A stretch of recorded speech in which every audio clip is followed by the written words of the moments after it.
Hello, everyone, and welcome back to this entry in the Super Robot Wars archives. My name is Austin, and I am so happy to be here with you today. We are going to be getting a new series and a new dimension for this channel.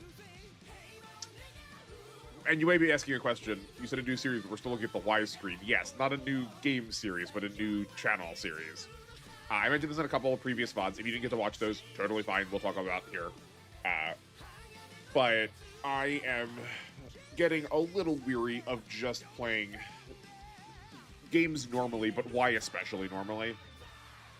So I think I would like to start my foray into LTCing. And we'll go over what that means and what that's going to look like for our channel later. But first, I want to say thank you for being here. I really appreciate it, especially if you don't know what this is and you just clicked on it, just sort of like, well, I guess he made something. I guess we got to watch it. I hope you enjoy. I do want to hear what people have to say about this. I guess up front, I have this in the title, but just like before we even talk about what it is, if you do know what it is, I don't know what the plan is. I would like to make this section dedicated to trying to figure them out. These episodes are going to be about the process of getting to that point, rather than about like walking you through something that's already known. You know, I kind of want to do it for like every one of these games. So if we know that there are already established LTCs, then I can take a look at what those are and see if we can like optimize them. Like that seems fun to me too. But just like to make sure we're all on the up and up before anyone like comes in here with their hopes up. I don't actually know what the plan is. I want to try and figure it out. But before we do that, I need to add in a little bit more. I forgot that I need different thumbnails for this and did not do that. I was hoping to just like fully drop the thumbnail from YouTube.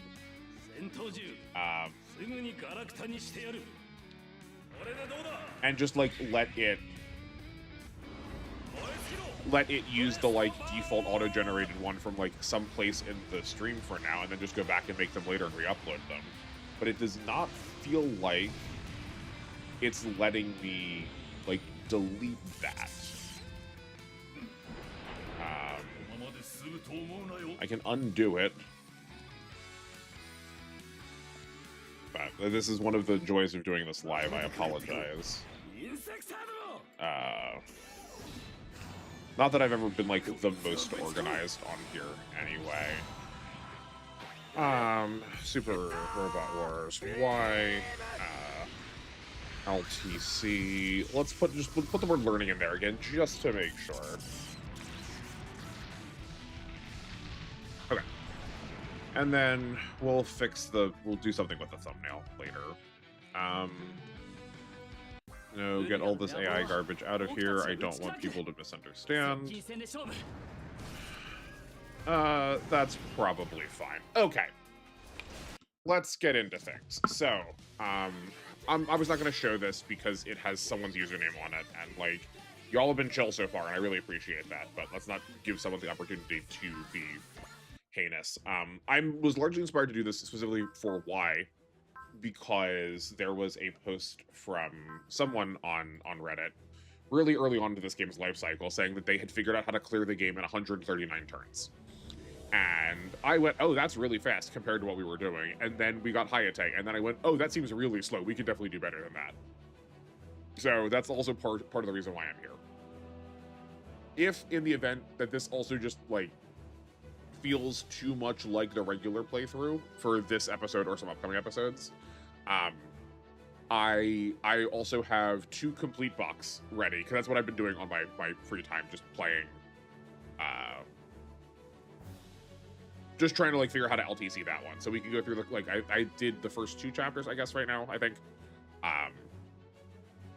and so I can show you what my thoughts were on those, that we can try and do the rest of that, if in the event that Y becomes not fun and just like a repeat of the regular playthrough. But I think it will be, I'm hoping it will be different enough, or at least as a proof of concept, that we can see where we're going, even if we don't end up finishing it now or right away. We're still gonna be doing this on expert because even with expert, this game has become too easy. I don't believe this. I believe these are just skins.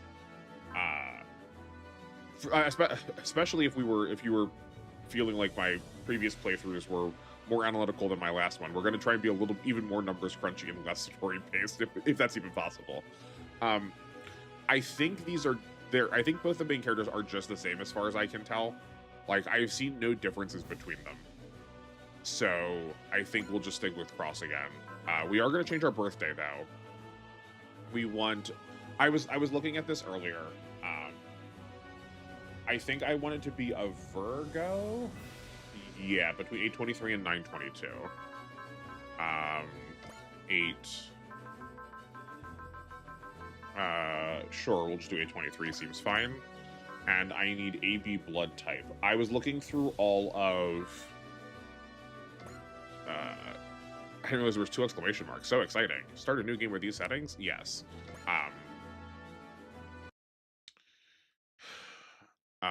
I was looking through all of the potential spirit combinations. I guess if you don't know, you can change your birthday and your blood type. So all of the different options of Zodiac provide a different month pool, and then within that month pool, you get the 4 different blood types for different sets of spirits. Japan really values blood type as a way to like assess personality. This game and a lot of these games do not have the robustness of adding the plus neutral, natural, and minus, but like A plus, O negative, O positive. I don't. Do we say a word for the other one? I don't think so.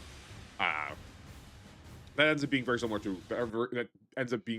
to Zodiac for them too.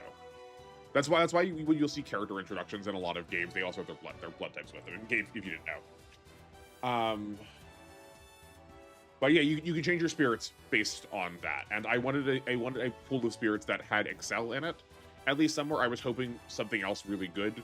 None of the rest of them really jumped out at me. So we have Excel as our 3rd spirit, but we also have Gain as our 2nd spirit. I don't know how much we're going to use Cross, but he seems to scale pretty well.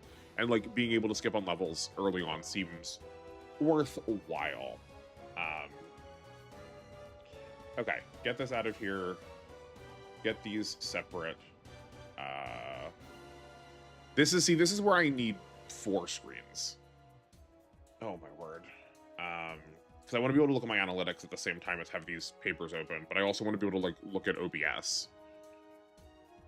Can we do that? I guess that works. That's not the worst. Okay. We'll settle with that for now, and then I'll, like, readjust it when I need, like... I have my screen split down the middle right now, but, like, I kind of don't want that, because I want to be able to show you one of these screens, and I don't want to show you my YouTube page. It's fine. I guess we'll just click back and forth. Did that make that go away for a second? Oh, no, I just lost visual on my OBS. Okay, sorry. Sorry, this is like, going to be a little bit, like, goofed up in the beginning, so I'm, like, trying to figure out how to set this up correctly. Okay, I guess first, let's show you this now. It's not going to look like really much of anything right now, but it'll look like something later. So, one of the things I want to do is I have this set up for literally every game. But I am going to write the turn-by-turn plan that we have for each of our scenarios, such that we can like actually keep a record of like how we're doing it and why. That way I, or anybody else who has access to these documents, which is to say everybody, can go back and check and then like cross-reference what they are doing and like how we are getting to these numbers. That just feels like the most descriptive. I would love it that I was the person that had the LTCs for these, but like if someone figures out a better answer, I would like there to be good notes for them to be able to reference to try and figure that out, you know? If it helps me, great. If it helps someone else, all the better. Ooh, excuse me. But once we actually like get into the game, you will see what once we get into playing a little more, you'll see what my intentions are with it. Yeah, so I guess that probably shouldn't have been first. You can't tell I'm really disorganized. let's do this. Go here. Put you back to live.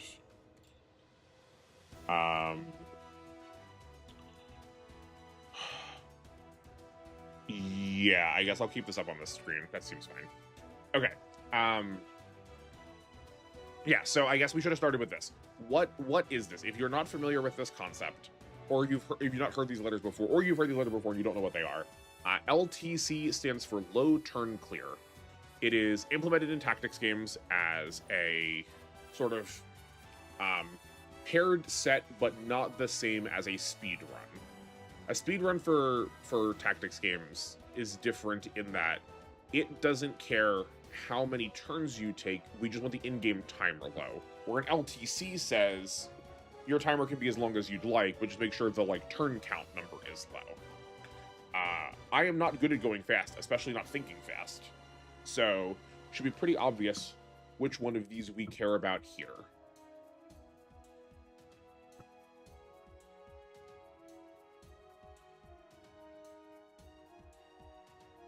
Sorry, like I said last stream, I got my windows open, and that means my allergies are probably going to be a little bit mussy for the first couple of days.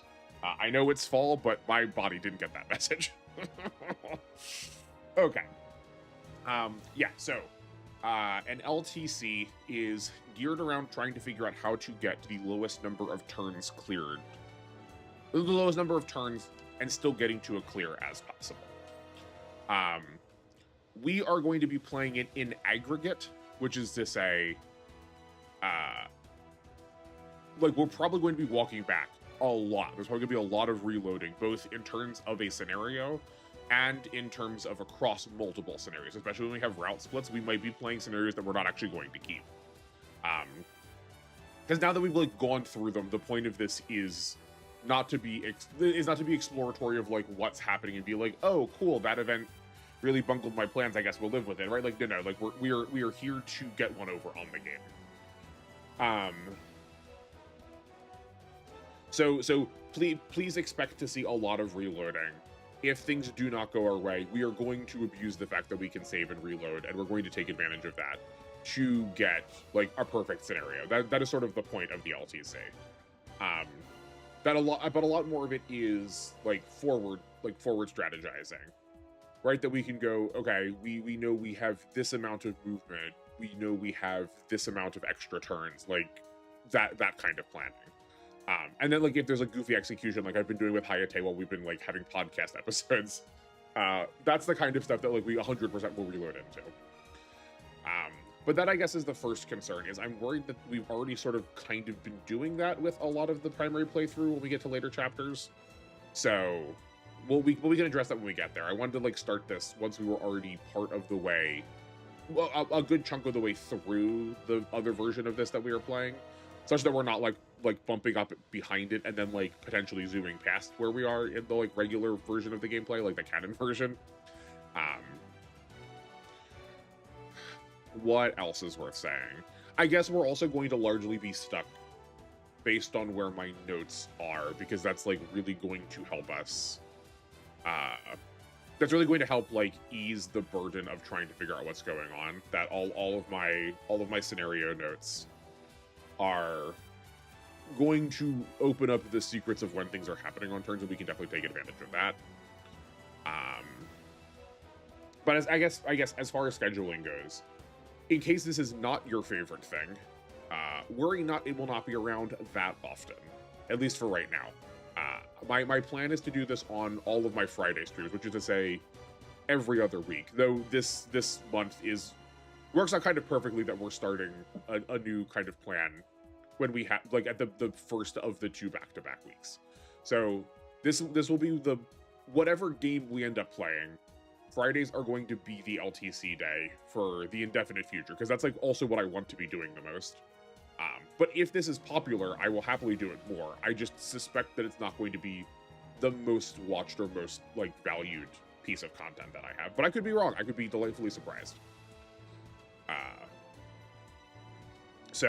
But yeah, if this is not your speed, then you're only going to be losing out on a small number of archive streams. Okay, so I guess we just get started, and then we'll figure out a lot of this stuff as we go. I think it'll be really clear once we like actually get into the game. So like obviously the perfect version of these is always that we can clear everything in one turn. Like that's not going to be possible, especially early on.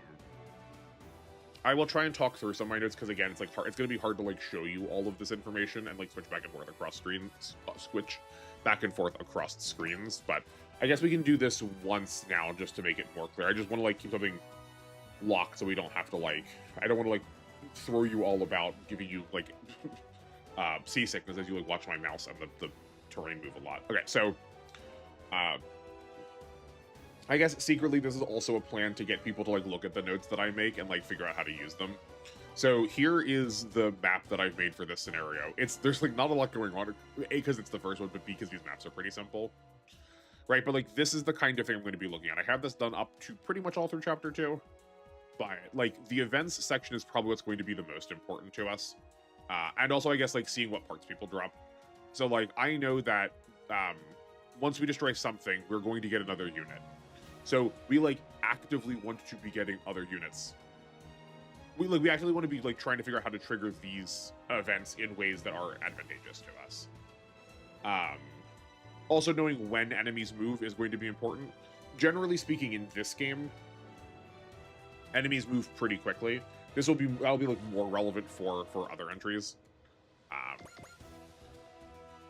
But okay. Yeah, we're probably gonna also end up making a lot less progress because I'm probably gonna do a lot more counting. Though this is very similar to how the first probably how the first episodes went anyway. I did clean out my saves so that we can like figure out the difference between these two really easily, but worry not, I also have this backed up just in case that's I accidentally go over, which is definitely a concern.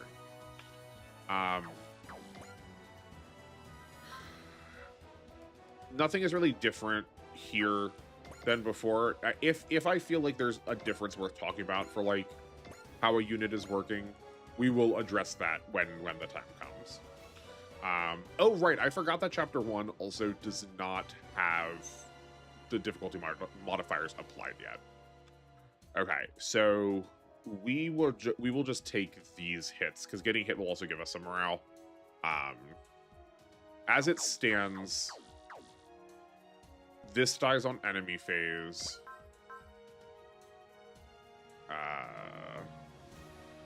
These are not post movement, so I believe the soonest we can do this is turn 2. We'll end up doing it turn 2 enemy phase, which for the purposes of LTC still counts as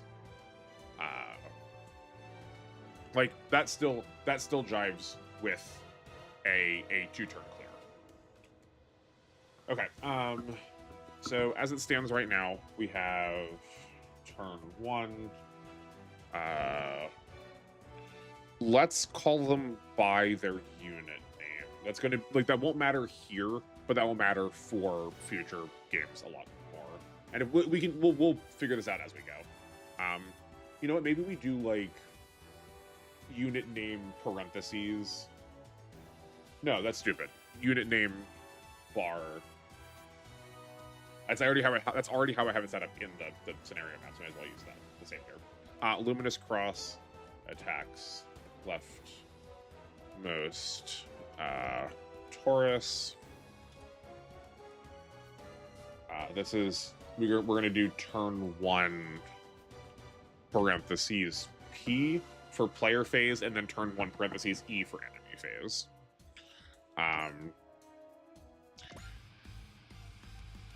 I guess also apologies in advance, but there's gonna be like a lot more like tapping and clicking in the audio because I'm gonna be putting my controller down more often to like take notes. I don't know how to fix that, but okay. Let's see if this works the way we want it to. Yeah, perfect. Then we turn 1 E. I also want to reference the scenario maps because we can also then like talk about squares in terms of like chessboard grids. We can say like if we need to specifically go like move to like M13, when discussing like the actions that are going like taking place, like make sure we get the exactly correct positioning. Especially for older games, that's going to matter a lot more. Damaged, Taurus, counter, killed. We'll see what the rest of the Tauruses do then.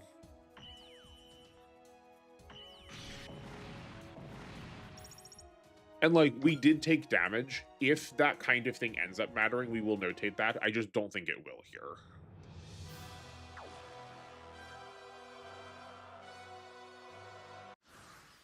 Okay. And then remaining Taurus move toward Lancelot. Okay. Let's also move this in a cell just to make that a little bit more clear that those are internal to scenario 1. Okay. But I want to like record. I want to like kind of vaguely get a sense where enemies are moving to, because that's like going to help us like plan out what, how much, like who and how we can hit things, you know.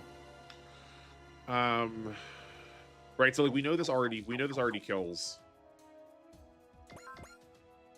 during enemy phase, and yeah, the Lancelot Albion 0 is just lethal on its own, so either of those attacks will work out. So we go turn 2 player phase, Lancelot. We'll just say Lancelot because there's no way we can have other ones at this point. Lancelot kills right Taurus, Luminous, cross, damages, attacks left Taurus, and then turn 2 enemy phase, Taurus dies to counter. Yeah, we'll see if we need to like get into the like nitty-gritty of like who's getting the EXP listed on here. Like, because like technically that should matter, but we'll see if it actually does.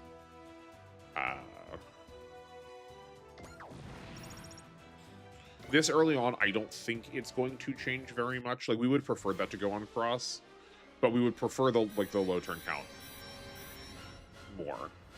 So right, so like we are going to move on from that because I don't believe there's any possible way we can get fewer than 2 turns.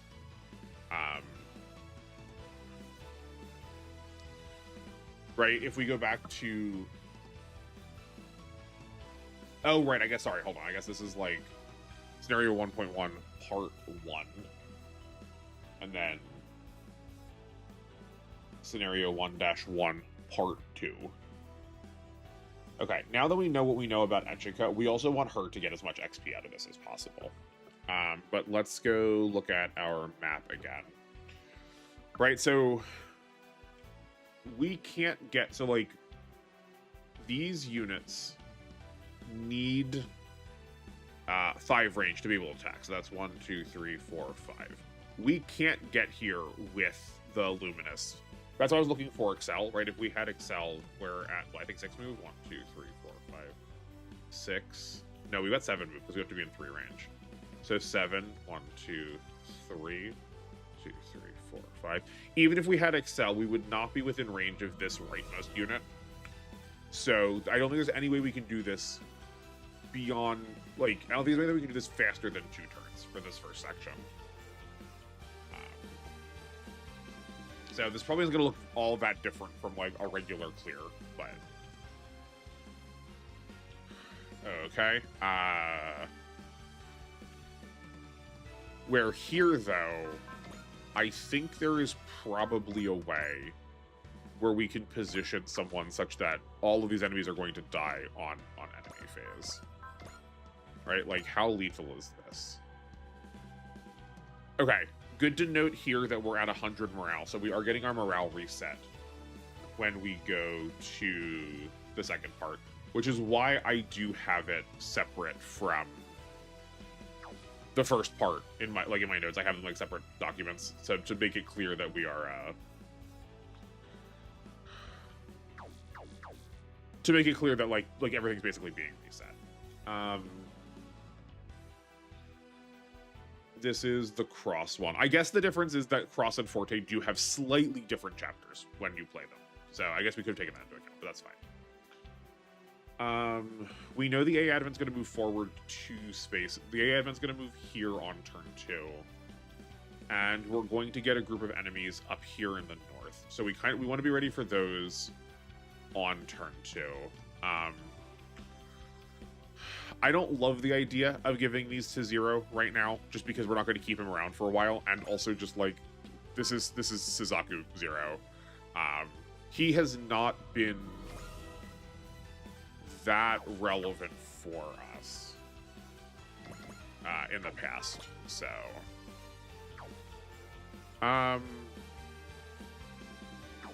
see, this is where, right, so like this is why I saved this way, right? So we're going to try a couple of things. I'm just going to move Echika forward and see and just like see what enemies do. And I'll move Cross back this direction to help start picking up the enemies that are showing up on turn 2.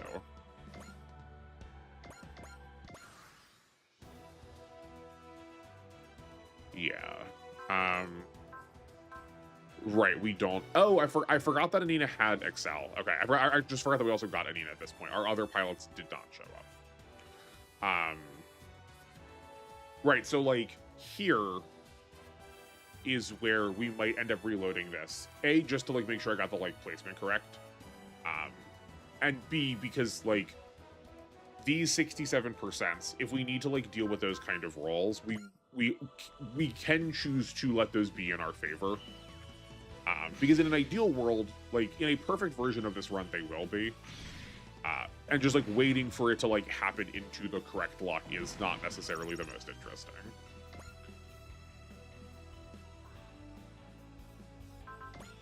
Okay, we'll gain on one of these. Yeah.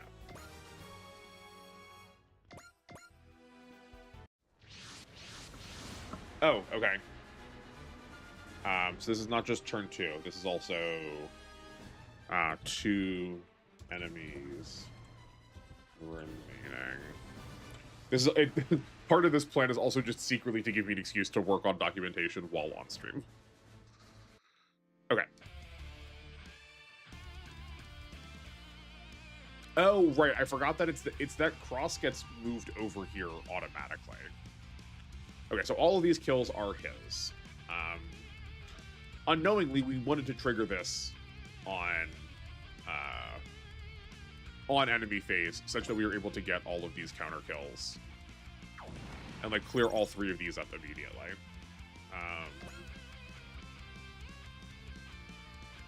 Wu Fei isn't going to matter down there.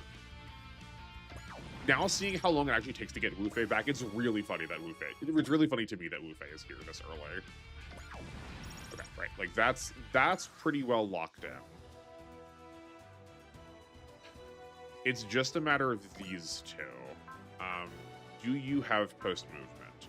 You do have post movement, but this is 7,600 power. So I don't think they're like we were doing like 3,000s, right? Even if we had the Lancelot Albion Zero forward, this is still only going to be like half damaged.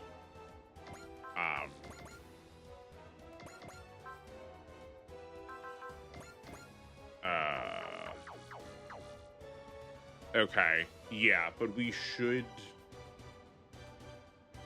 probably should reset and then excel downward, right? 1, 2. Let's try. Like that's the point of what we're doing, right?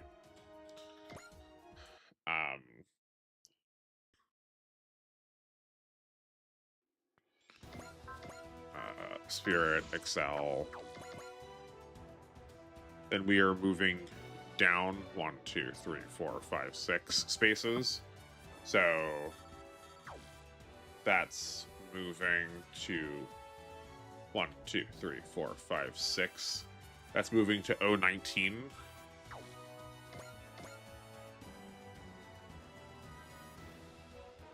Yeah, that's correct. Okay. This is turn 1 player phase. I think doing the like name unit is not actually that helpful, right? Because the A advent is only ever going to be Echica. Excels and moves to moves to O, capital O, 19.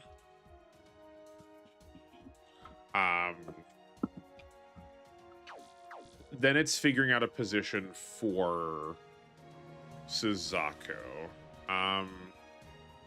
Where are you moved?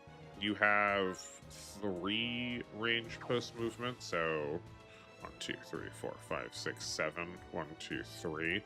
Their reach is here. So we could move Suzaku, like, I think maybe this tile. We do have the Super Varus at that point, and that is 6 range. Right, so if they're moving 1, 2, 3, 4, 1, 2, 3, 4, 5, 6, 7, approximately here. Yeah, we'll be within range there. Okay, so this is 1 to the right of the A advent. So I guess, hold on, let's just move here first. And then we are going P, this was P19, 18, 17. And then where cross moves. I guess that's not fully true. Okay, hold on. Let's get that in here. It's what are you? Lancelot. Lancelot moves to P17.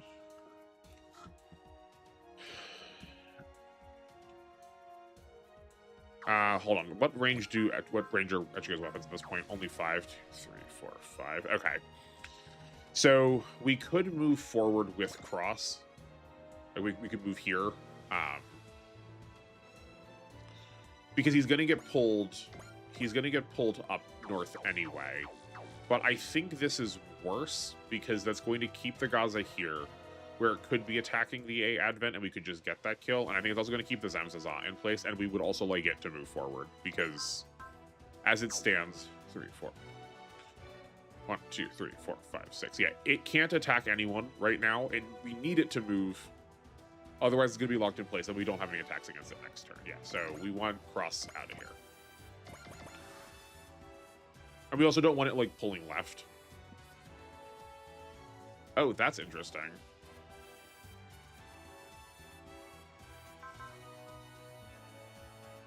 Oh, because it got to go in a forest this way. Okay. Well, we'll just do this combat, and then we'll get out of here. Right, so, like, this is this kind of stuff. This is why I want to, like, reload, because we need them to leave the forest for it to be lethal. But that does get the Zamzaza to move. And that's why I wasn't as concerned about moving, because it was going to pull us back anyway, right? Or like, that's why also why I wanted to think about it, right? So like that, we want the Zamzaza to be in range. Okay. Yeah, so our first clear was actually just better.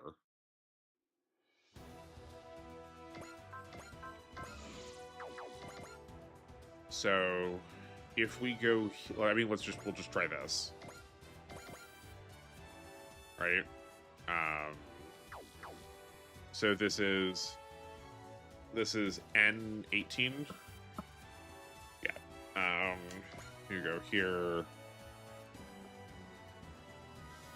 This is moves to N18. And then We'll put the Lancelot behind her.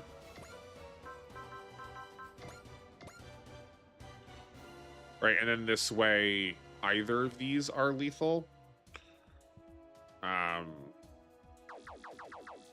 And then if it does attack the AM, which it probably is going to. Oh, no, we already are getting the better accuracy if we get to use the MWCT missiles. Okay, so maybe not. 1, 2, 3, 4. They probably should move. I think we're just going to full send cross as far north as possible to keep it out of, like, maybe drawing this Gaza's range. I guess we'll just recount this one. This was 3 and 7. 1, 2, 3, 4, 5, 6, 7. Oh, we've occupied the same space this way. Okay, cool. And 1, 2, 3. Yeah, so this is N18. This is O18, O17, O16. This is O16 and Luminous moves as far north as possible. But I don't mind leaving that, like, more ambiguous instruction, because if there is a way to get Cross Excel as his first spirit, then, like, that's like more relevant there. This is okay, not preferable, but okay. I think we'll make up this experience pretty easily. We just, like, want the kills to happen more than we want, right? Like, we want the kills to happen more than we want the who they're going on. I think we're also going to save the gain for the Zamzaza. Right, that is, like, slightly more optimized. Cool, okay. That works. Zamzaza gets forward, perfect. And then these are all hundreds, okay.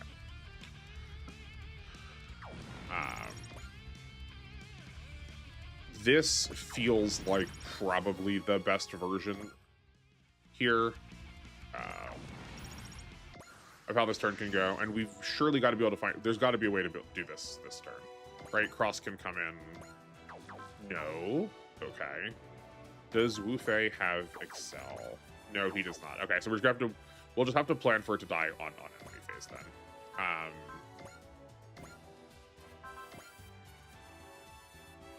Zero does also have Excel, or Suzaku also has Excel. Maybe there's a world where we do just we push him into the middle. Because if he goes in the middle of that formation, wait, hold on. We can just look at the formation. There's also something else in here that I forgot that I need to talk about. Right, so if we push the Lancelot in here, right, he's letter B. He's got a move of 6, so 9 with Excel. We can go 1, 2, 3, 4, 5, 6. Oh, hold on. 2, 3, 4, 5, 6, 7, 8, 9. He could be like in this tile right here that I'm on right now. Hold on. Let's just like stand surround to recurse against surround to like draw attention to it. Because it's on like this like awful green color. I don't know why I've chosen to use this color.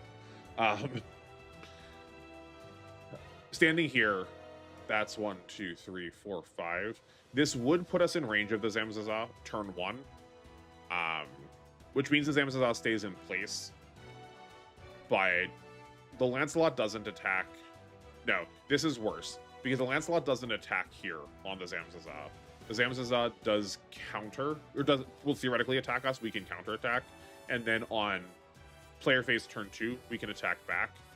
But as we can see right now, that's only setting it to, like, it's going to be at like 1,050 damage, 1,050 HP-ish, right? Which is, in fact, not lethal. So we kind of needed to move forward. And it would be turn 2 anyway, right? If it could kill on turn 1, then, like, sure. Okay, that's fine.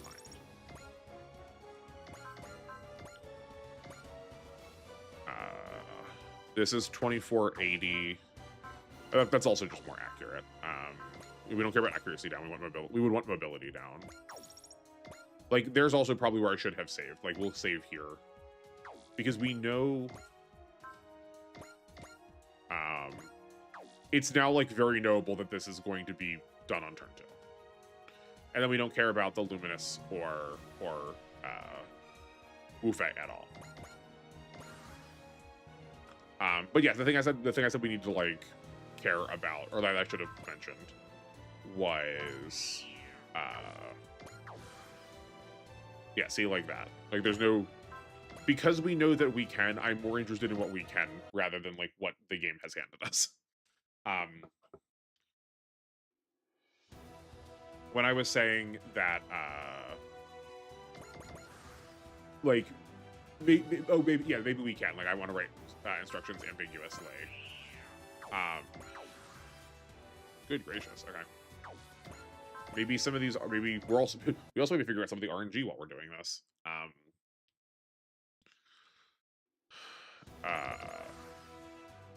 Certain birthdays have special spirits set up with them. Interesting. We'll still reset this because we want to get the gain off. So I guess the RNG is not as set as I thought it was. It just happened to be poor that time. We also should see if we can use those assists. I did not think to see if we had assists we were able to use. I thought we got them post. I thought we got them post chapter 1, post scenario 1, not in the middle of it. We are gaining assist points. Oh no, we do actually. No, we do have these. Okay.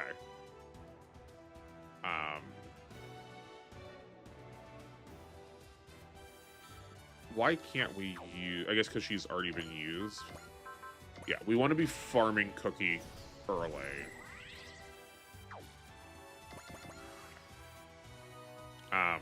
But yeah, no, there are special birthdays for our characters that might give them like unique sets. So Cross's starting birthday and Forte's starting birthday do have unique spirits so that you can't get any other way, and also the anniversary of the release of Super Robot Wars 1, which is, I did not realize, 420. I don't know if that name was as funny to them now as it is to the internet at this point, or then as it is to us now. But like, that has a unique pool of spirits for them too. So like, maybe there's also another pool of spirits we just haven't figured out yet that does put something other than intuition first. Doubtful, but like, let's acknowledge that could be a possibility. Why is my live not with me? Okay, that's fine. Okay, great. No, I would not like to open up my anime. I would like to go back here. So that was turn 1 enemy phase. The Lancelot counter kills Lancelot and a advent counter kill 1 Gaza C each. Luna Drac spawns north. Counter kills all 3. Taurus.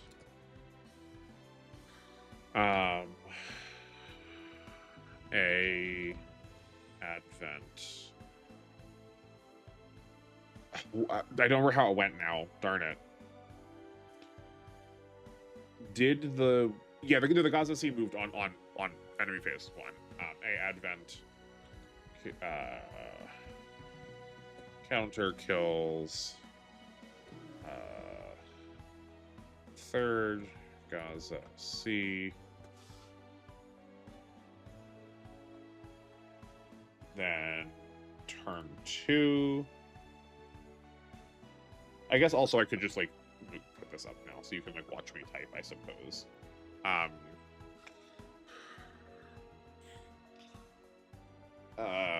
This was Lancelot and a advent. Attack Zamza Za someone uses cookie assist. This is going to be a lot. I'm recognizing, like, writing like this is going to be a lot to type out in the future, but that's fine. I don't mind.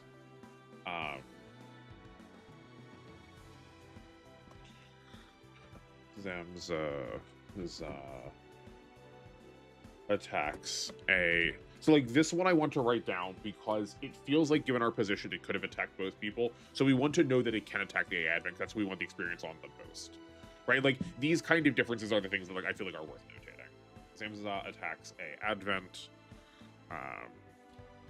Uses gain, counter, kills. Okay. In that very same post that I mentioned, someone got 139 turn count clear. They were also totally fine with using, like, this upgrade screen now, even though it's really cheap. So I will accept doing that too. I think we're gonna save it for somebody else. We're not gonna use it quite yet, but I, like, will acknowledge that that is an element of this game that I would not normally have done otherwise. Okay.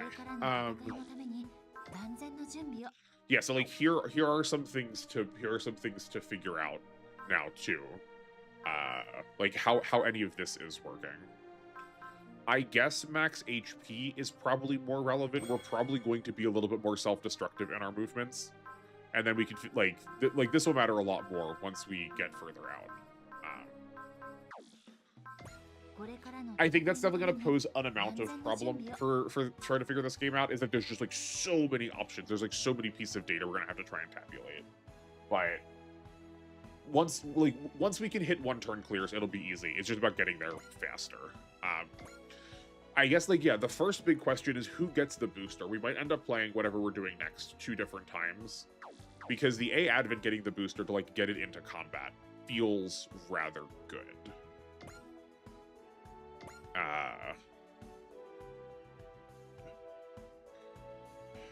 Yeah, that feels likely.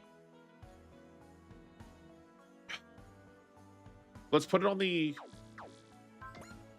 cross for now. Also, I don't know what I was saying. We do want to upgrade the A Advent, like, right away. Let's do the armor first, and then HP second. Because we want to get its max upgrade bonus as soon as possible, get that 500 extra MXP every scenario. One other thing I'm also prepared with, which we aren't going to use quite yet, but one other thing that I'm also prepared with is I have the ability to code in basically anything we want. Obviously, we're not going to keep that, because that really defeats the purpose of things. But we will, if we need to, like, plan, I could be like, all right, an infinite amount of funds. Who do we want to upgrade, and, like, how is that going to apply to the next scenario? And then go back and play it straight and try and figure out, like, how much of it can we get. Let me see if, hold on, let me go consult that post and see if they used the bonus play rewards. I remember them saying that they didn't use any of the DLC, which is fine. I am on board with not doing that. No, it was not that post. It was not that post either.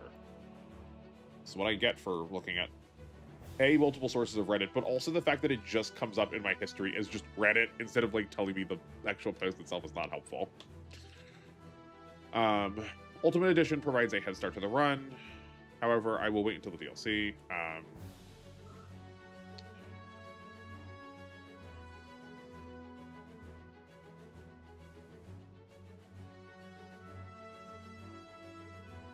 They just said Ultimate Edition.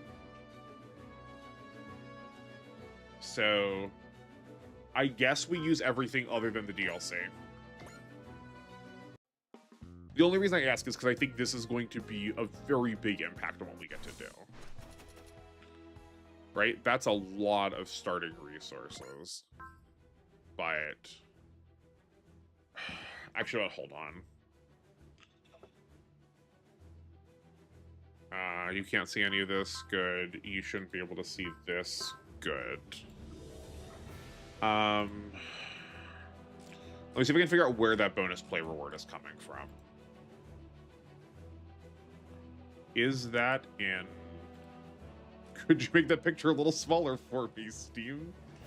Hold on, I'm gonna be away from the mic for a second. I need to, like, get my face just close to the screen. Because if this is coming from a, like, deluxe pack that I bought, I don't really love the idea of getting to use that.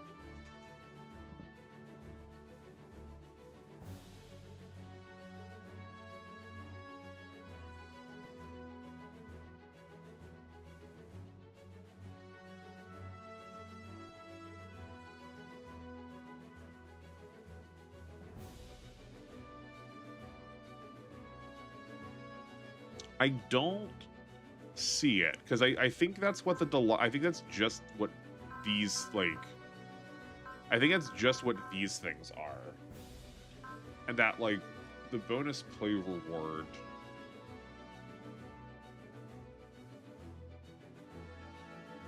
is different. Right? Because the deluxe edition is one step less than Ultimate Edition. Yeah, Ultimate Edition is more valuable.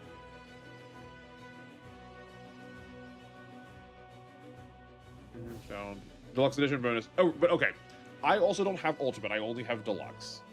So we don't have to worry about those. And for the Deluxe Edition, you get Spirit of the Blade, Spirit of the Shot, pre-support Excel, and pre-support Gain. And we did not get any of those. So I guess these are good to go. And I suppose I just, like, if we need to redo this, we need to redo this.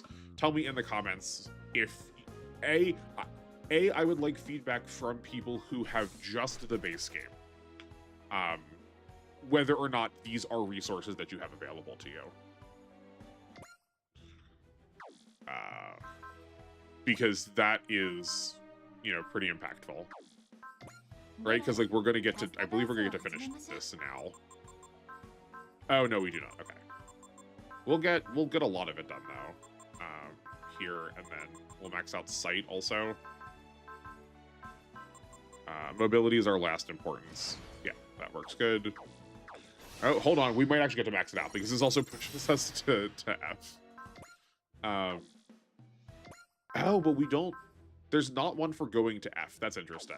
Okay, that's fine. I mean, I'm okay with that. Close Steam. I guess we should also do, like, scenario 1-1 preps. Insert. Collect bonus play. Rewards.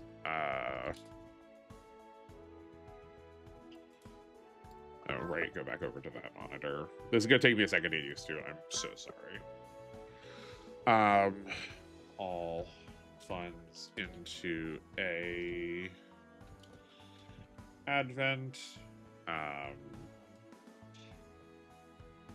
Then we need to figure out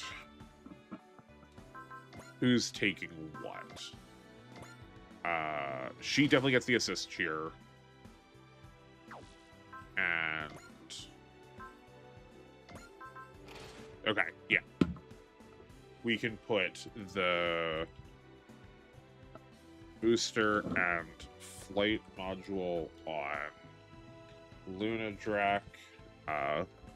Assist cheer on a Advent. I think that was everything that we got. We did not get any, like... Oh, no, we also got a guard program. Okay. Who do we put this on? This is a lot more permanent. I don't think Echika's going to get a lot of morale, so I think this probably should just go on someone else. I think we are just saving that still. Also, as I've said in the, like, normal playthrough, the extra defense just, like, does not matter nearly as much, especially in the late game. Okay, Which of these is easier? Oh. Oh. Okay, I did not realize that I never went through and grabbed. I didn't get both of these. I only did the kaiju user and the dragon. I didn't do the demon on High Awakens. Okay. Well, I guess that's what we're doing for the rest of the day then, because I probably want to try both of those. Yes, I would like to continue playing. Is there a way to, like, look at my stats as in database? Game records. Okay. We are already in 4 turns. That's a shame. We're gonna really need to hustle at the end. But the difference is that we're just gonna, like, probably do very few other than the main missions once we are, like, fully online. Okay, I think let's try the demon on High Awakens, just because I haven't done this one yet, so, like, let's test and see how well this goes.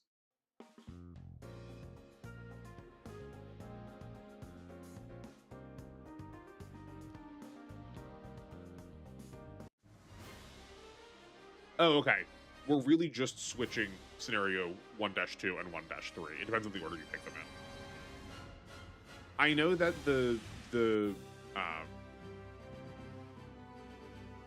I know that the person who posted said they picked the more difficult route, but, like, I don't know what they think that means.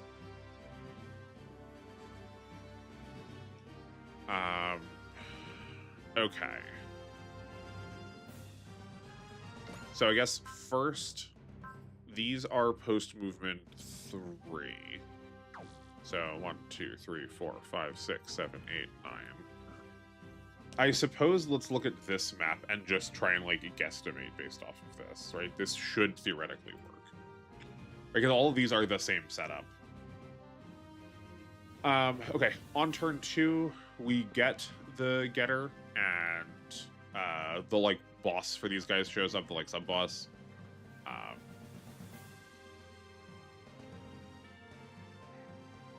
But we don't have the Dinosaur on yet, because that's for...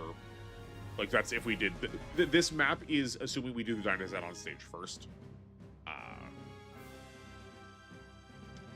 Whereas here, we'll get the getter first. So, yeah, I guess there'll be an ever so slight difference.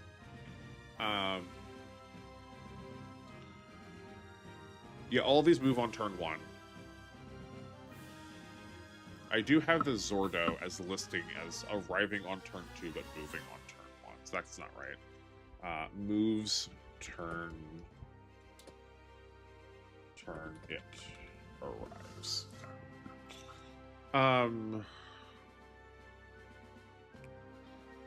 So let's just pull Cross as forward as possible for all of these, right? How much move does he have right now? He has a move of 7. Right, because we gave him the booster. So he's positioned, I think, here. So 1, 2, 3, 4, 5, 6, 7.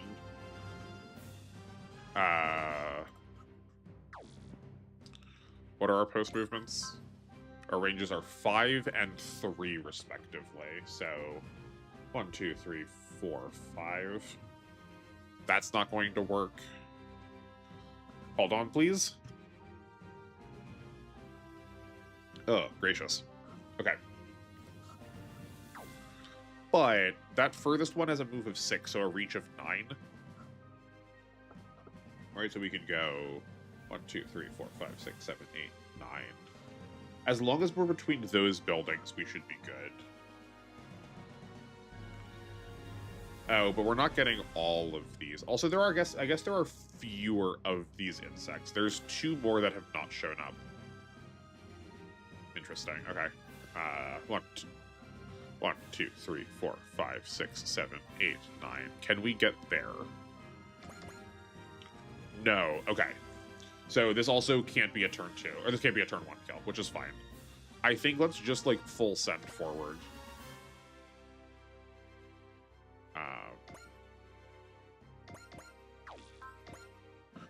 Yeah, okay. Switch back.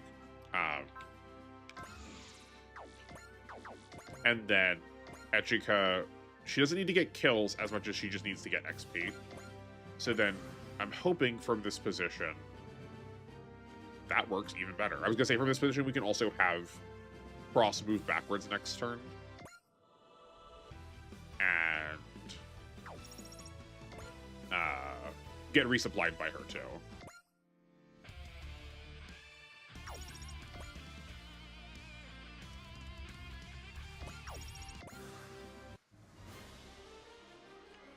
I think if we improved Cross's damage, we may have been able to trigger this during enemy phase, but we're not going to worry about that, I don't think.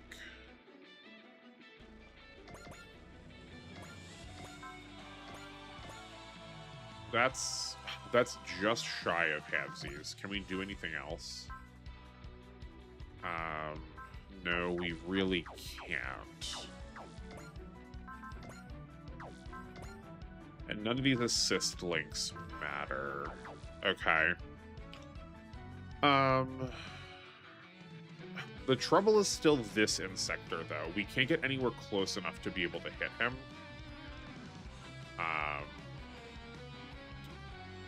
I guess both of these two. I think this might end up being a turn 3.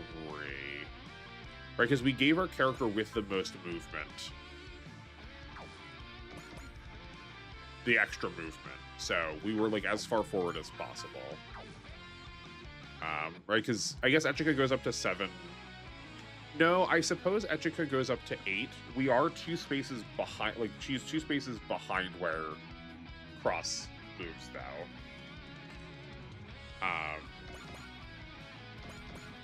But like, oh, we can't even, yeah, we can't use Tenraiken yet because we don't have enough morale because we didn't actually kill anything. That's almost lethal. What I'm trying to figure out, I mean, I guess we should just use the assist here immediately. Take one of these kills, press, and then move over here and attack this Insector.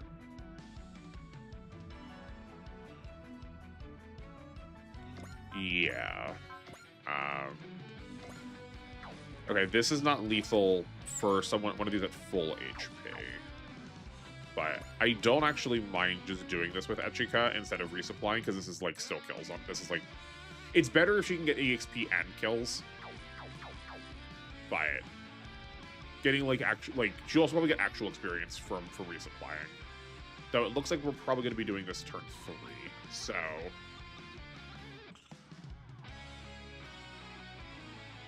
We could just let them come in.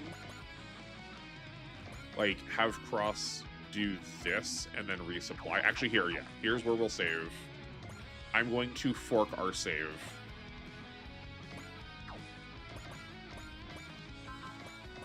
Right, like, just do this. And see how much, Oh! She doesn't have resupply yet. I guess they get that. I guess she gets at the end of chapter. At the end of chapter 1. Okay, that's fine. We do. I suspect the getter is probably going to be decently relevant. The person who posted primarily used the getter. I don't plan to. I think we can do better than that. Namely, that we're going to be using Hayate pretty much as soon as we get him. But I don't. I think the getter will probably take us through early game with the help of the Dynasty on.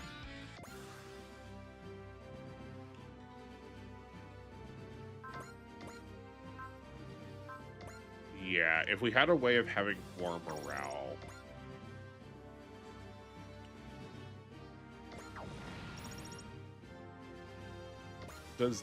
What does that put us to morale-wise?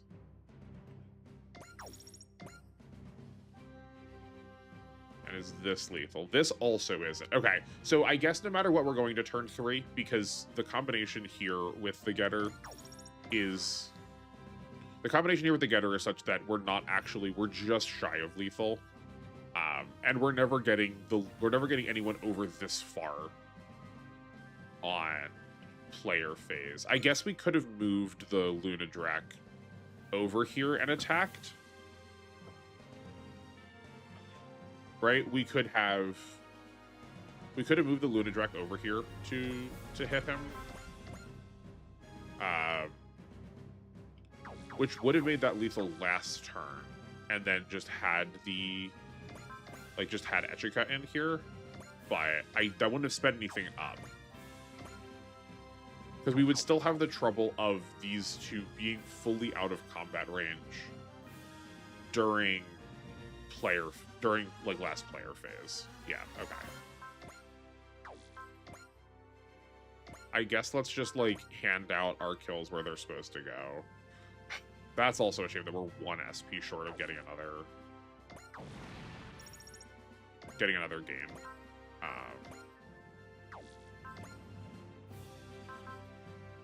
As good as, oh, actually no, hold on, we are gonna reload that. Right, because we can cookie Echica to give her 2 of these.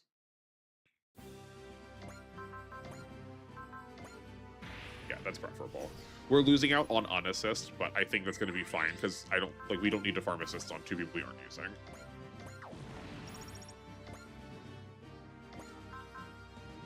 And then here, great. Do we have the rest of our pilots yet? Actually, I don't know. Hold on. No, we do not. Okay, they're. I guess they're at the end of chapter. They're at the end of chapter 1, probably, to like our recovery unit.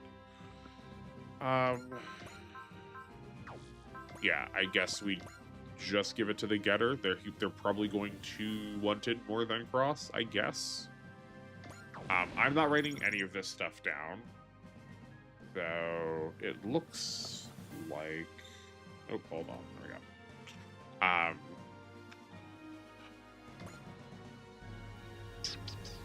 Oh yeah, I'm not gonna write any of this stuff down.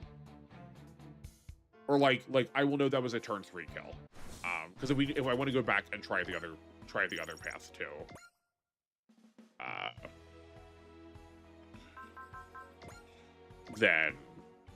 Then we could like do the correct one then, right? So like I'll save this over the forked save, knowing that right now we have like 3 turns in. We are 3 turns into.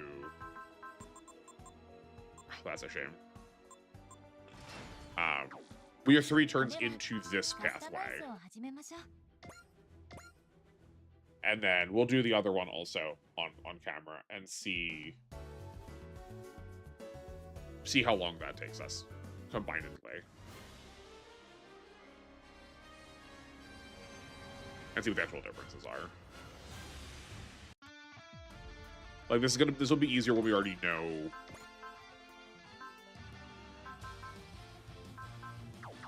This is going to end up being easier to do when we already know what the missions are. This is easy. We can take this out in 1 turn. What spirits do you guys have to start? Flash, Mercy, and Dawn. Right, okay. So none of those change our turn count at all.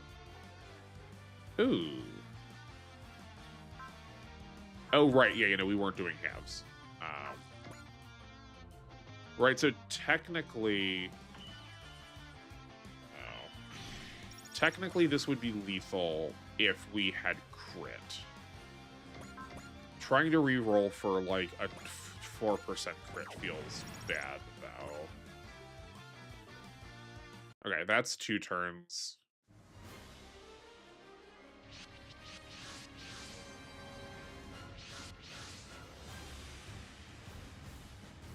Oh. Maybe it's my internet. Maybe it's my browser. I am using Opera, and people do tell me I'm not supposed to. I was using Opera long before we started advertising dramatically. Okay, do we have an Excel? No, we do not. But, like, this is probably correct.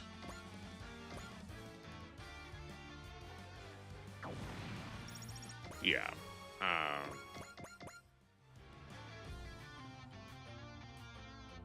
And then we will pull the rest of the team, like, down left.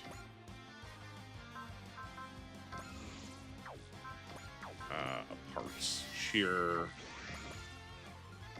Right, like, go this direction.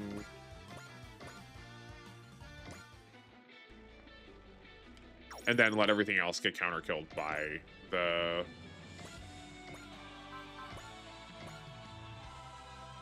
Dynazenon. That took me a while to figure out the name of that. I don't know why I'm so bad at names in this game.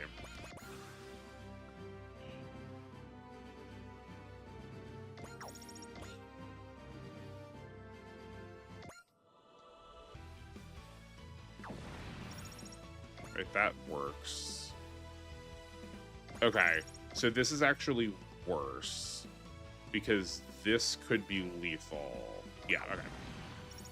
We're going to reset this one, definitely, because that could have been done in one turn.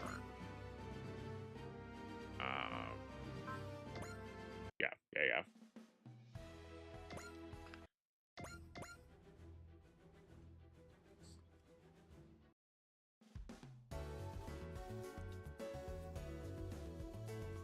Right, do you see what I'm... Like, if any of those kaiju had attacked... if any of those kaiju had attacked Galma, he would have killed all of them. So, like, that's what needs to happen. I guess we could also write down here... Also, okay, first we can write down here that if you crit on one of these, it saves you a turn. But we're doing 3,230. It has 6,000 HP. That should leave it with 28-ish. 2,700. Yeah. Oh, it has HP recovery. Never mind. I'm like, how is its HP not, like, below half? I thought we did halvesies to it.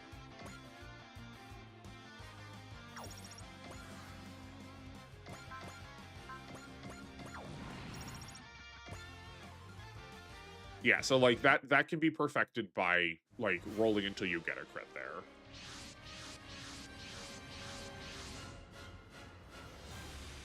And, like, we want to shave off as many one-turns as possible, seeing as how long this heckin' game is. Right, so if we go... let's try going here, I think. And, in fact, just leaving everybody else the heck out of it. Right? Or do we pull, like, even further left? No, because we want the Dynazenon to...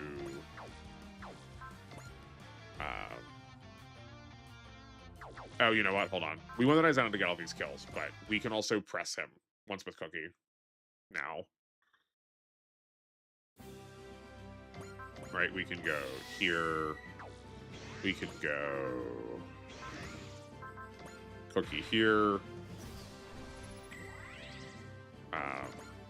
Go like 1, 2, 3. Do this, and then we're able to move even further, like, deep into that formation. Like, we're probably still going to use the Dynazenon a good chunk in the middle of the game, because it's still good. And then we are...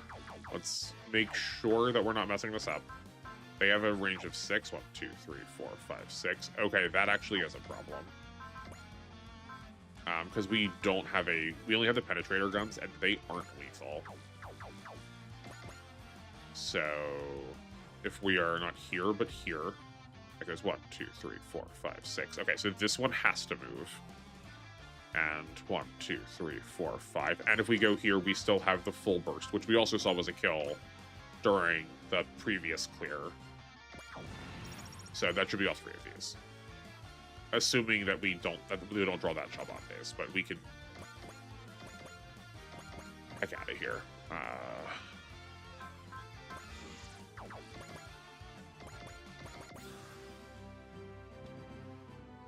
Yeah, perfect. Oh, that wasn't lethal. Okay.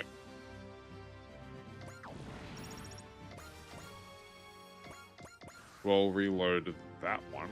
I was going to reload to this point, though. I don't know why that wasn't. That's what I get for just smashing through it really quickly. Right,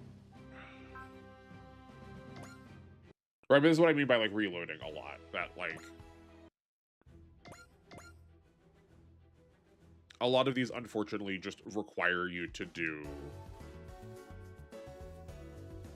some, like, really, really arbitrary, like, to get to, like, really, really arbitrary values for completing things.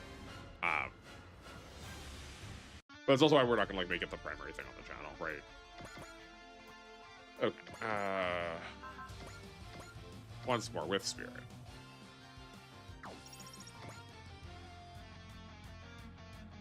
But fortunately, we don't have to do this, like, again, multiple times, because because we forked our save,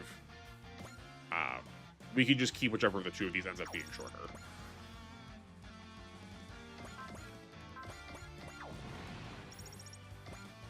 And then I guess I can go back and rewatch the VOD myself and then write down what we did in order to, like, get the like, documentation correct about it. Okay, and then I suppose also, I guess I'll do this in the description too, but I can record where we're, like, and any like known turns we could have saved, right? Like we know we could have saved a turn there, so like I can write that down as like 1, 2, 3. Our turn count was X minus like 3 turns, and we can keep a record of those. Just so we can also not to like pad my own ego, but 1, 2, 3, 4, 5, 6 right here. But to just keep like a more accurate record of what's happening. Okay, so why was this not lethal? Oh, because we're out of... I see what the problem is.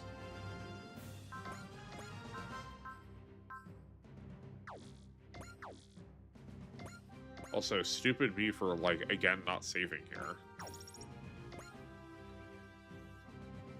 Right, but now we get a full... Okay. I see what the problem is.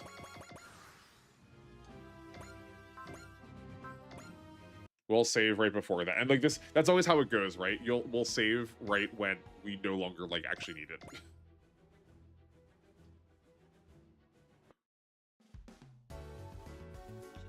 I hope everyone's been enjoying their day. I'm like struggling to breathe now that I like get to experience outside again. All of this is also just like giving us an excuse to like maybe be able to reroll into this crit too.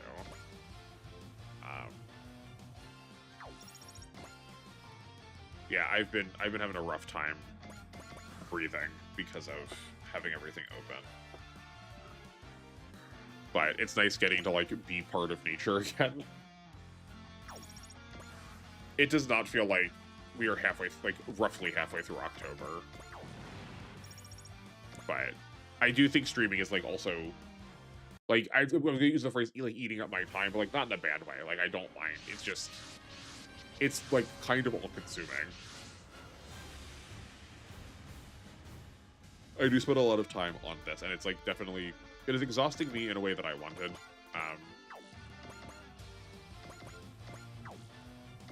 But it does just make time fly.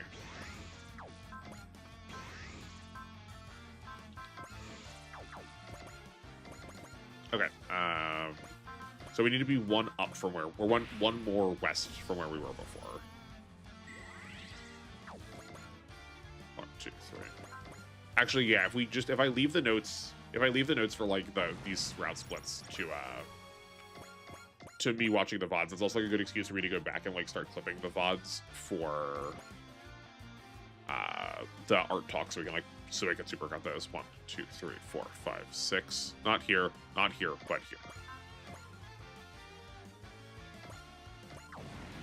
That should be correct. I don't know if y'all are thrilled by that. Oh. And we didn't save it again too. Oh my word. But like this kind of micromanaging is interesting to me, assuming I can do it right. I guess I was looking at its movement and seeing that I was looking at its movement and seeing it stopping, but that's because we were in the way of it. I guess we also don't have the full customization bonus anyway, so this doesn't matter. Yeah, okay. Oh, but you know what? Hold on. This might matter.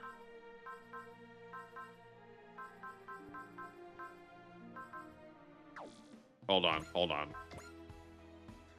I'm being forced to reload because my brain knows that there's something we should have been doing. So first, we need to drop this, and then we need to grab mech upgrades, which we could have done the entire time we were upgrading. So we actually wasted some money here, which is unfortunate. But this will now be enough. We now get we now get the plus 500 MX, the plus 500 MXP.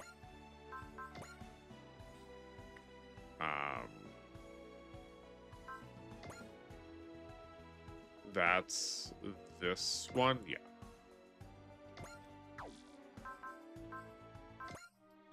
And then I think we scrap all of this because we're not getting extra bonuses. With the assist chair, it doesn't matter. We've been saying we've been fishing for crits, so let's grab that one down for what little it's worth.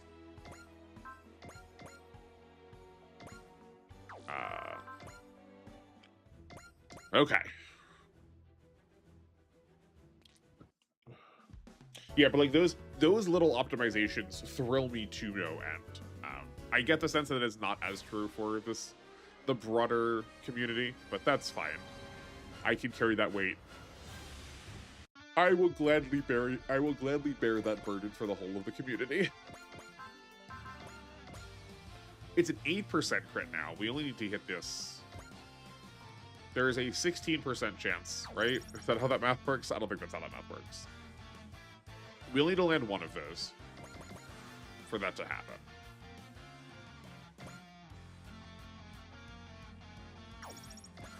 Yeah, fine.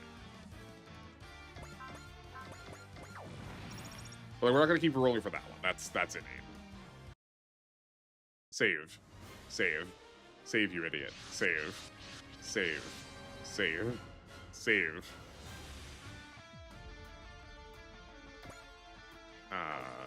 Here, save. I guess this can go over this one. Yeah, that's fine. Okay. You need to cheer.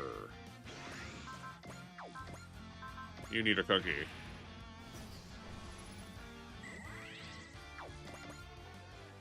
Two, three. Yes, this is all set up, correct?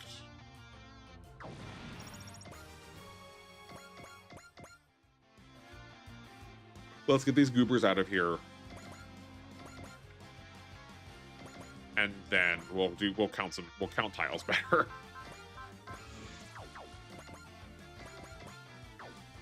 Okay. So our offending candidate is this Shalbandes. 1, 2, 3, 4, 5. So we can't be touching any of those spaces. So if we go like here, this is 1, 2, 3, 4, 5, 6.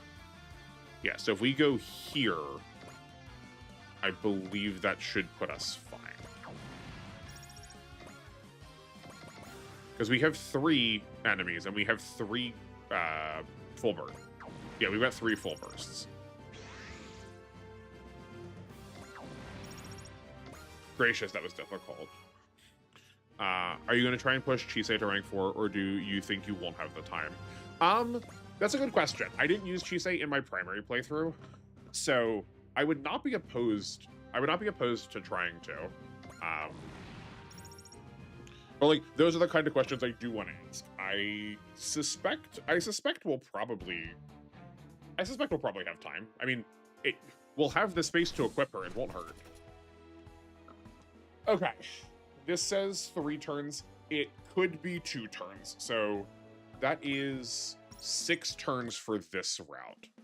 Let's save things. Also, hi. You are a new name that I have not seen before. Welcome to the live streams. I appreciate you being here. Her rank 4 is Faith, Press, and Smash, so it's the best of the 3 probably. Yeah, it gives us the best reward if we get to it.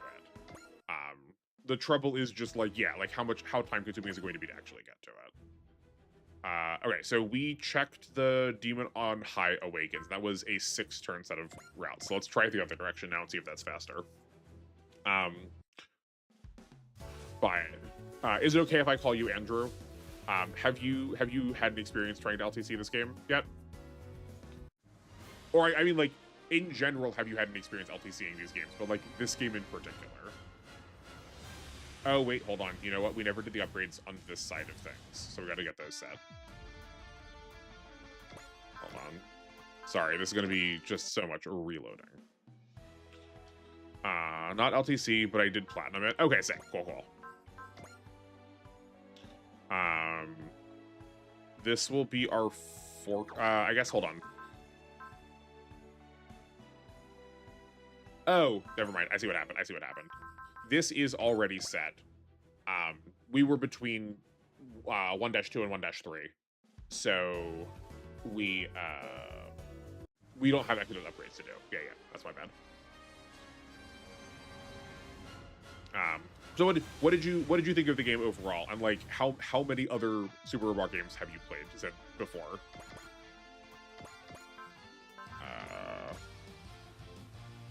Yeah, so we can't fish for the 8% crits this time. It's going to be slightly less likely, but it's still going to be just as true that this could theoretically take us 1 turn fewer than it probably is going to.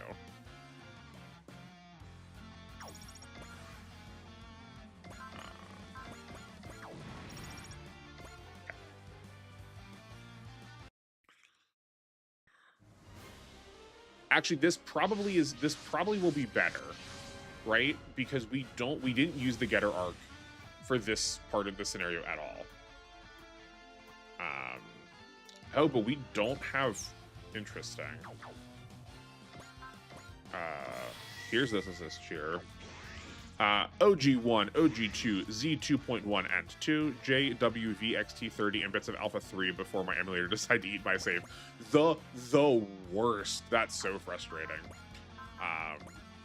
So you've got a pretty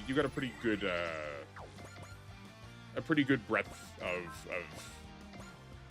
of these entries under your belt. Nice.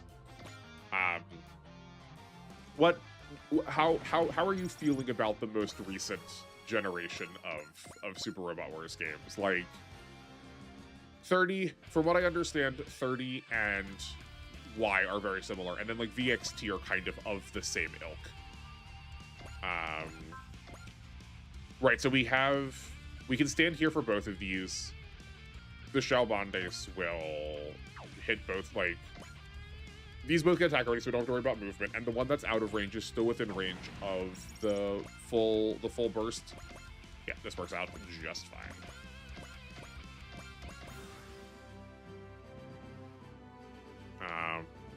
Oh. Why did you decide to move? Like, these are the kind of things that I'm like, okay, we crit, so it worked out fine. Fine. Yeah, okay.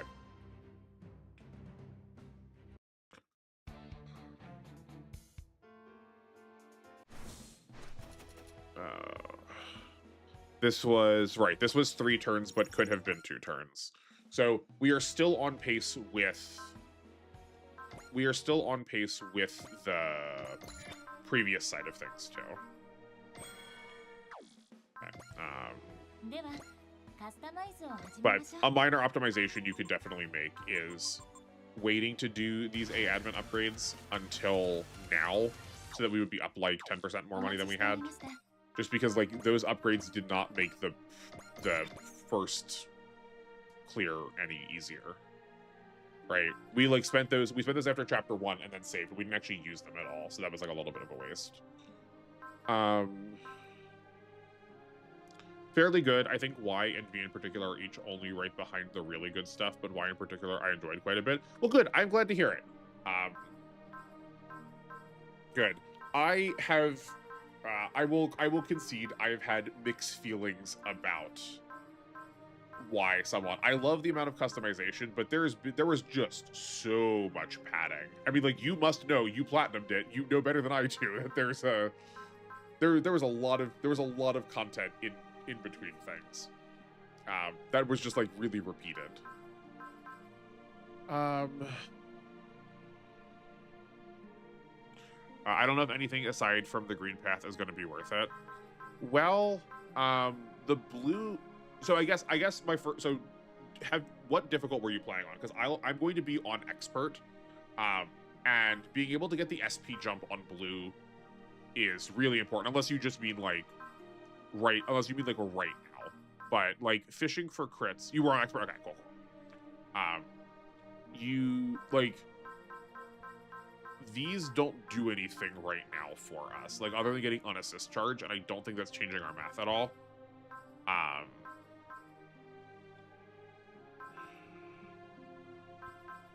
mean, yeah, like all these are so minor. I guess we'll take the extra assist charge because we already have our turn clears are for the getter stage. Our clears are dependent on being able to like actually get to places rather than like we're being hammered by not being there, not because not because we were like short on damage or like needed like a random crit or something. They streamlined things a lot from what the setup was. Oh, okay. Well, I guess that's unfortunate for me. The goal of my project here is to get a like perfect record of all the maps, all of the stats, all of the numbers, all the details of literally every one of these games. So at some point, I'm going to be doing 30. Just maybe not right away then. Okay, hold on. This might matter because one kill on the Lunadrak was putting Cross up to 106 last time, and we needed. Do we need 110 or 120? Oh, we need 120. Okay, so that kaiju piece probably isn't actually going to matter. So let's give this to the A Advent then, just as a way of trying to like farm her SP. Yeah, that'll work. Let's try. I'd say the biggest issue early for me was getting will generation going, then focusing on green for upgrades. Yeah, I mean, yeah, when in my main playthrough, I used green for getting like getting resources, but I don't know how much you were doing this on your primary playthrough. Whenever I would go into intermission, I would remove all of my MXP, put it into the green path to decrease the cost of things, take it back out, and then put it into the stats we actually wanted during the missions. Because I feel like I'm encouraged to do it that way.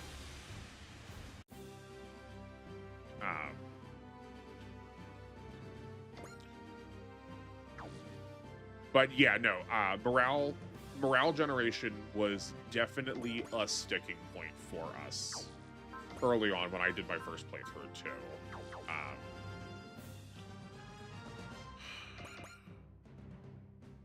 Okay.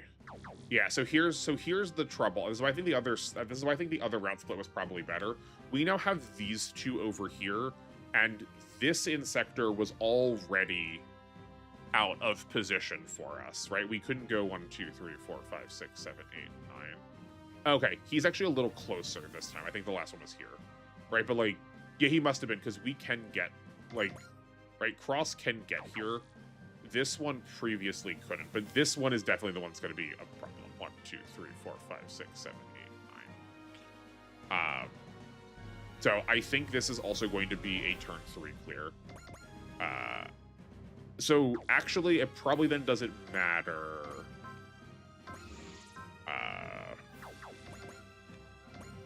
It probably doesn't matter then which order you do these two paths in. Because this is like kind of working out the same either way. I pushed like 3 of the will bonus upgrades, got Mari maxed, and it mostly fixed those problems. Yeah.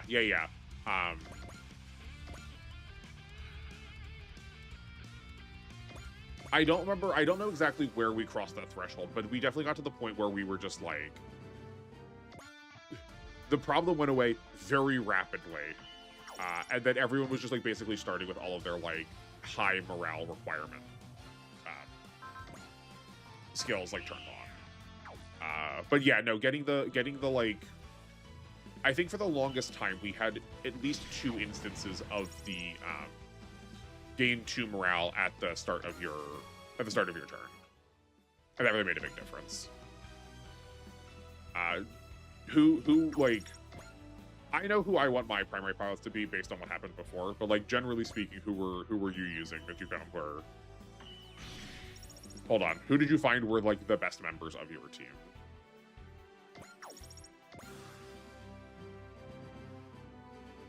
Okay.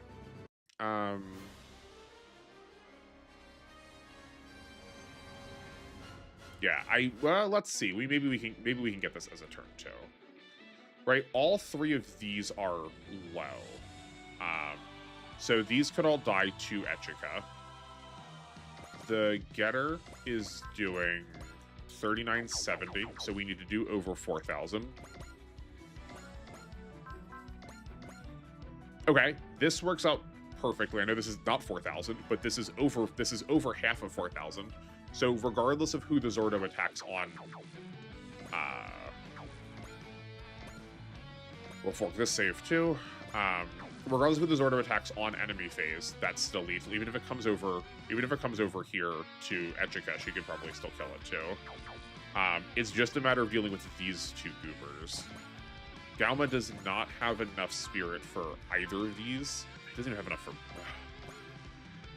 Right, so one of these can die. Hold on. Can Echika...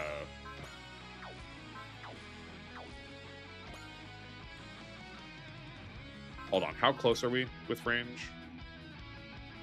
We are too short. Okay. Because if we gave Echika the booster, she could be here instead. But this would have still moved, like this still would have full set left. Or yeah, full set left. Because if Echika could tag that one this turn,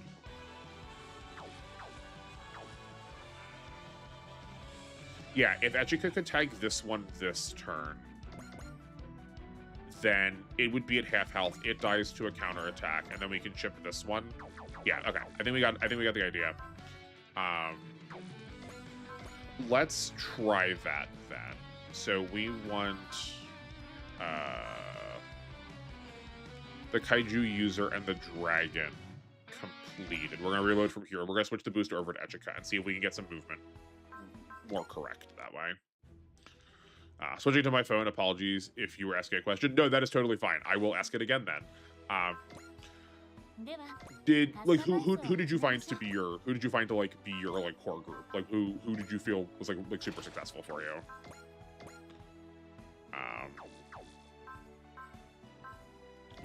I do still want the Kaiju piece on.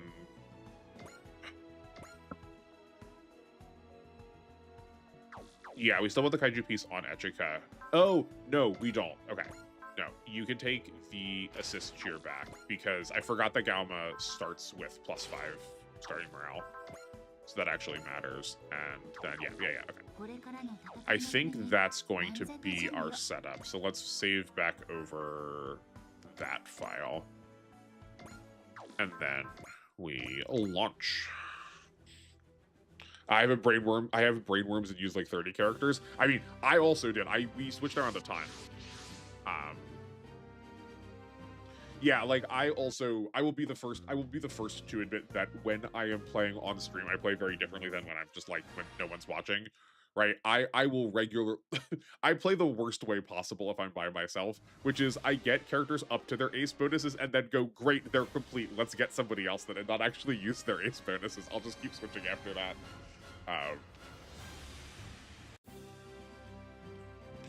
But like, just because you used a ton also doesn't mean like you didn't like have your favorites in there, right? Maybe there were still people that you were like, man, I wish I got to use them more, but I feel like I wanted to finish using. Like, I feel like I wanted to use a lot of these characters, but there was like still a character you wanted to go back to more, you know? Bester Dynazenon, Ad Night by Proxy, Arc, A Advent, and Strike Freedom. Yeah, that's you used a lot of the characters that I ended up using on my first run too. Yeah, so let's just get Echika up here. I'm going to move her 1 to the right. I think that will make the difference.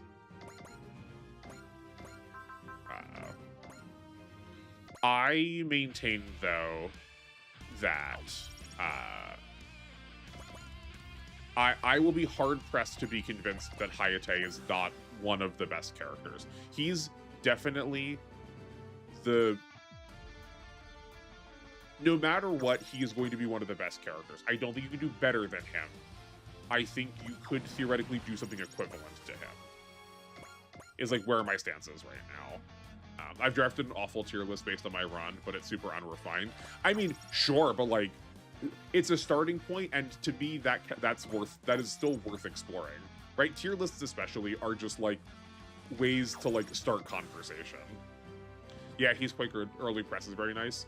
Well, yeah, I mean, well, as soon as he got press, I could make every single scenario a turn 1 clear. So that does feel very good, I would say.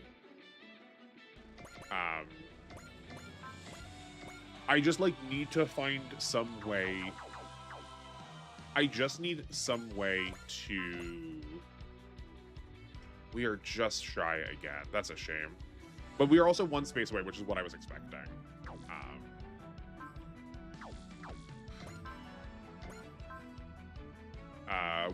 I just need some way to cost reduce spirits, and then we can also go infinite with Echika and him really early and really easily.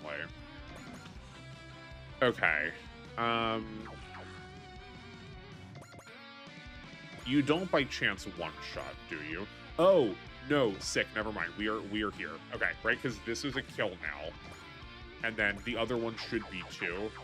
So we can save from this point. That's the full play. That's what's not done in the full playthrough. This is the before fork. This is the forked side of things. So yeah, we can save here. Just to make sure, in case they like do something weird with moving, we want to be able to like come back here. Okay, I think that does this. That means this side is also 1 turn faster. Irrespective to whether we got those crits during the Dinazanon portion with the Shalbandes at the very beginning, because we could have dropped it by 1 turn each. So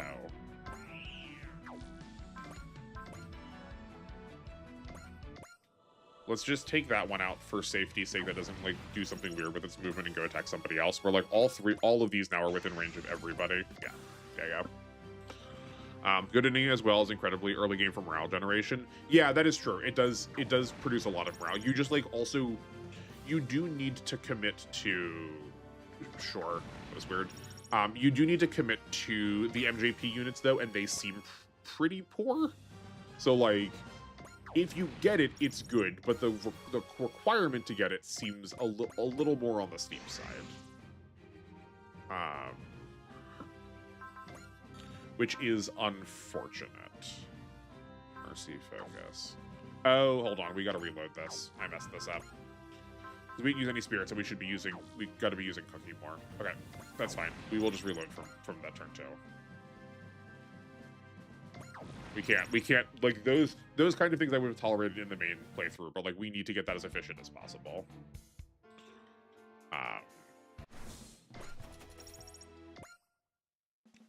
Where I guess we could theoretically have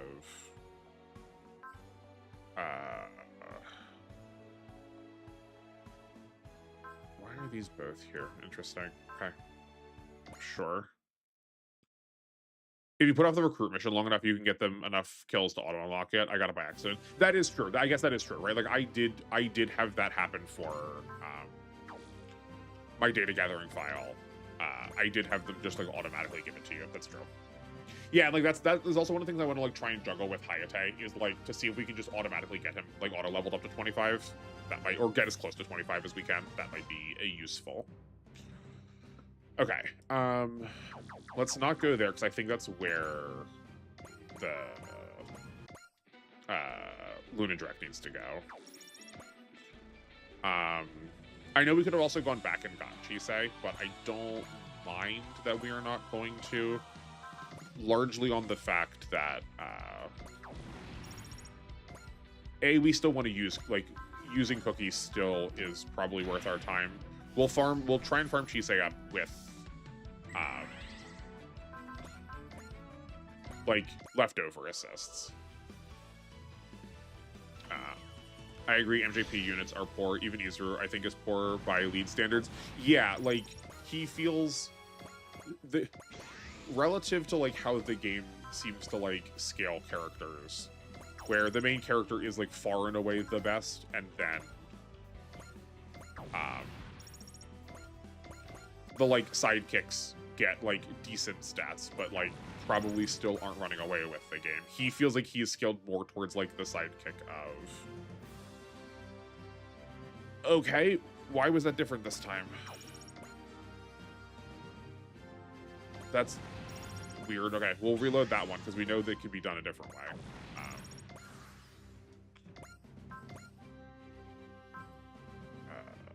This one, I believe. But yeah, he feels more like he is the sidekick, and there usually isn't a main character.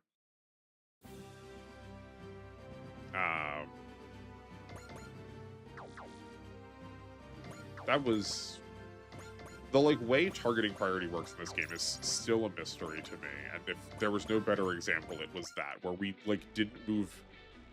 The character that got attacked didn't move, and like both of these characters were in the same position previously. We need both of these to go to the Dynazenon though, right? Because like Echica can't one-shot this Insector. Yeah, so I think we're probably fine going here. I guess this maybe blocks his path off slightly better, so let's try that. I also prefer using Cookie now just to get an extra turn, because we want more kills on Echica to try and get her up to Unity as fast as possible.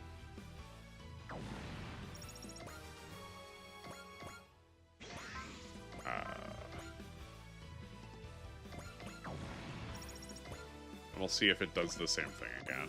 That does mean we are going to end up having an assist we're not putting onto her, but like we can put that onto whoever then, I guess.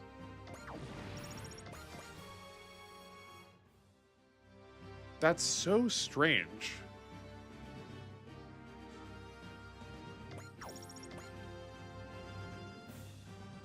Why are they crossing over now? You all saw that, right? Like, you saw that we did that in 2 turns before, and now we're doing it in 3. Good gracious. Okay, well, I guess we'll try killing this one and see if the other one is more cooperative. I don't know why that would be the case. I mean, like, the thing we're doing different is we're just, like, activating presses now. So, like, I don't know why it's seeing that and feeling the need to change the targeting. But Echica was still getting a level because we were still giving her 1 kill. Let's just try and kill a different one of these Insectors just to like change where numbers are going.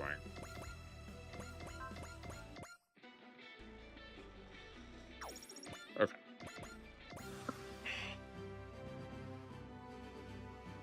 That's fine.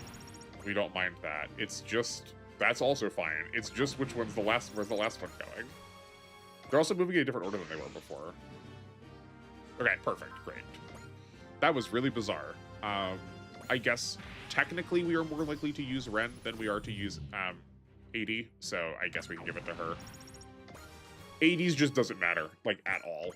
I seldom have ever felt the need to like use her during my first playthrough. Where like Crush we might need to use Crush to like get an extra, so like save a turn on a boss kill. Okay.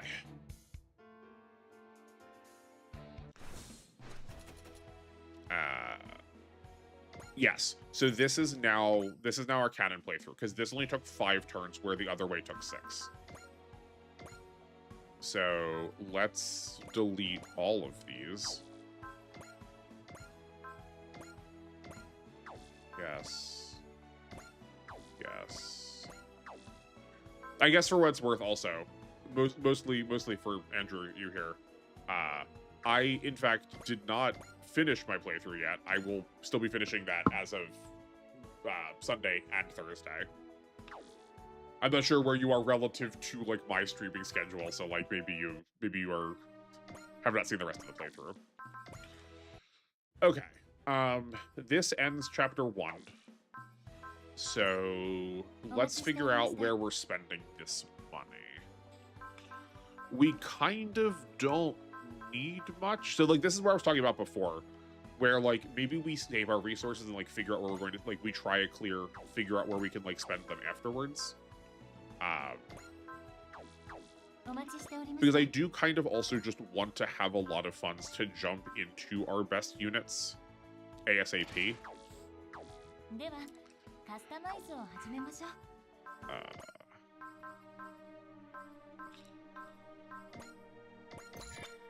guess we don't need to go all the way back for that.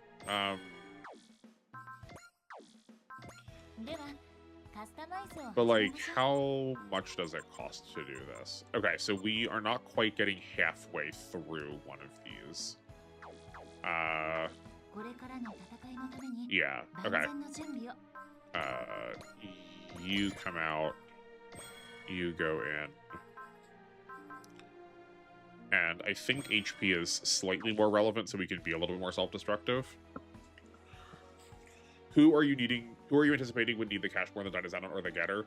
Like Hayate in the I don't remember how soon in we can get the Macross pilots. But like, yeah, like I don't know. I think I want to try and like, I don't have a problem with playing the scenario multiple times, trying to go through fast. Like, but like leaving my possibilities open so that I'm not spending on what I suspect should be right, and then like not having it for like if we're just short on damage or something.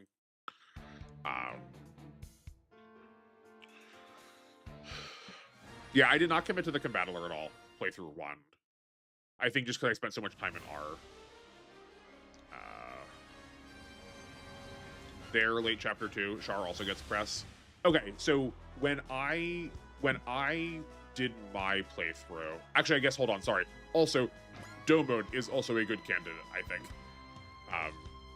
When I did my playthrough, I got Char in at the very end of chapter 5, but I also did what I thought were the Red Comet oriented stages. If you do the ones that are more Armor oriented, do you get Char earlier? And I guess also, if you know off the top of your head, if not, I can look it up. What level Char gets it? Because the reason I like Hayate so much is he gets it at level 25. Whereas a lot of other characters I'm seeing getting it like much later into the playthrough. And like 25 means we could be doing this like in chapter 3. Okay. Great. Now that we are back to like Canon Land, let's look at scenario 4. Okay. On turn 2, oh right, these two enemies are arriving behind us. They move. I have them moving on turn 1. That's probably not right. They need to be moving turn they arrive. Okay. So if we can have something here to prepare to take them out, that will matter. I'm wondering if we can try to ignore this turn 3. Like, I wonder if this will get forced or not.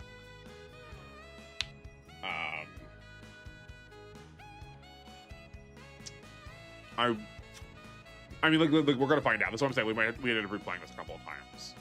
Because if we can just like skip this requirement, that would be ideal. If we can just like do it and not have to play through it. The 8 advent's also moving, so we should keep that in mind. Right, we're moving down to this tile. So, A, it can't be the one that's coming back here to deal with the Zomzazaz. But B, we sort of also get free reign with its motion up till that point. Okay. I'll switch back over here. You need a certain kill count on Armor, I believe, to get Char early. Okay. I believe Char also gets it around Hayate's level. That is good to know. Then we will. I'll take a peek into that after this chapter.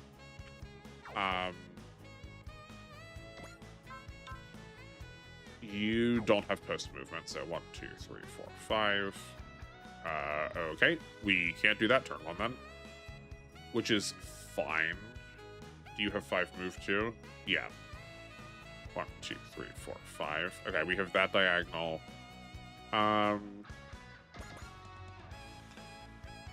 1, 2, 3, 4, 5, 6. Okay, so we could... The Dynazenon could maybe get in position to take out these Tauruses next on turn 2. I need to get this snapback this time. There. The Gazas, on the other hand, do have post-movement attacks. So that's what? They've got a reach of 9. 1, 2, 3, 4, 5, 6, 7, 8, 9. So if we're here, they can attack us. We just have to be ready for attacking at range 9. Oh, the Luminous also isn't here this turn. Or the Lunadirect isn't here this turn. Okay. It's 40 Amuro kills, and then recruiting him and Camille in part 2. Okay, okay. 40 might be a tall order. I mean, again, that could be like dependent on like getting that score auto scaled. I don't know if we know how the like score gets auto scaled yet.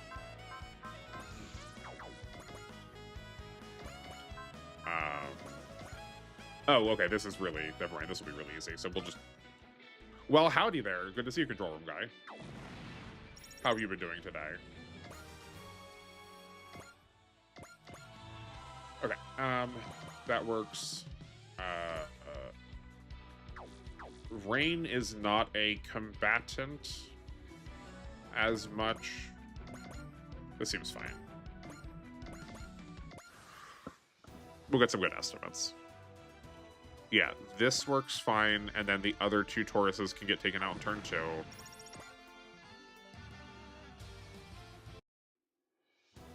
Okay, that's 1, 2, 3.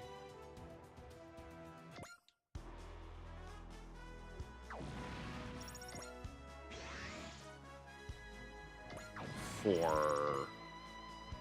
Okay, yeah, so the Zamzazaz still existed. Let's take that note now. It's not just turn 2, it's also 4 enemies remain.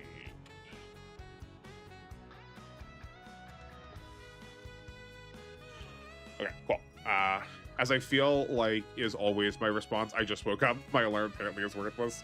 That is unfortunate. At least the thing that you're late to is like not like a thing you have to be responsible for. Better you're late here than like needing to go to work or like have an important meeting or something.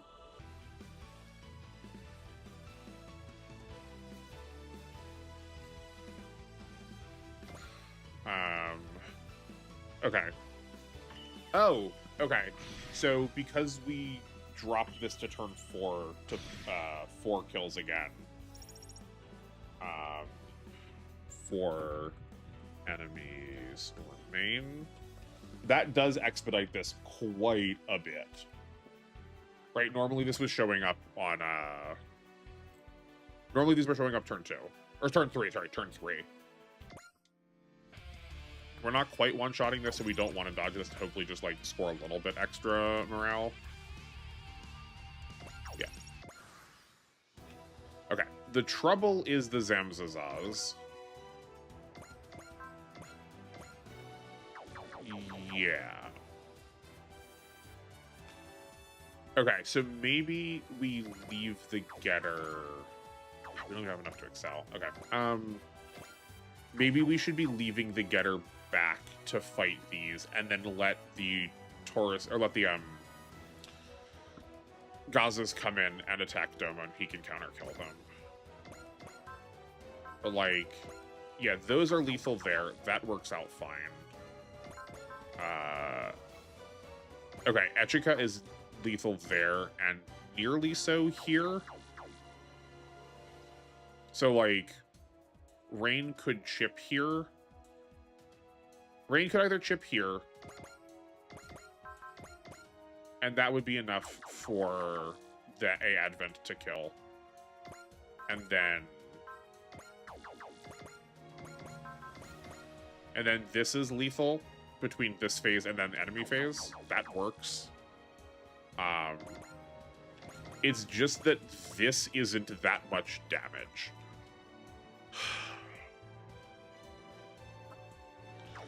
Okay, so what if instead... What if instead we leave the Dynazenon back? Right, because Domon... Yeah, okay. Yeah, I think that's the plan. Let's... Sure, right, that's the second time.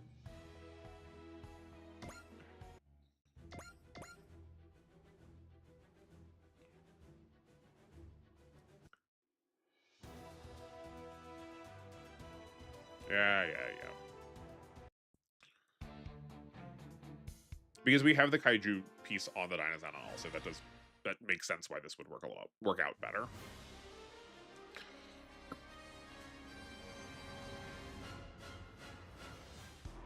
Alright, spirits. I guess that's probably not necessary. Like, we can make, that could be a small optimization we could make. Two is, we don't actually need to use the Excel on the A advent. If we're moving forward like this, we're probably going to get these kills without its help.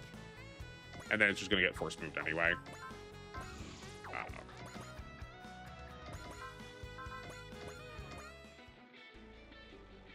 But we're going to get them slightly later now because we don't have the kill coming from the Dynazenon on the Taurus at the top. That's fine. I am going to bring... Hold on, they're arriving here. What's your reach? It's... We don't have Ultimate Bullseye yet. So we have Beam and Aginata. It's a reach of 9.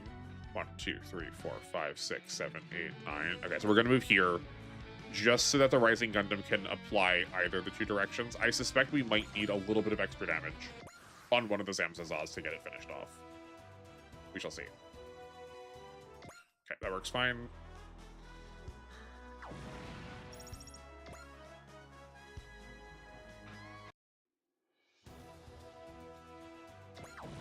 Okay, that spawned the Zamzazas. Oh. Why didn't you attack?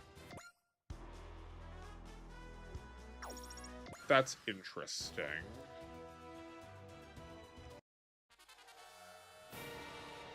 Okay, so it's also not on turn 3. It is one turn after the previous reinforcements that these are showing up.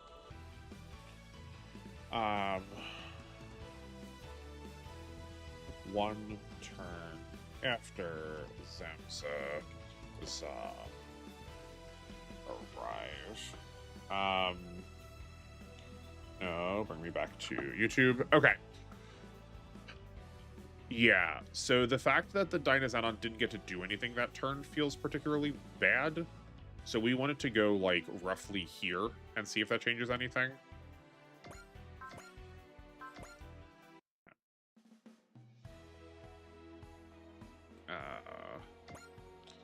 Some digging shows me Char gets press at 30 as opposed to high 25, I think. Okay. I mean, that's decently close enough. That's decently close enough that it is definitely worth considering. Depending on how easy it is to, like, get Amuro up to those 40 kills. Do you have a resource of your own, or are you just looking at the Akarasu stats?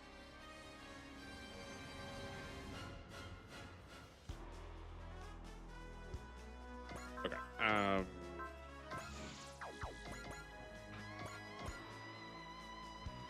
Oh, right, yeah, we still don't need that. That's fine. Okay, so we want to go here with the Dynazenon, because that's where the Zamzazas were ending, and we'll see if that changes things. 1, 2, 3. So we want to be...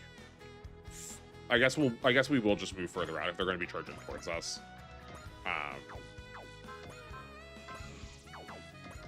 Because we want them to not attack Rain, not because we want to keep her safe, but she's going to chip for less damage. Akarasu and cross-referencing with stuff I found on the Japanese wiki. Okay, cool. Well, I mean, like, doesn't Akarasu just translate the Japanese wiki? Like, doesn't that ultimately end up being the same thing?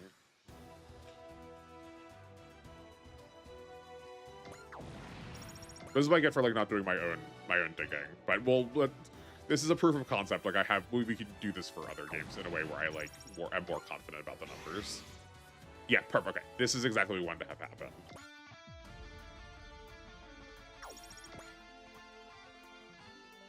sometimes, but they've still got it wrong for why. Yeah, no, I know very much so. Like, one of the things, like, we found a couple of mistakes already here.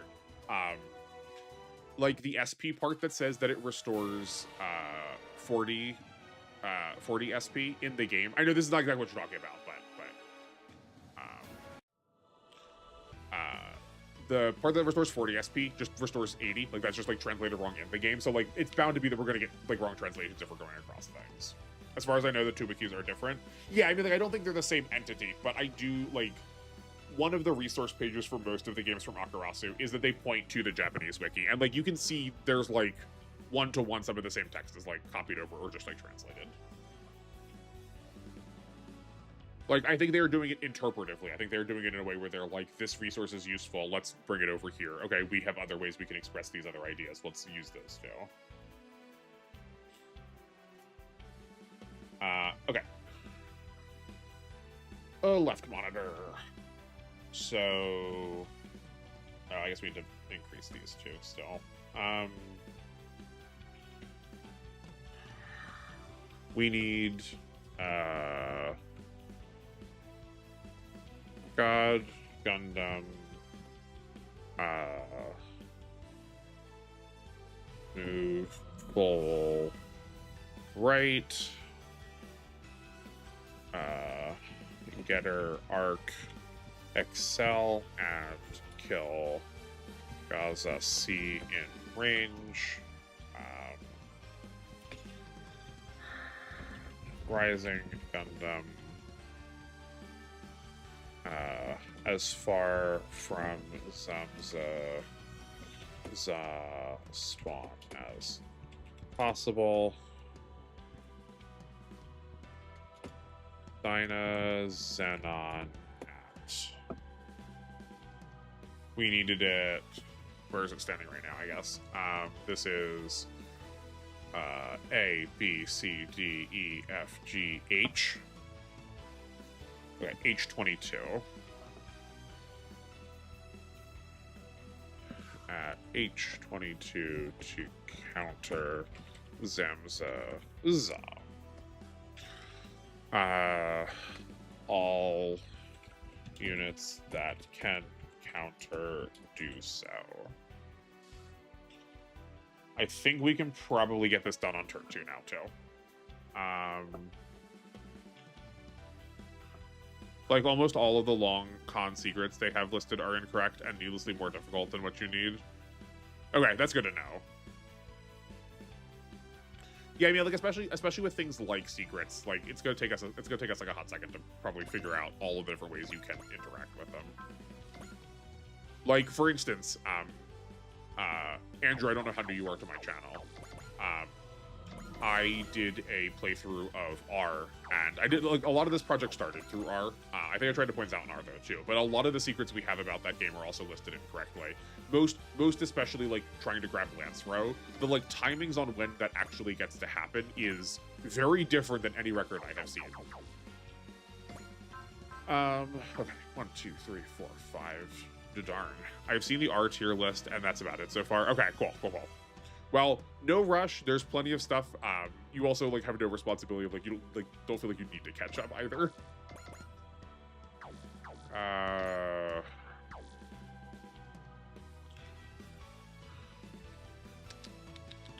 Okay. Let's save. Let's fork this. So here's the trouble with this positioning, is that 2 of them are in range 4 kills from Domon, but the third one is not. We could chip with the Rising Gundam, and that would potentially save it. The trouble is, that's also probably going to incentivize them to attack her. Oh, no, I'm right. Actually, I should have just looked, because that's also going to be lethal. We can then have the A Advent move in. But I think these Lumini are going to require us... Oh, wait, I forgot that we have Hero. Hold on. I feel like these Luminuses are going to require us to go to turn 2 with them, but we shall see. And then, obviously, these are going to die to the Dyna Xenon pretty easily. it'll just be a matter of like where we can move them to make that happen. Okay, so let's take Domon up here because this is going to like this. These are definitely locked in. I want to take this one out the most to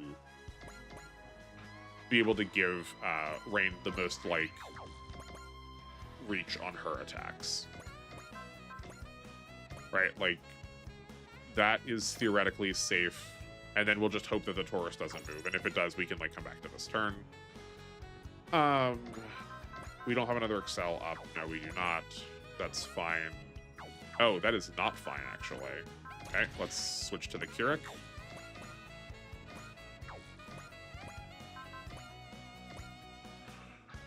Okay, it's good that we can hit this way, but that's also leaving one of these fully unattacked.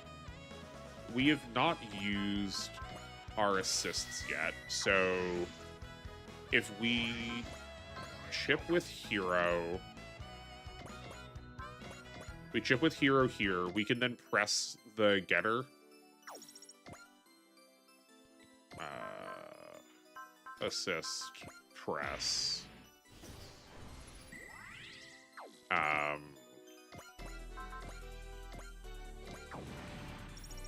Right, and then we have enough to weaken both of these two now, I think. We can Thunder Bomber. Oh, that's also just a kill. That's even better. Okay, great. I do see why people suggest using him early on. Oh, that was also poorly done because we could have gotten a support attack. Okay, hold on. We're going to reload that just for safety's sake.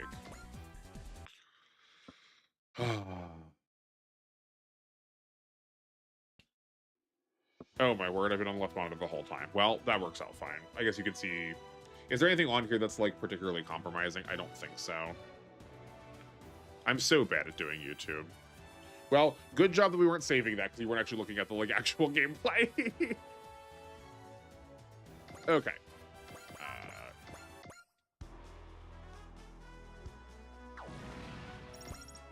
Go there. 1, 2, 3. Here, focus.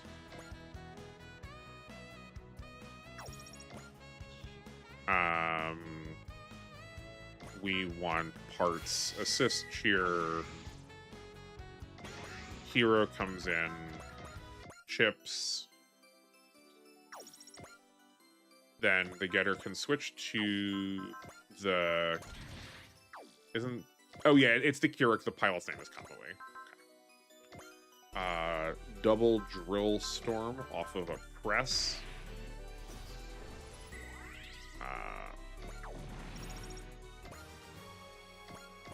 Right, but he has a support attack now, so, like... Oh, no, okay, no, it didn't matter. It didn't matter. Well, I'm still glad I went back just to feel confident about that. Okay, the Dynazenon can kill here.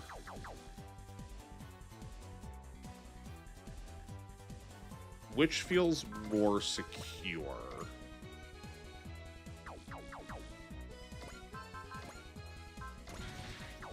Okay. Etrica chips here, or can do damage here. Cross can then also come in and do damage here, and then this is practically lethal. So next turn anyone can, or it can die to whoever it's attacking.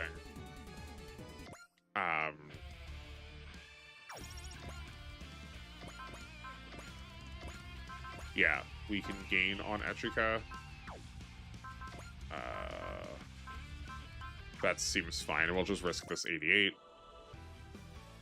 Right, we'll need to do some of those like random hits to actually make this happen. Okay. This is just lethal, and then that's another press off of Cookie we can give to the Dynazenon to make sure that these Zamzazas die, and make sure that they don't go for like Rain. We can go here for a burst missile, and then I guess we wouldn't need to, but we did have access to... Oh no, we don't have the full burst yet. We don't have the full burst yet, but this works out fine. And then the only problem is just making sure that, hoping that this one attacks him. Okay. I believe that has saved us a turn.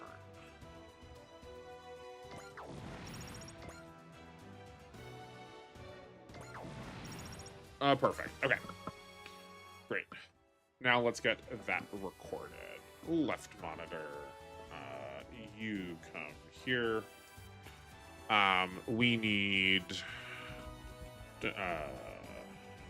God. Gundam. Moves up to Taurus's. Attacks left one. Rising. Gundam attacks bottom Taurus.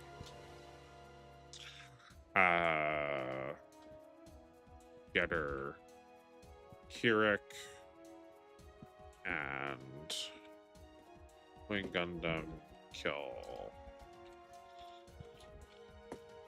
right Luminous.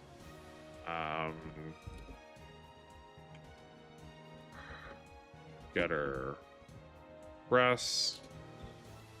Getter Arc kills left Luminous.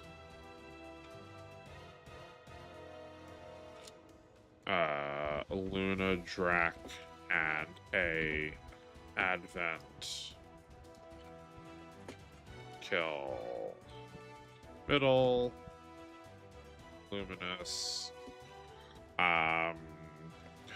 Dinah kills both Zemza Za with press. God Gundam counter kills both Taurus. Okay.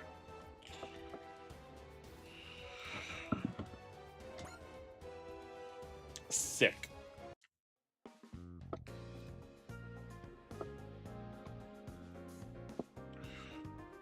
Where does that put us for turn count now? We've just added 2, I think.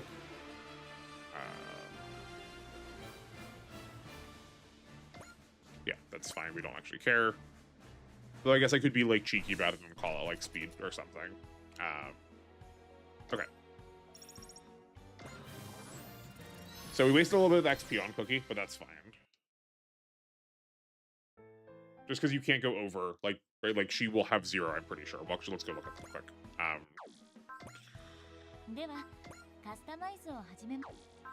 Sign assists. Yeah.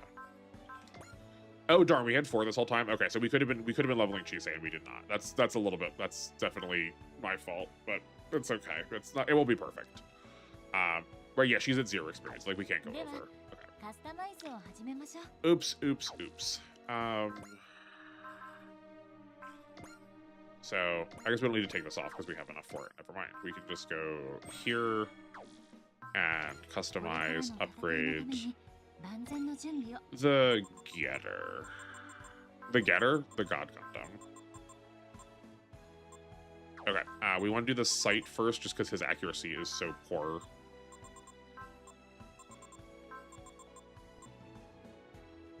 Yeah. I think that is the play. We can finish him off during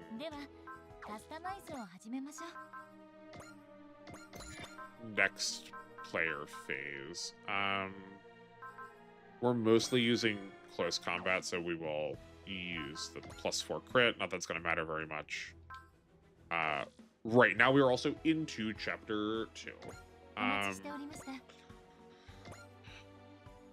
Alright, what are we working with here? Magnetic coating and the repair kit. Okay. I am pro... The Luna Drac is slightly more mobile, so I don't mind giving it the magnetic coating to, like, maybe get some dodges in. And we can give the Dyna Xenon the repair kit. Because Domon already has Persist to start, that feels a little bit less relevant. It might need to go on the Getter Arc, but we shall see. Okay. Oh, right, no, we have pilot stuff we can do, too.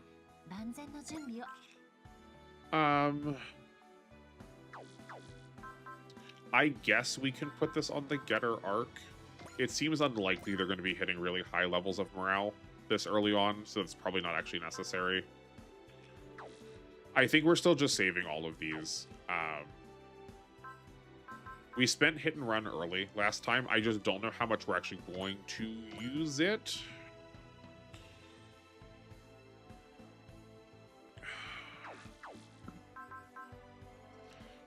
It might matter on Galma.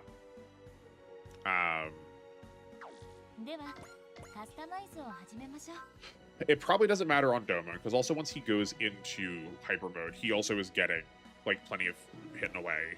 Sorry, move and fire weapons. Rain's probably not going to be long term.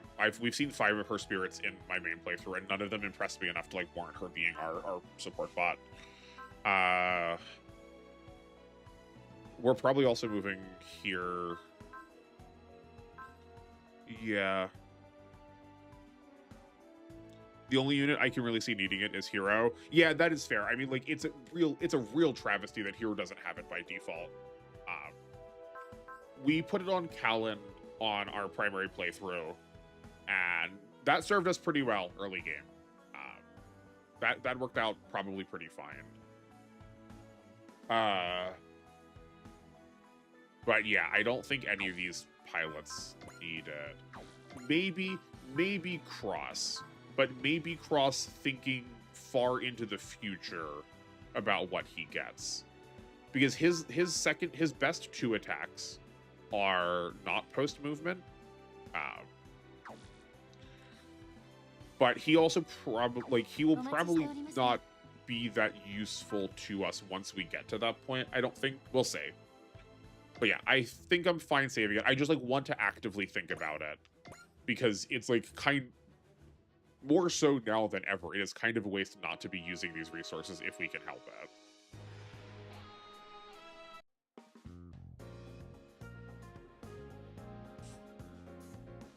What are we at?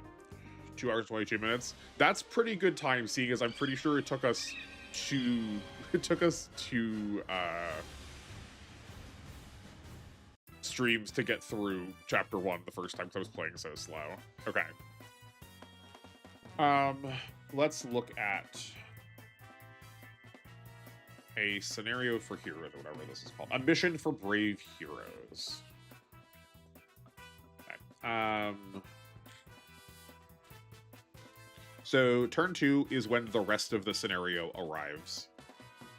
That's when all of our pilots show up, and the rest of the enemy reinforcements. I have it just as 2 and 3, but the Gante's not here right now, so surely it is the Gante also. I think this is going to end up being a slow one, simply on the fact that everything is really far away from us. They all are active immediately. Okay. No, switch off this first. And then we switch back. They are all active immediately. It's just a matter of, like, we are now actually under the penalty of hard mode, so we shall see. I do have a suspicion that if we kill some stuff, we are probably going to see, we're going to see those reinforcements show up sooner. So let's save over. Oh, we never actually saved after that. Well, that's a mistake. Okay, we'll create a new save then. That's fine.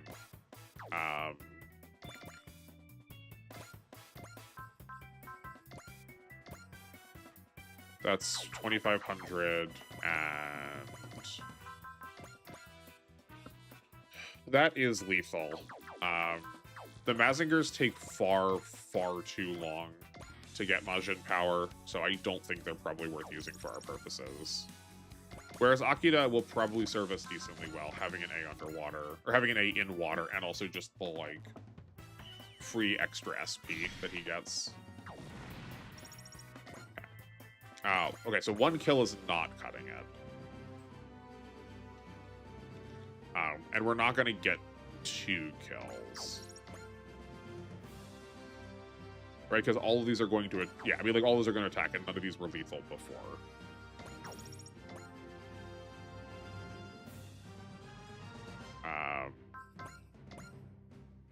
Yeah, we'll get the, we could have gotten the Go Gun, potentially. Okay, that works out fine. Everything else is showing up now. Yeah. I found great extremely lackluster in this. Even Kaiser and Emperor were just good in my experience. Yeah, I would say that is, like, probably roughly my assessment of them too. Again, largely because Majin Power is so late. You get it so late, and I don't understand why. Oh, right, we also don't get the benefit of all that SP that all that SP that we had. So we're going to be, like, hobbling along now.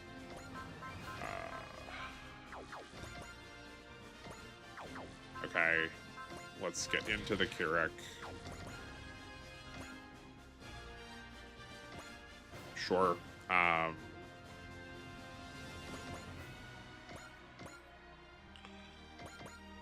I guess we are just going to full send and hope that that is the correct play.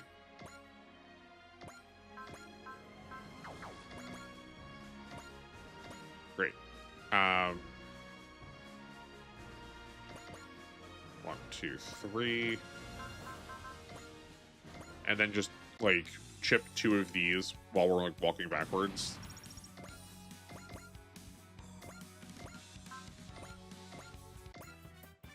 And then we have some defensive spirits on these two to save them from these next incoming attacks.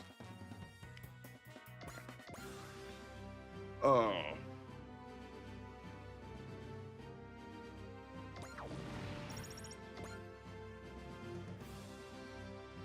The trouble is just that all of our units are so far away from... Like, the starting positions are so far away from, like, anything else that matters. It's going to be hard to, like, get this done effectively. And these combined beasts are alarmingly efficient defensively. Okay. Domon, I would like to give something to. The Dynazenon still works here. Let's give it a bullseye.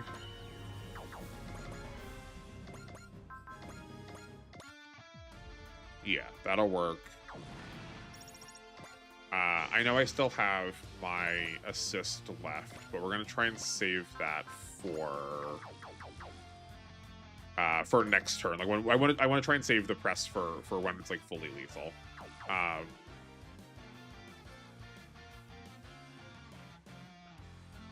Okay, we can move the A Advent forward. Can Tetsuya do anything from, like, this position? I mean, yeah, he could attack this, but then Akira's not going to be doing anything. I'm just trying to figure out if there's, like, a way we can use either of these two at the same time. Well, and then also, like, have them in range for the A Advent to, like, be able to recover them both, you know?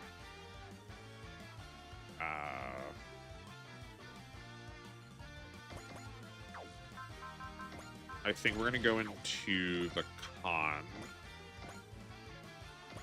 No, we were actually just short there, too. Okay. Wait, hold on. 1, 2, 3, 4, 5. 1, 2, 3. No, we're still out. Okay.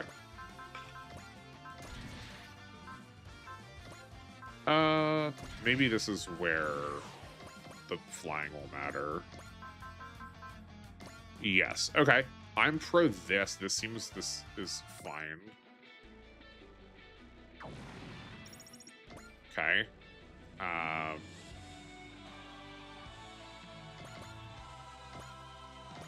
Yeah, well, we're just gonna do that. Nope. There. Oh, wait, no, hold on. They have the recovery part now, don't they? Yeah, hold on. That was definitely wrong. Yeah, I got it now.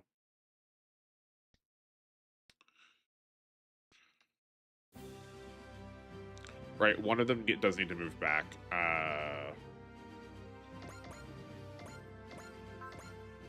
Let's do this. This spends more of Akira's SP, or energy. Also putting him at a higher level, so the resupply is going to be even better. Which we obviously can't. Yeah, we can't do it this turn, so I guess we still could have done that. We could have done that the same way last time. That's fine. I am used to how our ending conditions have been for the other playthrough, where we can resupply post movement.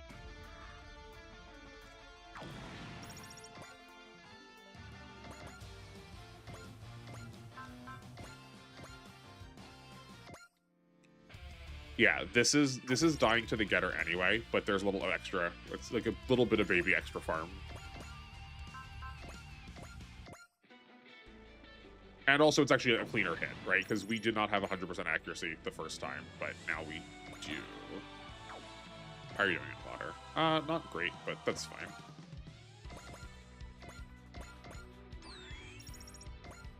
But, like, here's where probably could have, instead of getting that extra HP. Oh, yikes. Okay, that's fine. I guess that's what we'll do. We could have had the, like, extra repairing from inside the A advent selected. Tomahawk it'll be.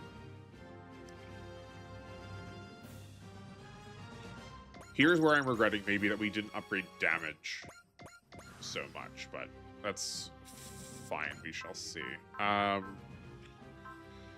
Okay.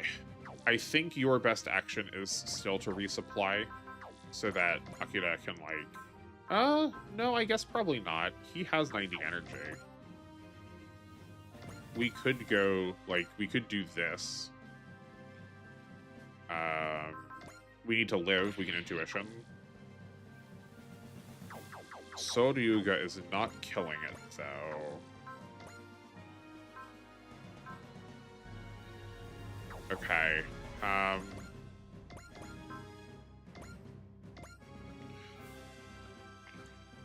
I suppose we just risk this?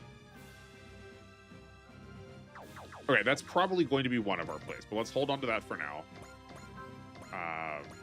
How about here? That's much less good. Okay, no, so we can get a kill off of this Combined Beast onto Domon.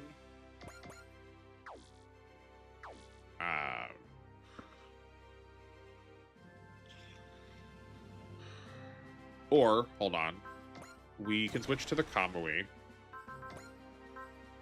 Just because it has a C in the water doesn't mean we can't pull a support attack from it in a way that matters. Right, we need to take a dip. This is now lethal. Okay, so that's good. We can repair with rain first to keep it safe.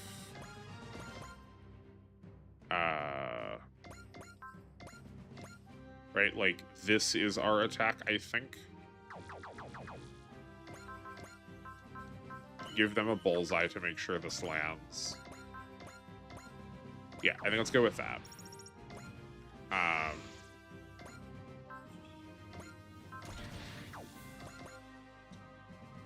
Then we have the Lunadrak, the God Gundam, and the Dynazenon all combined together for this kill. Though we don't have the bullseye anymore.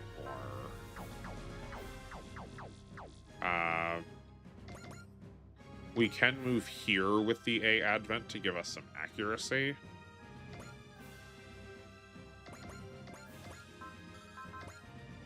Not a lot, but it's something. I guess we can flash. Okay. Then Domon gets this kill.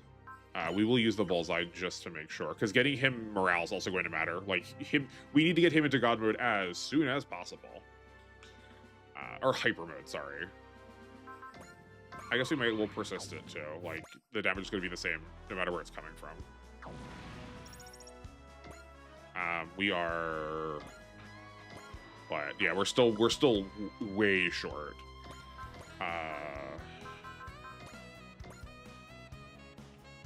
Yeah, that is unfortunate.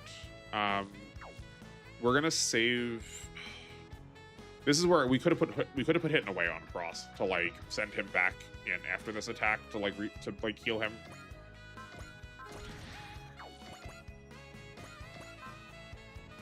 We don't have enough morale for that, but also Gracious, do we still take damage in the water? Holy cow.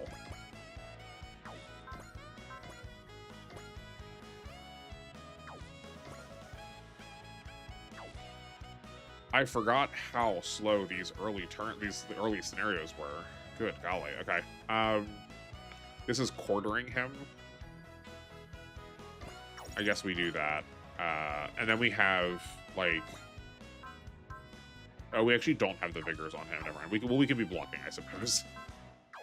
How much is Tetsuya at now? Yeah, he's fine.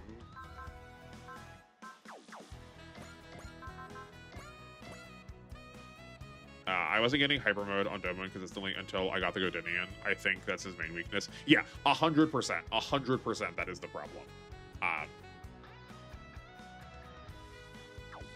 Yeah, especially because like we're not getting we're not getting the free chip of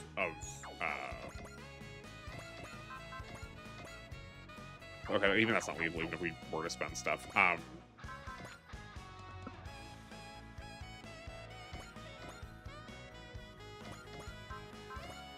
Because we're not getting the extra morale from like the passive bonuses to morale. It's a real bugger.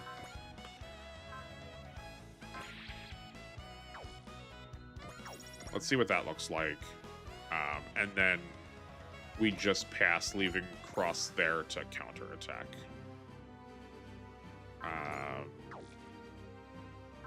I think this has already gone wrong, but no, we can do here.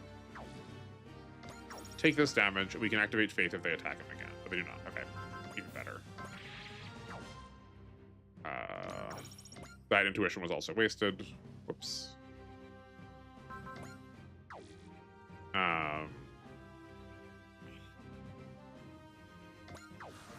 Yeah, okay. 5 turns. Good gracious. So we hope we can kill this turn, but I don't know if we're gonna get to.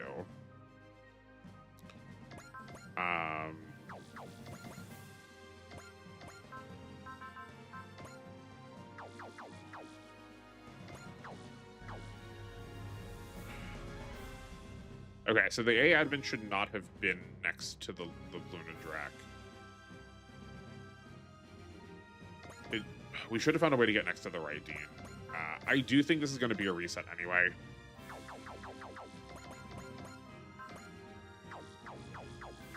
Okay. What if we go like this? That's putting us to... Oh, that's not even getting us to God mode yet. But who else is doing like actual real damage? Okay. Do we have a bullseye? We do not. We do have a focus.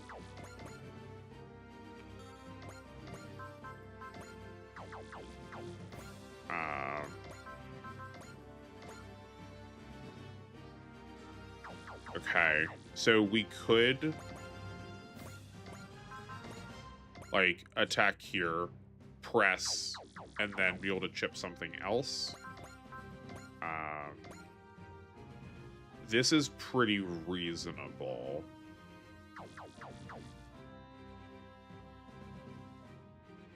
Okay, let's try everything I just said.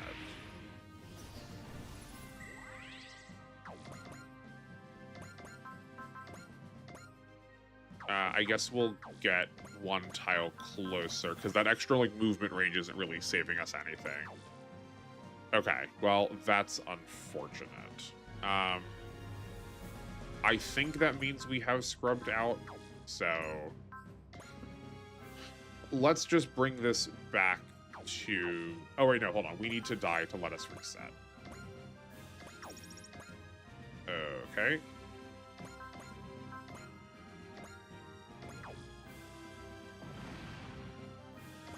Okay, that's fine. We're gonna let this kill us so that we can get a reset back to intermission, and then just obviously not, like, keep it. What are actual loss conditions? Gracious.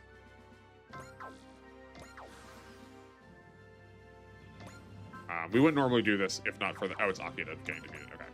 If not for the fact that we just, like, forgot to save.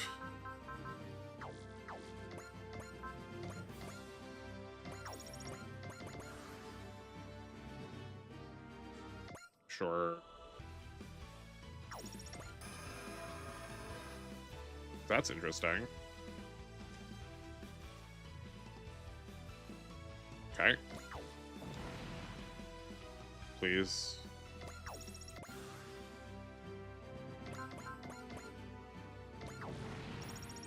Oh, Lord. Just kill me! Okay. We want to make sure we're doing this in a way... No. Back to intermission. I don't want to save the resources. Okay. Save now. And let's clear out the rest of these. Yes. Yes. Okay. We need to change our STG memory around.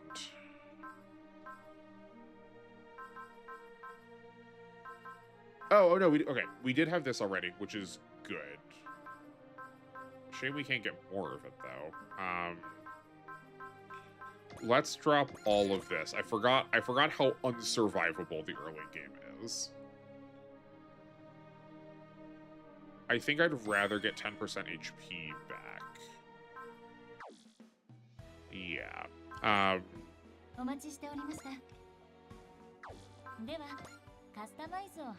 I know that this is, like, slightly overreactive, but I kind of think I do want to burn the hit and run on Cross. Because we kind of want him sitting in place a lot to be able to get the support attacks. And then, like, jump back out. You know?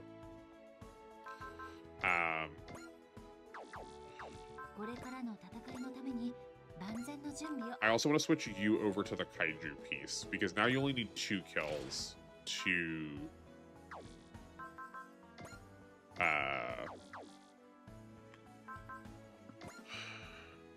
They only need 2 kills to, like, actually get to hyper mode.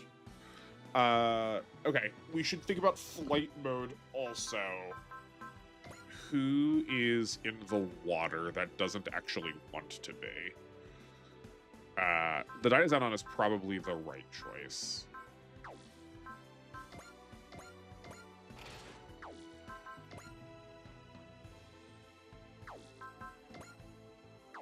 Right, because it had a B in the air? Yeah.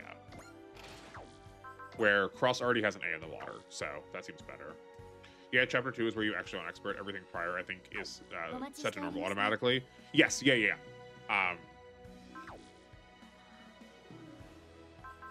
Yeah, which is why I like hemmed and hawed at the beginning about actually using the, like, ability to buy things from the shop at that, or like upgrade at that point. But like I said, the other LTC I'm comparing against did do it, so like we'll at least stay consistent that way. Yeah, I just wish the game had, like, actually, like, told you that at the beginning of it. But when I was recording, like, when I've been recording data for this, the, like, database of what all of the pilots, like, what all the enemy pilots' stats are at is also just, like, so wonky because of that exact reason. I think it's not even just that they're set at normal. I believe it is its own unique setting, that it is a difficulty between beginner and normal. They have like just lower parameters than they should comparatively. I think it's because of the demo. Yes, yeah. I do understand how we got there. I just wish the game like told you that when you were joining, like when you were starting it. But as far as I can tell, there are 5 different instances of enemies. There is, and only one of them exists for Luminuses so far that we've seen. One of them is they're like the first time you fight them, right? So like these Gloams have lower stats than every other Gloam you're going to see in the game, and not counting the upgrade levels. Like I'm talking about this outside the context of upgrade levels. This is like one of the things that tilts me the most, is that this game has the way of showing you this information and then just does it outside of the upgrade levels, right? Like future Glooms will have an upgrade level at 80%, and it will also just have like 100 more armor, 10 more mobility, and 10 more sight. So there's the first encounter ones. There is the like default ones. There is the boss version. There is the showed up in a relic mission, because the relic mission ones also have different stats, and there was also the it's a former boss but has now been made a generic. So like not every unit gets every version, right?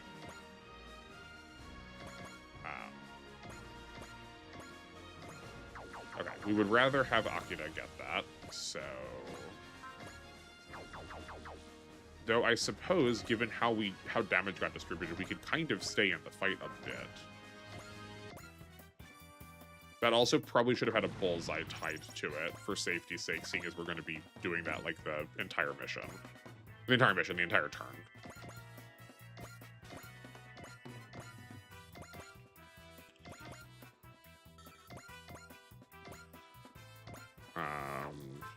Transform into the Keurig.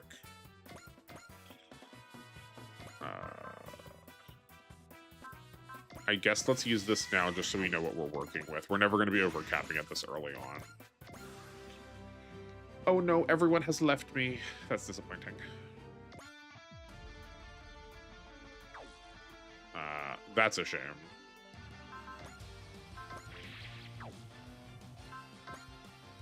Counter Great Typhoon. Yeah, if the Great Typhoon had the same defense down properties as the Rust Tornado, I would be like way happier to use it. Okay, well. This is clearly not the right start. I don't know what we did differently here.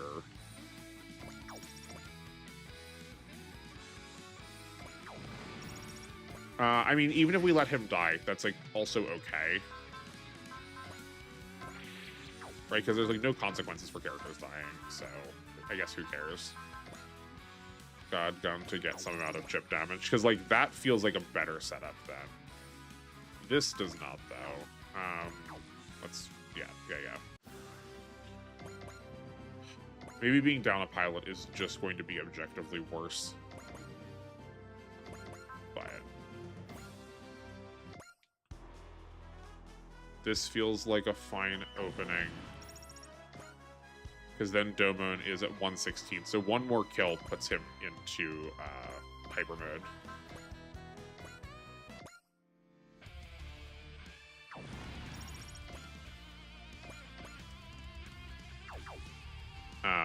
Pull Akira back. Okay, here, and then Rain can heal him from the side. Right, go here. We also heal so little now.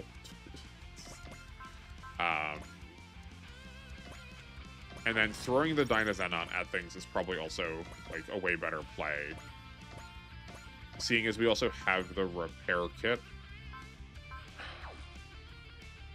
See, as we have the repair kit on them, so they can like also just they're going to eat a lot. They'll eat a lot more combat up that way. Yeah, and then we switch back to the Getter 3 after this is over. I gotta remember to use the fact that the Getter can transform after its like turns over. A lot more. Okay, cool. We will persist that.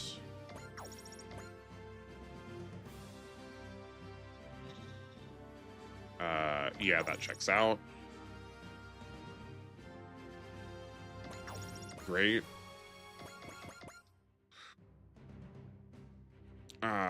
Spirits. We can flash that attack. And we have a bullseye up if we need it. We only have the penetrators right now. That's a shame. Okay. So we want Domon to get the press. Because this will put him into hyper mode, so we can like actually get some stuff done with him. Let's bring him into the air. He probably doesn't need... Oh, no, he will need a support attack. Oh, that's a real shame. Okay. Guess you can get a support attack off of Rain. That's also still not lethal. You take this repair kit. We're definitely doing that. Echika can, like, attack here. Put this at, that's 2170. That's not actually lethal.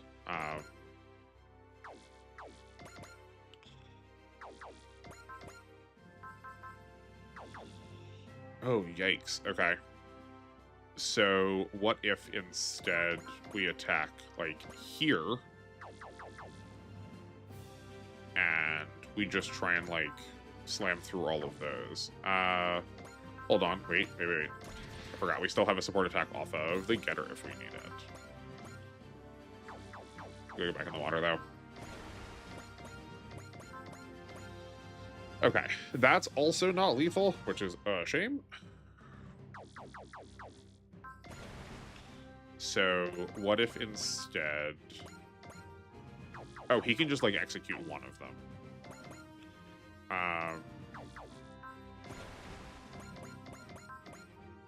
So, like, what if we did this? And... we go Soryuga. Right? Well, intuition. Yeah. Cool.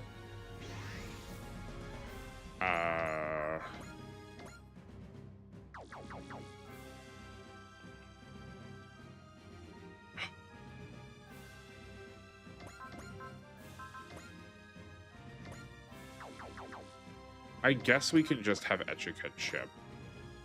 Oh, right, no, but it wasn't enough damage. It wasn't enough damage was the trouble. Okay, so what if we are in the Getter? That would be enough damage. Okay, so let's move forward so that if we can get attacked a second time, we can actually, like, use that bullseye. Okay, we can... Does Rain have healing yet? No, she does not. That's okay, though. Okay, so now we can go here. We need a bullseye. We are pressed. This will put us into hyper mode. There we go. Okay. Don't be like me and ignore Getter Con until the forced underwater scenarios. Oh yeah, no. I used the Getter for the very beginning and the very end of my play, or the very end of the part we're using now. And I primarily had the Getter as the Getter Con for the beginning of the game. So, like, yeah, don't you worry. I will be liberal use of the fish boy.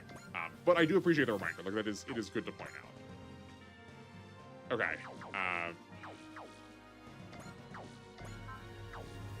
So we can have the Dynazenon move forward. attack here. Yeah, then we can press... I know I said about, like, using this on the turn we were going to end, but I think this makes the most sense to me. Go here.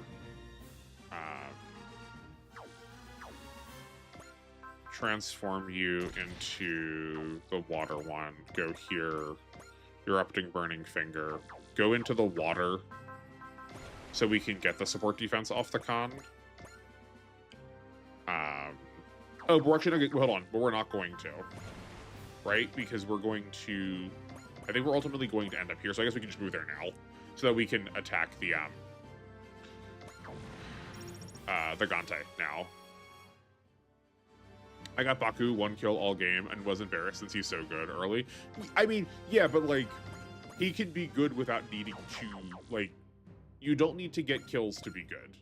Right, you can provide a lot of support or like a lot of utility without like having kills to your credit. In the way that like lots of characters are good at being SP bots, and like you're not going to see them getting kills is they're never going to get kills to support the fact that they're never going to be getting the kills that make it look like they're doing something meaningful, even though their like SP that they're providing is like actually very important. I'd rather attack here and then... Yeah, then if we need to, we can use Intuition next turn. Okay. I want to get Rain forward more so we can use support attacks off of her next turn. And then... I guess, actually, hold on. How is this looking? No, we can save that for next turn. We need to chip the Gante because he's, like, actually really tanky. I think we probably do this in 5 turns, which is so long. It feels like it's so long.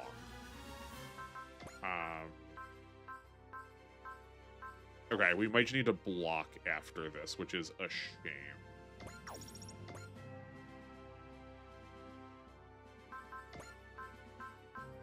Yeah, or we just die. Okay, well, just try and evade it. That's fine. We don't need characters to survive for it to be a good clear, I guess. We can resupply the Raideen.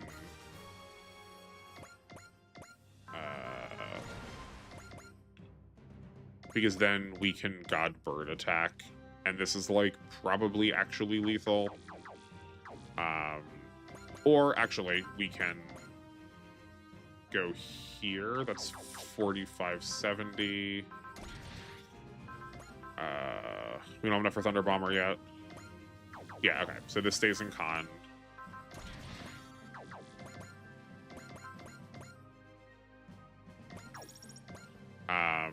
Because then I can get a support attack off of... that's not good.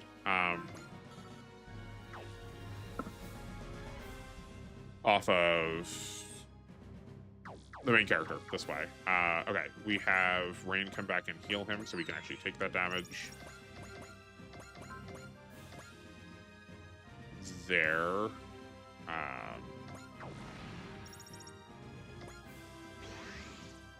And then Domon gets this kill. Oh boy, that was really messy. I guess also, hold on, we should use an assist. Sure. Unfortunately, we don't get a 3, but that's okay. Yeah, I don't know how to write down that one. Because I feel like there's maybe a better way to do that. But this is the part where I'm like, I don't know how I want to do this on stream. Right? Because that was way sloppier, given the fact that we didn't have extra damage. Where having extra damage would have made a really big difference there. But...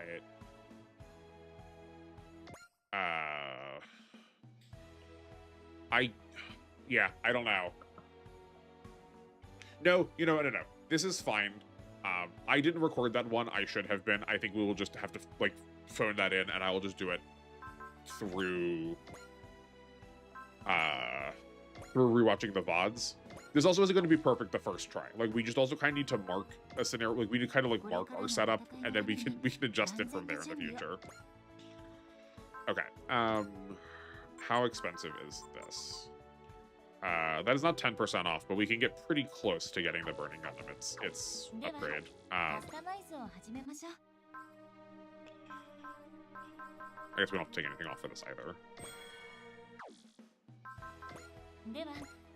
But like, did we put points in anything else? No. Okay. Oh yeah, right. So we could have done this slightly differently had we got that money saved from Echica until if we waited until getting that SDG memory point. Like, this could be done now. And it's fine that it's not. Oh, actually, hold on. We might do that anyway. Right? Because going up to E, I'm sure gives us these things. Yeah.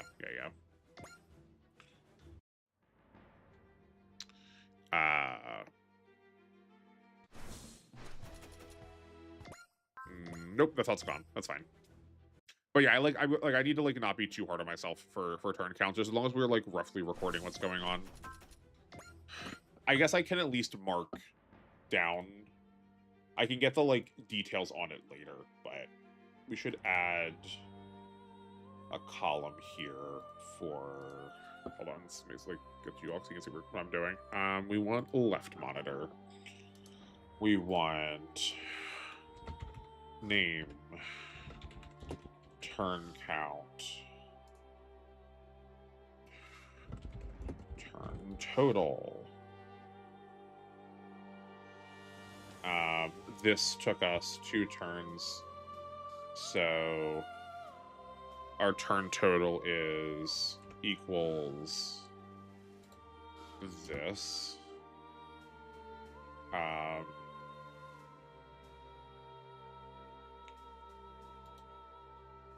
This took us 2 turns. This took us 3 turns. This took us 2 turns. This took us 2 turns. This took us 5. Gracious. So here, this is plus. There's probably like a better operational for like everything here or back, right? So this is what? B2. Why is it?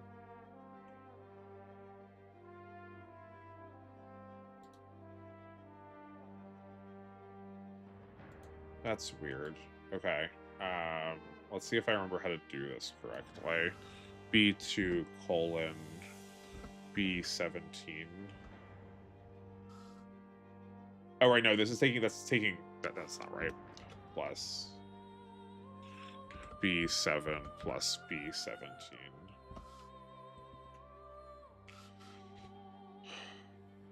This would probably... That did not do at all what I wanted to do. Is this Control-Shift-V? No, that copies the value. That's not right. Don't do that. Oh, right, because I didn't lock any of these.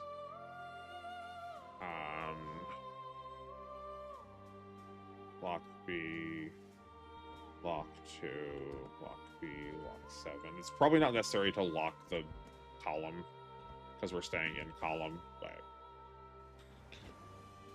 there's definitely got to be a better way to do this. If anyone is watching and you are like cringing at my inability to use spreadsheets, I will gladly take the constructive feedback. B lock 19.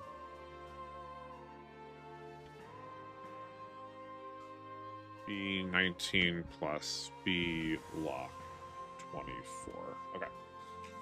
So we should be at 16 now. Let's check to make sure that still remains true over here. I guess we don't need to read all that. We can just skip it.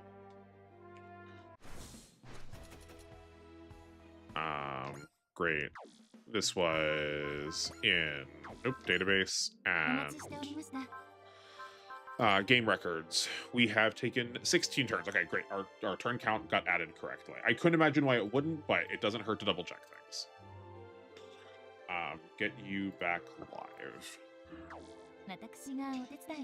Okay. What else? Oh, this unlocks relics for us. I'm not opposed to using relics. I don't think the relic missions are actually going to be that much of a detriment. They reward so much XP that while they are going to add turn counts by doing them, I suspect they're probably doing them correctly, doing it well, is probably going to cut turn counts for us in the future. Like, we're not going to do them now. I think we generally speaking need to outlevel them first, unless I can like figure out specifically that we want that part. Or we can like if we can find a way to clear them in one turn. They give so much XP that I think that they'll be worth it. Absolutely, you can 1 to 2 turn most of them, and the rewards are nuts. Yeah. Generally speaking, when we were doing them, we did 1 to 2 turn them. I'm just like more hesitant about them because I deliberately in my first playthrough, when I was using them, I was at first resistant to using them at all because I wanted to make the game as hard as possible. So I just didn't use the relics until much later. So I don't know how difficult they scale relative to us now, you know. But I guess we'll take a look at that right now. Oh, I keep messing this up because we actually had we had more funds, right? Oh no, we did not. The extra cost decrease from mech upgrades is not yet. So okay, no, we didn't waste money. That's fine. The first gold mission in particular is a huge opportunity to overlevel anyone you want to. Yeah, I do remember the gold missions being like a really valuable for our character growth. Okay. Plus up the energy, activate the spirit command spirit when hyper mode ability is triggered. That is exactly what we're looking for. That's that early plus 10 morale is, I suspect, going to be really impactful. We're also going to equip 5 people now, so we definitely need to get Mari in here.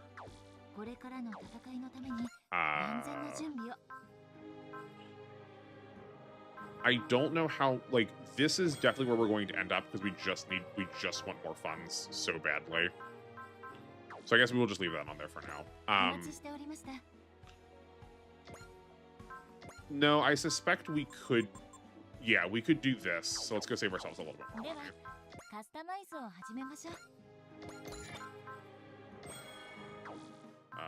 Customize, upgrade. Okay.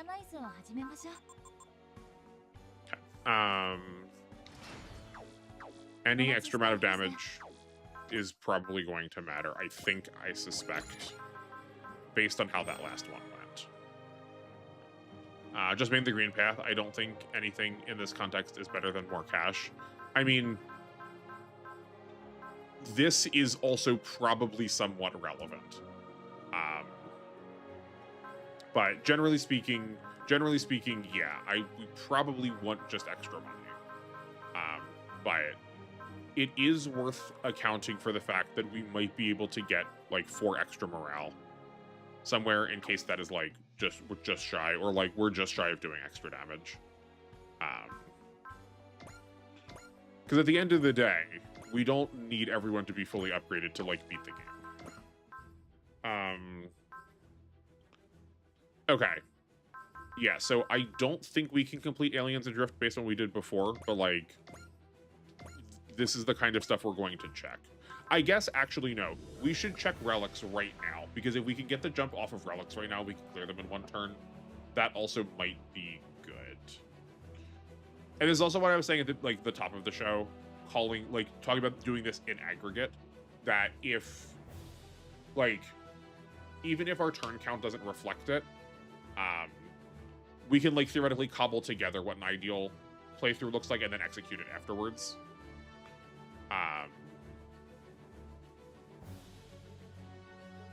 Yeah. So the Relic of, actually here, I'll have to describe it. You can just look at it. The Relic of Gales is the one where you have to try and get through a line of meat and then get back and kill one specific enemy. This feels a little bit tough based on how we are right now, but we could maybe try that one. Lightning is we need to destroy a specific target, which is just the one in the middle.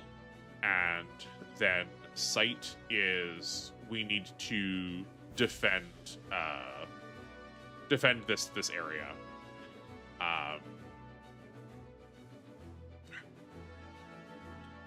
I guess we should look at Aliens Adrift first. We should look at the main mission first, because theoretically we want to be doing only main missions if we can help it. Let's see how bad Aliens Adrift is, and that may also inform what we need, like what we need to get, what we need to do.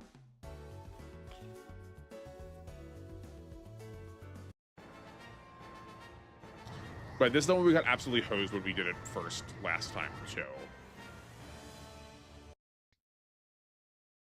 I have really high hopes for Domon because he has a counter attack. He has an attack that gives counter.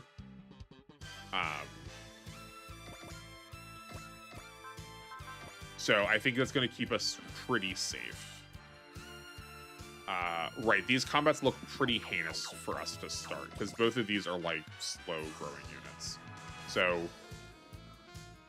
I guess, actually, sorry, hold on. Let's go back to somebody so we're not, like, moving the screen around so much.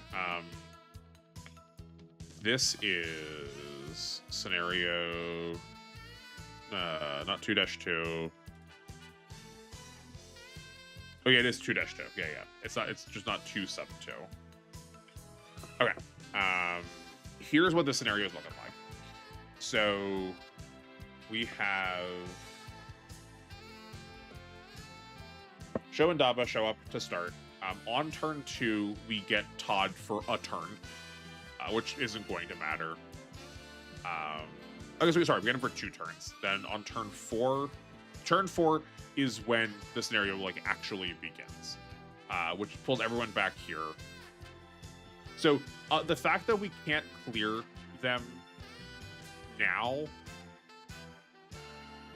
is a really big downside, but I don't think there's any world where we're going to be able to scale up enough such that we can get that clear anyway. This is going to be like artificially adding a really huge turn count.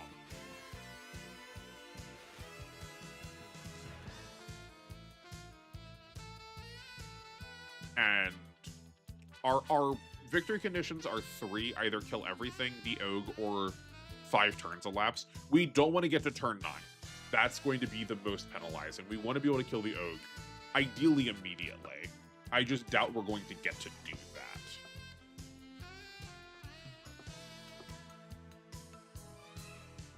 that. Okay. These insectors also don't stay, so there's like practically no reason to do any of this, which is a shame. This is just wasting time.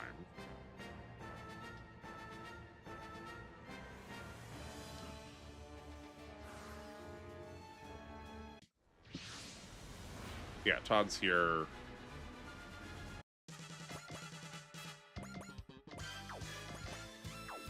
Todd's not going to be here.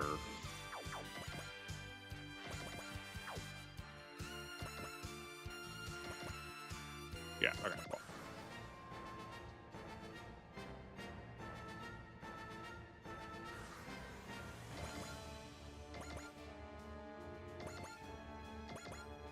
But this is like a lot of time to struggle and not like actually make active progress. Right, because these, like I said, sorry, tired. These insectors don't matter. Once this turn is over, they're going to retreat. And there's like we don't do nearly enough to kill them. I did figure out how to kill 1 on expert mode, but that didn't actually do anything, so there's no reason to bother. Okay. Yes, we're bringing everybody. We are also 3 short on deployment, which is like definitely going to make this way more penalizing.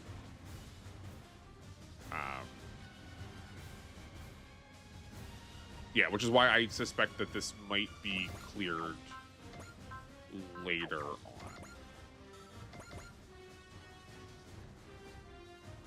on. Right, so our goal is probably to be killing Nay in the Ogre. I think that's going to be the fastest. Like, she has to die to get the route map condition anyway. And I think we can kill her probably faster than 5 turns. She does move immediately, so...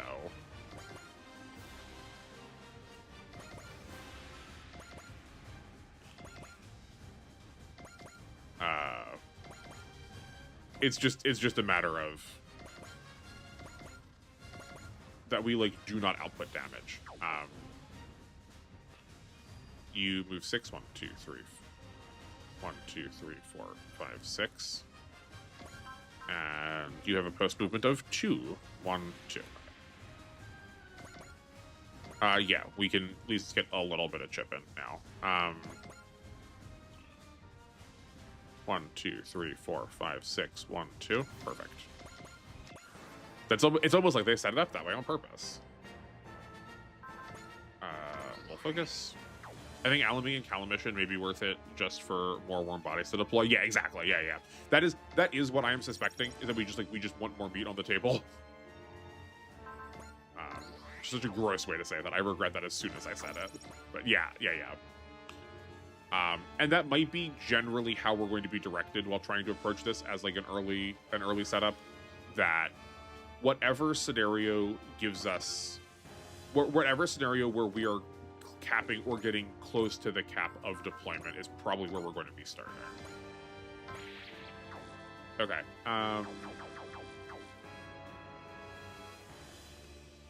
Yeah, this is fine. Akira is over-leveled comparatively, so we don't want him to get the kill.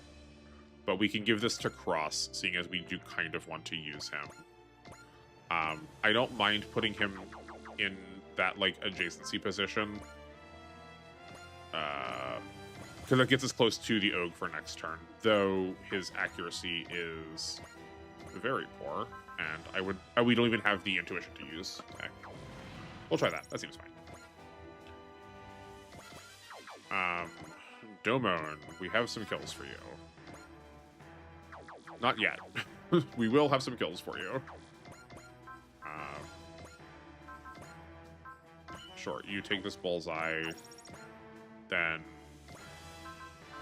you also take this bullseye. That's the other reason why I'm like really in on Domon for the opening, is his bullseye is really cheap. Right, because we didn't take damage. We have a little bit less morale. That's fine.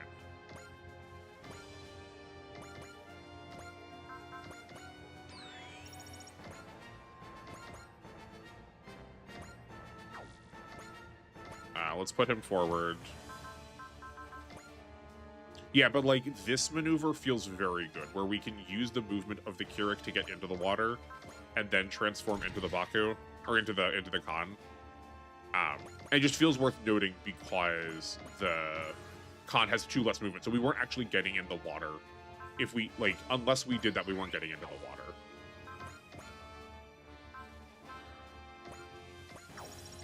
Okay.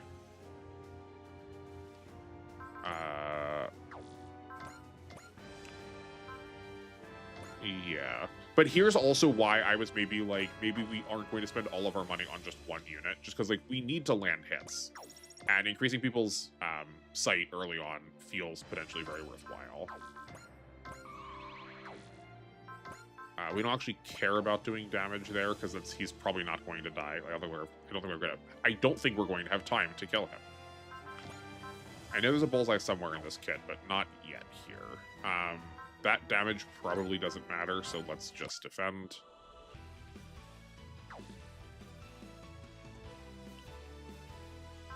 Yeah, and then Rain's taking that support. That works fine for me.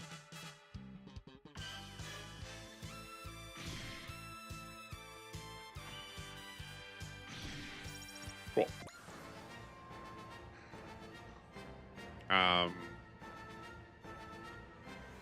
Yeah, so Hearts assist here.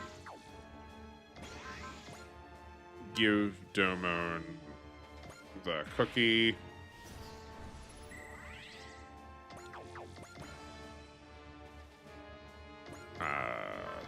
Burning Slash. But we want him to have the kill count though too, so I guess just like this. Yeah, that seems fine. He is too short. So we need to get some other kills, though I don't think we're going to get to, is the trouble. Okay. So first we transform here. Did you import the cheer from the New Game Plus? Well, this is not New Game Plus, so no, I did not. Not that I would anyway, though. I want to do this on like a clean save file because there's like too many other things.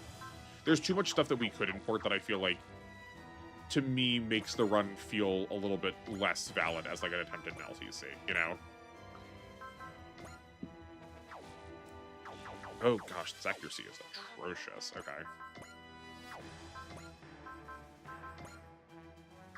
Yeah.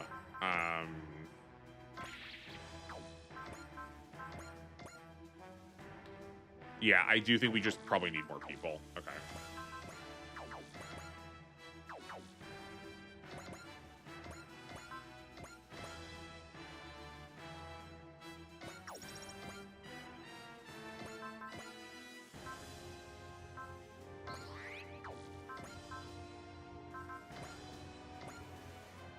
That's like... Oh, that is actually kind of nothing. We don't do any damage there. Okay.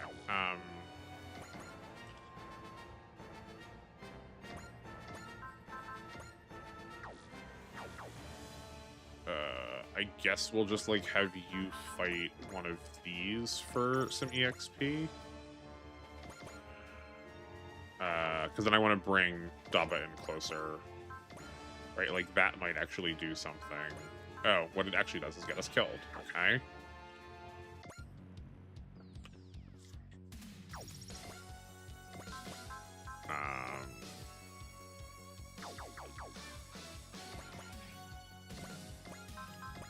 Okay, we are doing, like, not the worst ever amount of damage.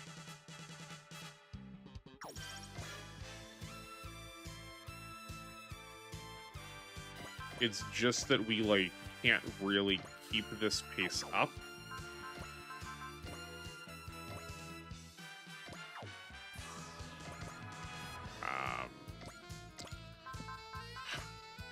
So I'm not sure how worthwhile what we're doing actually is, right? Like, we, like, halved her. We can maybe do this next, like, again, next turn. Yeah, I think we can do this on turn 7.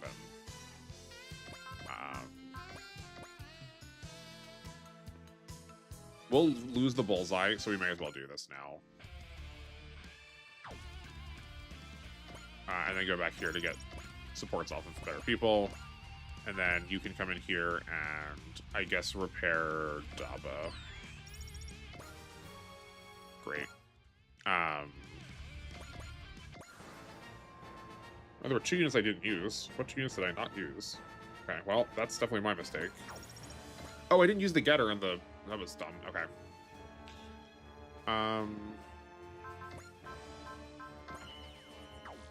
I don't think that's changing our turn count at all, though.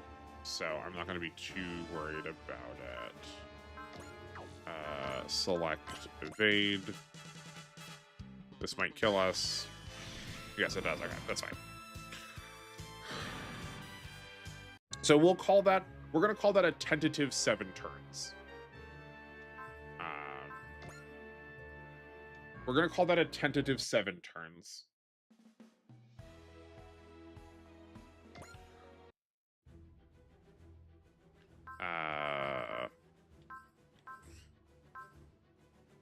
Okay, let's figure out what other missions we want to do.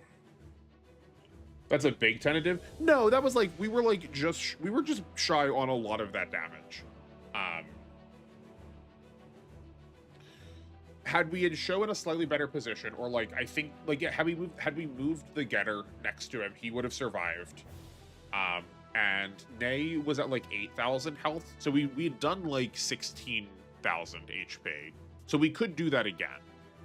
We also should not have spent the bullseye on Akira on that first turn. That's another like 2k we were like missing. I think we can get that down to 6. The trouble is just then like, how much are we actually gaining by joining into another side scenario is, like, strictly speaking, just adding turns.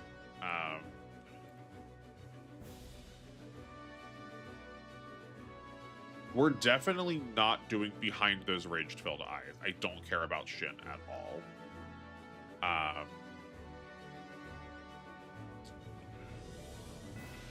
Yeah, we can try. We'll try Malice and Shadow. That's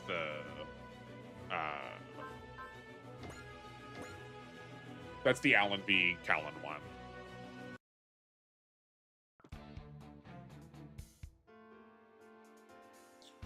I guess I can also go through and watch my previous playthrough and just like record the turn counts for all those, so we have like we have even more tentative.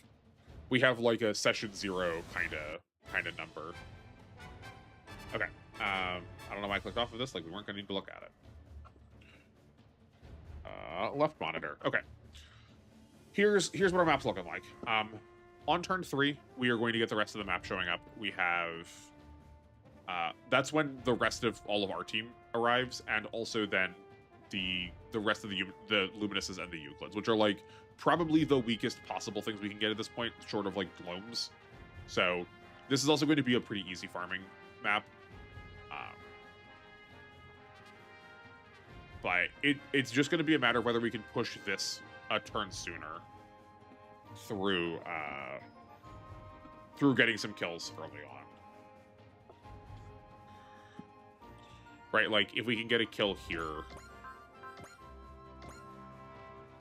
I forgot how much beef these things have.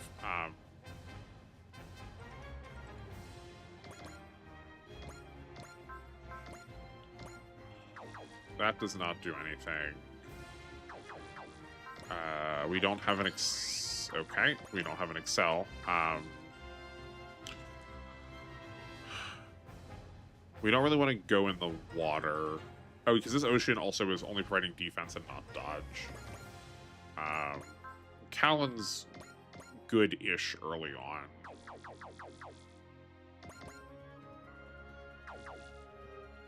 But we would prefer them to attack 0 in quotes to be able to counter with the Super Virus. That's doing the most damage out of everything we have. Their post movement is 3, so hold on, wait, where you move 6 spaces? Let's counter. Hold on, let's counter this one because this will be easier to predict. 1, 2, 3, 4, 5, 6. Then we don't want to be next to it. So we could go here. Yeah. I think that is the correct formation. Let's see. Spirits, focus, select, Super Virus. Yeah.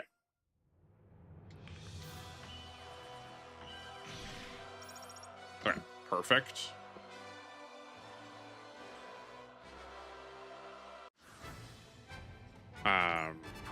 Okay, he's definitely dead. It's just a matter of how. Oh, right, you take forever to get access to that bullseye.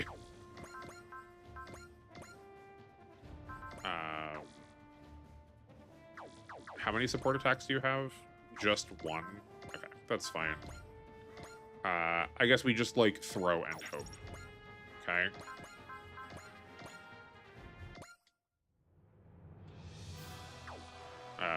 Okay. We can't Burning Finger yet. This is a real shame. But I think just one of them is not going to push that flag forward any. I guess Energy Wings it is. Yeah, it's not. Okay, that's fine.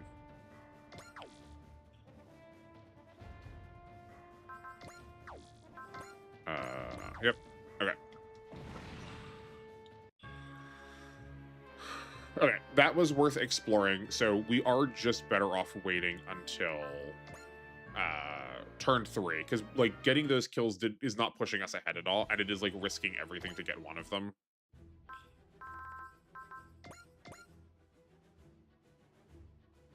Yeah. Okay.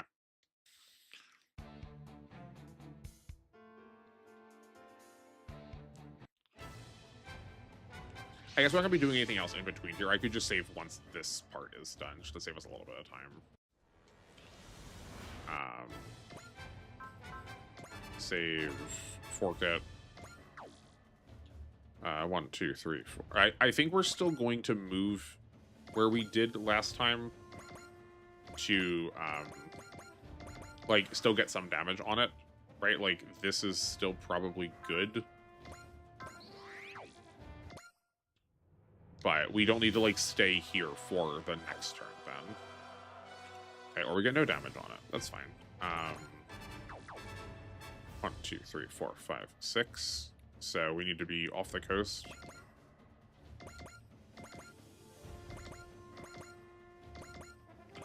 So that's gonna put us right in, right in the mix of where the rest of our allies are.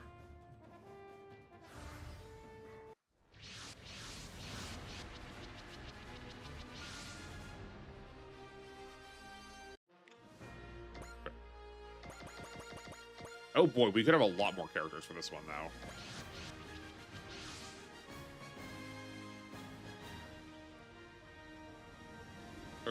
Okay.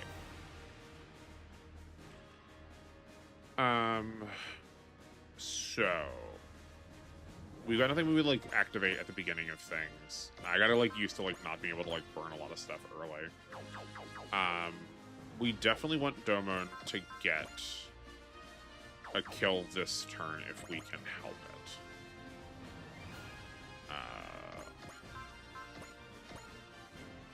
The trouble is, so much of this stuff is so far away. So I guess let's move the A Advent first. Is that true? No, probably not. We kind of want to do this with Suzaku. While living, of course. Like, bring Rain back, heal him, and then move Suzaku next to the A Advent to get some resupply. Yeah, I think that's probably the right call. So we should keep Rain here in case we need a support attack with her first. So I guess it's... I wanted to move the A Advent up to see if we can give some like more accuracy to like the Great Mazinger, but like that's also one of its like major downsides is it can't land anything, and it takes so long for Tetsuya to like learn any accuracy based moves. He has intuition, but like it's so expensive. This is fine. We won't spend a bullseye there, though I guess we were supposed to.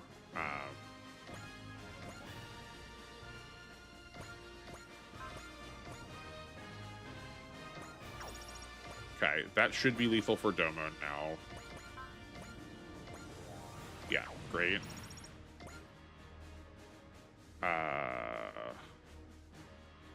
Then have the Dyna Zenon come here, get the Dyna Saber with the Beam Naginata.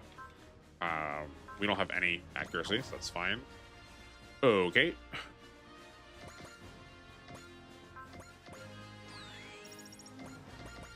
Isn't it so great when the game just decides not to show up?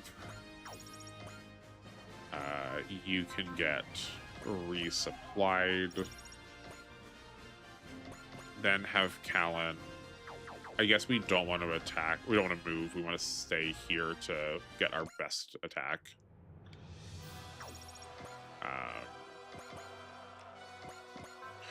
And then get Allenby. Oh, why is... Hold on a second. Why is this so much better? What? Look at this. Hold on. Beam Hula Hoop is 85% here. It's 76% here. Why did this gain 9 accuracy? Every step away you move, you should be gaining 3. What is happening?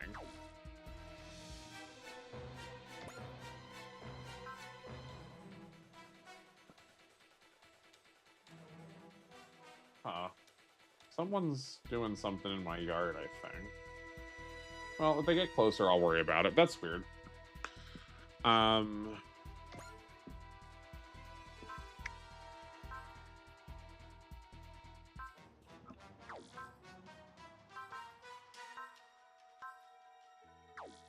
Sound off in the comments for me if you know why that is happening, because I do not. Oh, yes, I do. I'm an idiot. The extra range of the A advent is the leadership of the A advent has extended out that far. I was thinking it was one. I was thinking it was one range further. I'm like, it should be changing by 10 if it was that far, right? Like, I was thinking we were out here with the range, right? But I forgot that. I forgot that Echika starts with commander level 1. Okay, that makes sense.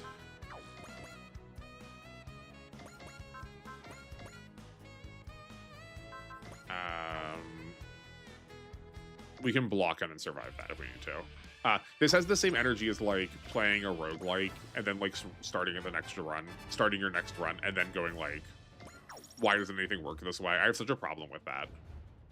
Like, why doesn't anything work the way that I remember it did? Yeah. I guess what we also learned here is how big the chat delay is.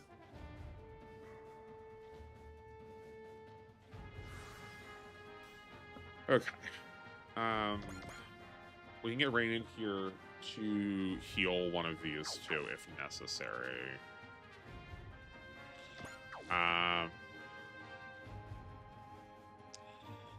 We can get Domon his kill, though. No one else is close enough that we can like have him take an attack first, to then like get him his extra morale, you know.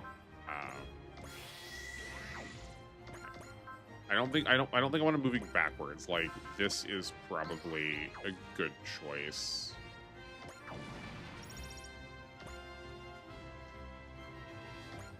Okay. I'll not doing anything else. It's not getting us anywhere.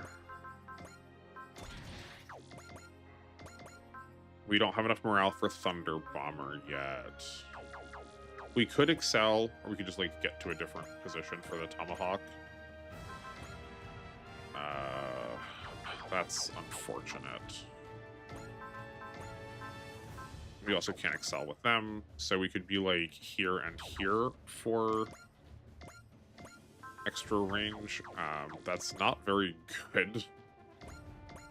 Or for extra accuracy, I mean. Okay, maybe this isn't actually so bad. And then we can like move Domon forward, have him attack here, and that would be lethal. I guess have him be one space closer to like get us to the 100%. I think that seems fine. And then let's put Callan in the battleship, and like that's giving her a lot of extra movement that she can get for next turn. I think he'll cross over the Dynazenon because the Dynazenon can heal itself. I guess we can also like go here with Cross, but this is also putting him at like greater danger than is like maybe necessary. I just like we could also push forward with the Getter more. Like, even that's not that good.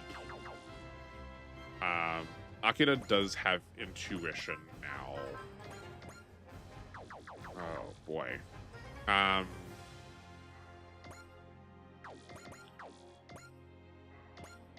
If only.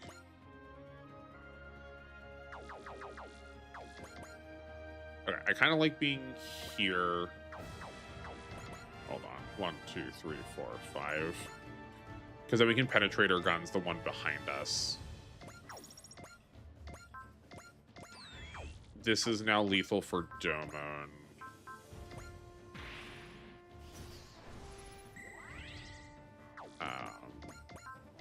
Right, like, this is probably the right play. And then, right, he's at 119 now, so he'll be in God mode next turn.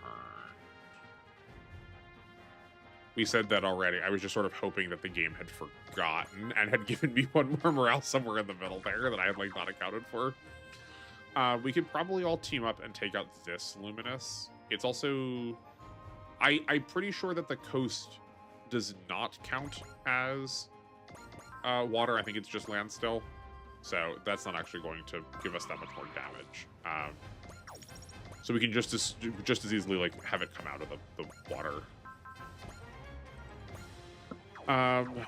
Okay. The Raideen and then Getter can probably kill this Luminous together. Oh no, but the Getter's accuracy is still just atrocious. But the Keurig is like the 2 is usually the more accurate one. That's actually reasonable. Yeah, like that's actually reasonably accurate. Let's have Akira do it first, though.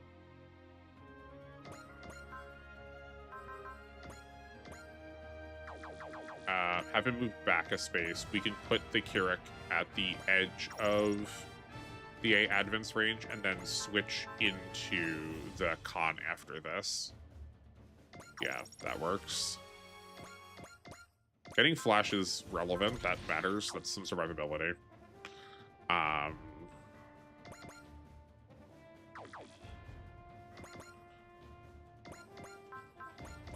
Then, like, prepare for this thing to come in.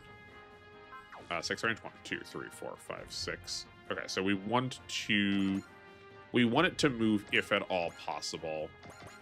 But if it just attacks the Dinosaur, that's fine too. Okay, clear these.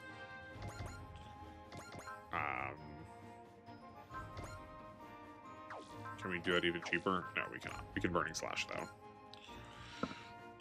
This would die to enemy phase, but I would rather the Burning Gundam be in God mode. I guess we didn't look at this during this playthrough yet, but here's like why I'm so fixated on him. This move counter, Erupting Burning Slash, feels so good for what we are trying to do. If we can just counter kill everything, if everything can come towards us and we can counter kill them with the God Gundam, that's like really efficient as far as like turn counts go, I think. It's like all like fancy and shiny that we can like annihilate a really large mess of enemies during player phase. But if we can consistently kill enemies during enemy phase, like that's just as good. Okay,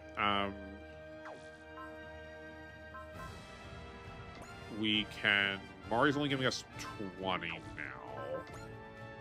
Oh, that's a problem. I was sort of accounting for her giving us 50 like she does when fully upgraded. Okay, that's fine. We even survived it, even better. Because we don't want to burn that SP if we can help it, so we can use it on cookies. Okay, where can Rain get up to? Okay, so she can heal the Dynazenon. And then we just like pull Akira back into the battleship. We need to kill first to... Oh, man. We need to kill first to... Well, I guess not start. We're like just... We're only going to get one action in. But we can move... I want to move Dome Mode like roughly in here to start like soaking up a lot of these. But like... Oh, man. That's like... Even that's not lethal, though. That's the trouble.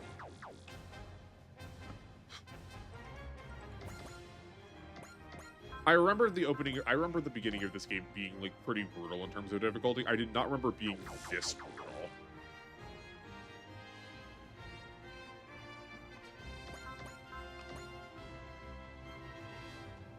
Because this is so many extra turns that we are wasting. Like, we're not even going to clear it this turn. I don't even know if we're going to clear next turn. So maybe we should just be doing the relic missions to start. Let's get you your gain. Yeah, let's try that. Okay, that's worth it.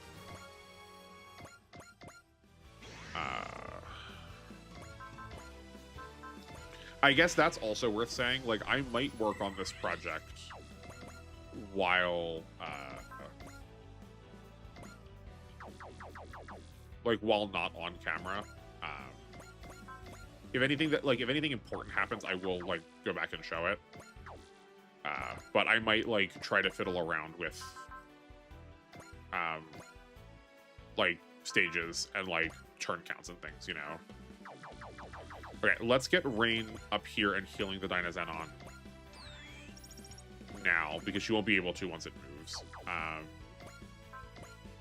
You switch to the Keurig.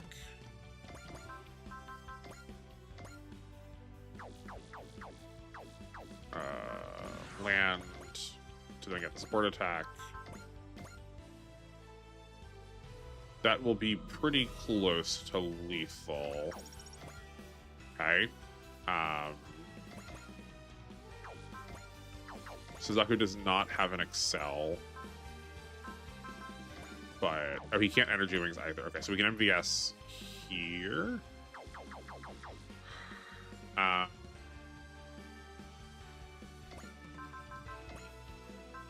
If we can give this to the... If we can give one of these to the Getter, that would be preferable. Oh, we do have Bullseyes, though. Okay, I think let's spend... We'll try and spend a Bullseye and see if that does anything.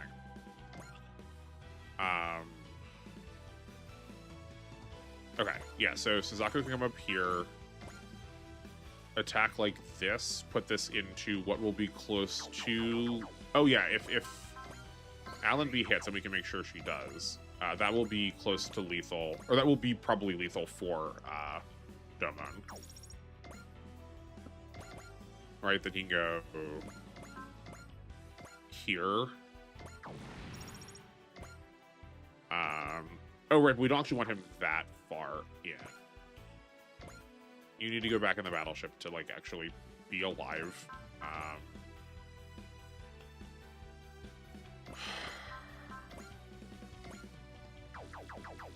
That's 1,000-ish. We can beam hula hoop still. That's, what, 3,500, 3,600?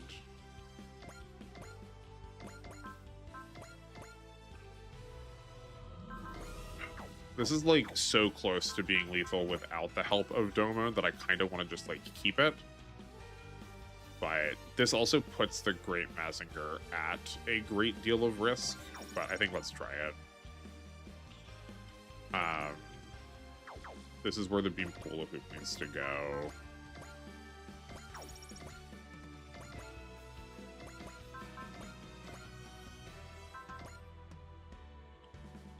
We can save an intuition for... Oh, even better. Okay, cool.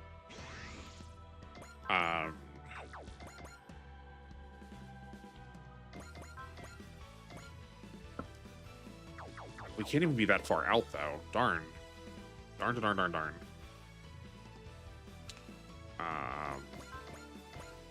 Hit, anime, show, darn to darn.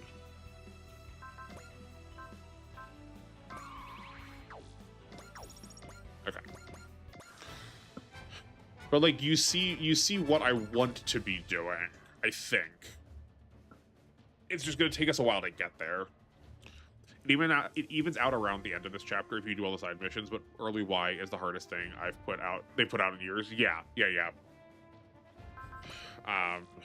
I mean, a little disappointing to hear that this is the hardest, because, like, this is difficult, but it's difficult in a way that feels very doable. You know? Okay, well then... We'll just try and counter.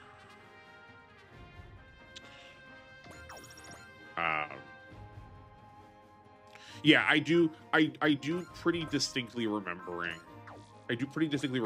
that when we got to scenario... chapter 3, I believe describe it as feeling like we were over the hump.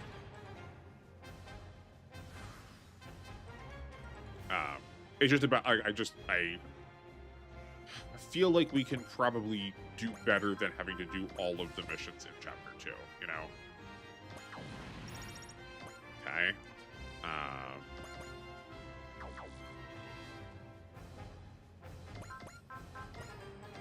Right, we set this up. Okay, the trouble is... Okay, I wanted to heal the Dynazenon, but... Oh, no. They've got Vigor from Galma, so Rain can come back here, heal Alan B. Get the Soryuga. Yeah. Okay. Then we can give this to Echika. Yeah, that works. Yeah, I don't think anything since Z 2.1 has been that challenging, but VTX into 30 got pretty brainless even on expert. So I played a good chunk of T, and I started playing one of the other ones, and I do kind of remember that feeling of just this like mush. That said, you said you've not watched a lot of my stuff yet. I feel like this endgame has gotten really brainless with how I've been playing it. So I'm curious how much more brainless the other ones got if I feel like we're already at that point here.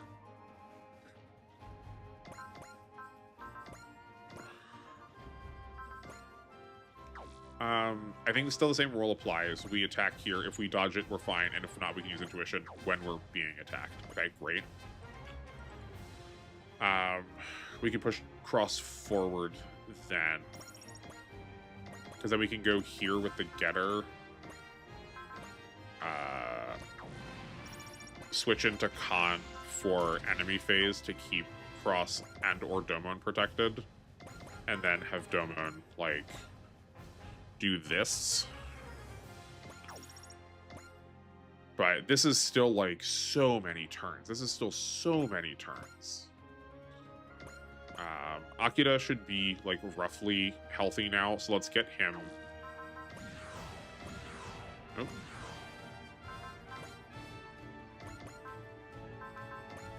Let's get him in here fighting these guys. And he has A in the water, so that'll keep him pretty safe.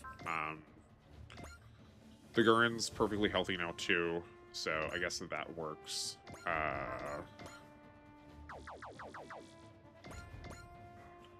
Though she doesn't really have any good actions. Yeah. We will still deploy her to, like, get her to be able to move better, but I want her generally out of combat. Oh, I didn't mean to do that. Like, not paying attention. Because I want these two to be able to attack Akira down here. You sort of reach that point in most modern Super War games, like you feel like you need to stop yourself from 1 to 2 turning everything, but Y definitely puts up the most fight. I'm glad you've had that experience. Once we hit chapter, I guess it's a matter of like what we're calling the end game. But once I hit chapter 5, this game put up absolutely zero resistance. It has like fully buckled under the pressure of everything we've done to it. No, that wasn't necessary. That's fine. And I suspect we could have gotten there a lot sooner. Here, okay, perfect. This is exactly right. We have 100% accuracy, and we are countering before they get to kill us. Like we aren't doing this like consistently. We don't have energy to do this consistently, and we don't doing enough damage to be able to one-shot them yet. But I think we can push Domon into the point of doing that really, really early on, and that's going to like advance our game plan. I think it's going to allow our game plan to be a lot more aggressive than it would be otherwise. You know. Flash.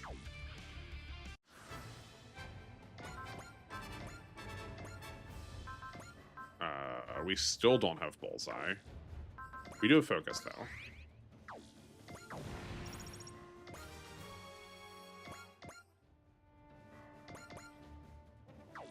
Oh, okay.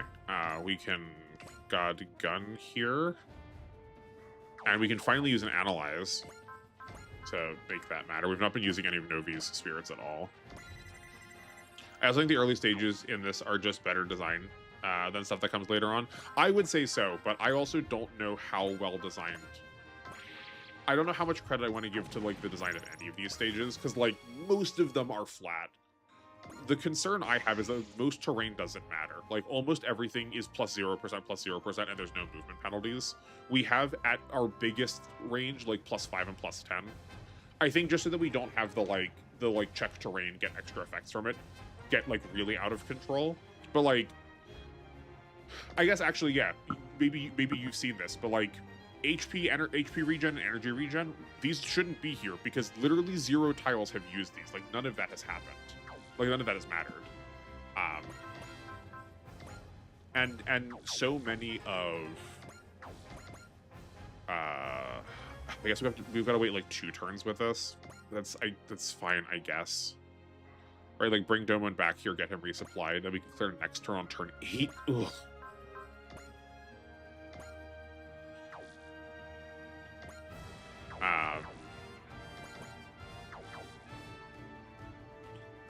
But there's just like so little going on with a lot of these where it's just the same wave after wave after wave of enemy.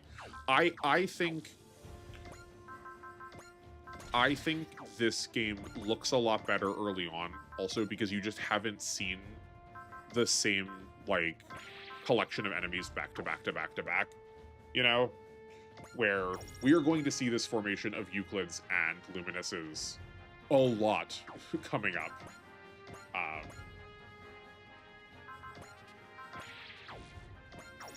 So it makes me less enthused to see them now knowing that.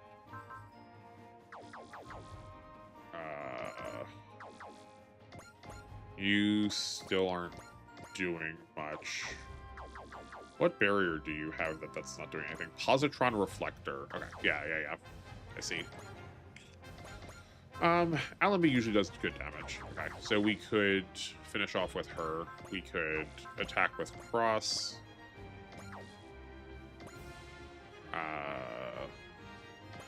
Pull forward a little bit. And then have Allenby finish up with a focus. Yeah, that seems good.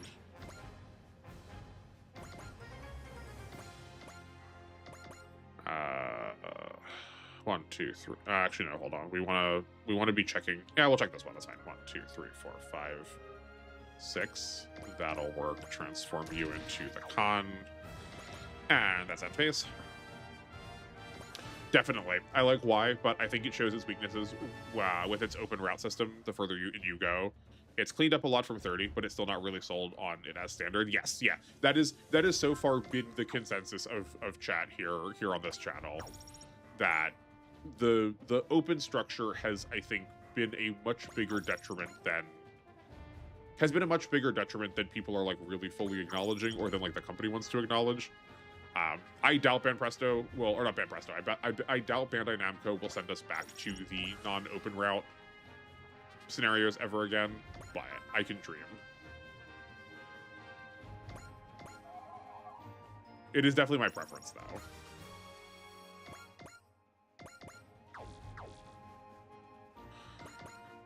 Okay, well, we can definitely clear... I feel pretty confident saying that we can clear this turn. It's just a matter of how we are going to do it, or who's going to get what.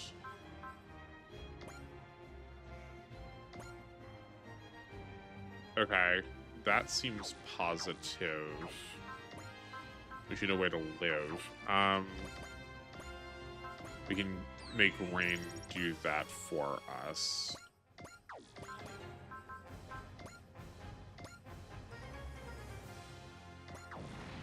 Okay.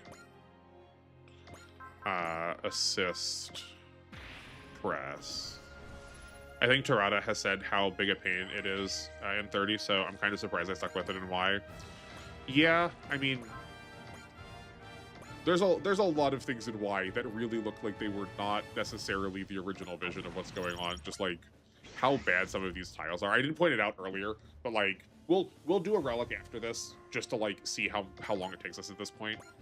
But like I'll point out some like really egregious tile placement that feels like there's no way they wanted this. There's translation errors that are like really well known that people, like a lot of the translators have said that we only have it on Navi. Okay. That a lot of the translators have been like, yes, we know, we're sorry, we did the best we could. So like I get the sense that some of this was not exactly, you know, things did not go according to plan. So I'm not surprised that we also maybe have a system that we weren't originally intending for.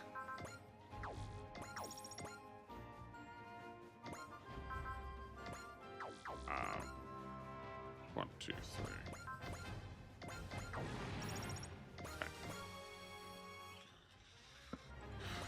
Okay. We can Super Varus. Oh, but our accuracy is trash. Transform back into the arc.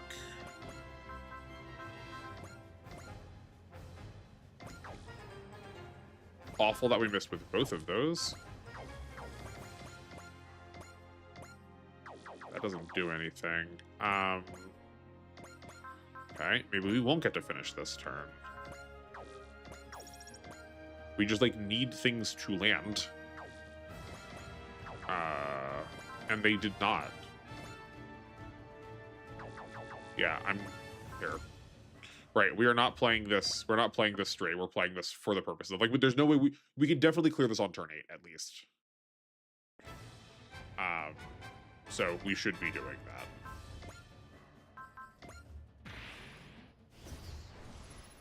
Yeah, but this feels.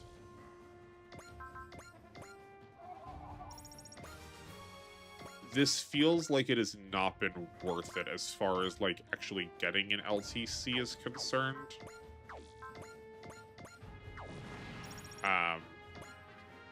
Because what? We've added 8 turns to save maybe 1 in, 1, 2, 3. Yeah, we've added 8 to save 1 in another place. And, like, we'll get these units at some point anyway.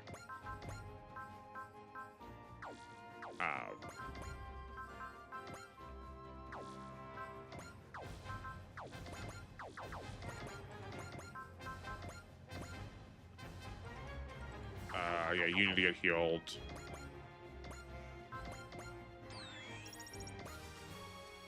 Let's change who our targets are.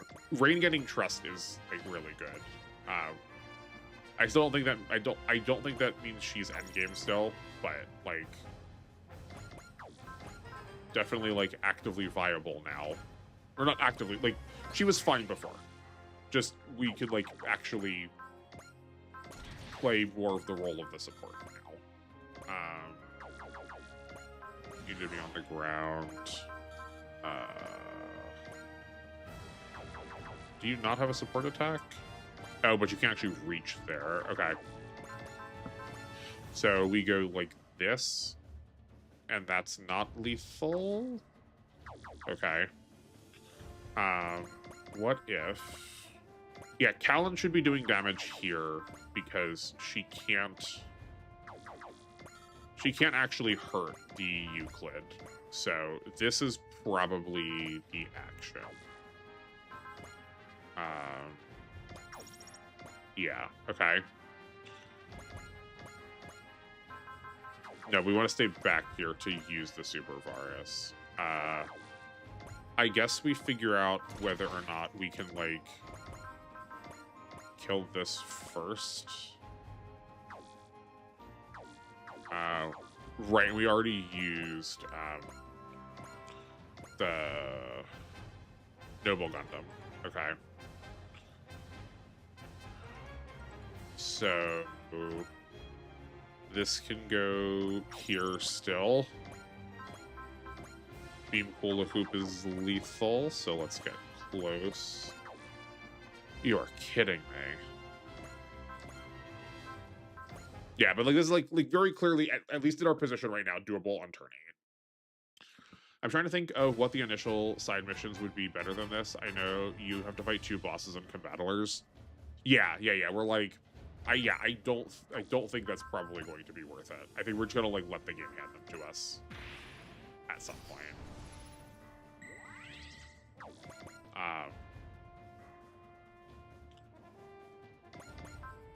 Yeah, but, like, that's why I said, that's why I've been, like, trying to, like, prep, trying to warn very much in advance that, like, we're probably gonna be doing a good deal of resetting, just for the sake of, like, trying to figure out which ones actually matter to us or not.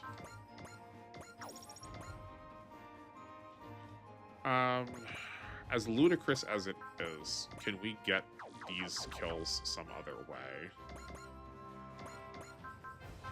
Right, like, are we, like, applying our forces incorrectly? I don't think so.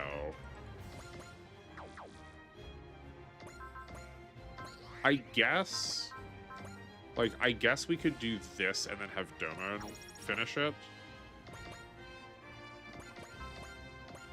right? And then have everyone else like go down to the bottom. I guess let's try that because we've not done that setup so far, and this is now the third time we're trying. So yeah.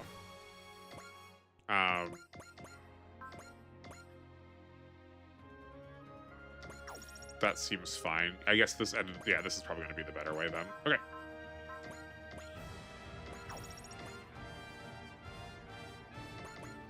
Give this to Cross because he still needs XP, and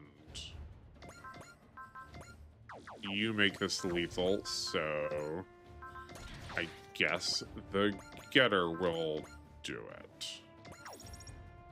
Or not. +10, +10. Beam Ribbon is our most accurate, theoretically. At 76. 1, 2. No, that is our most accurate. Okay. Good gracious.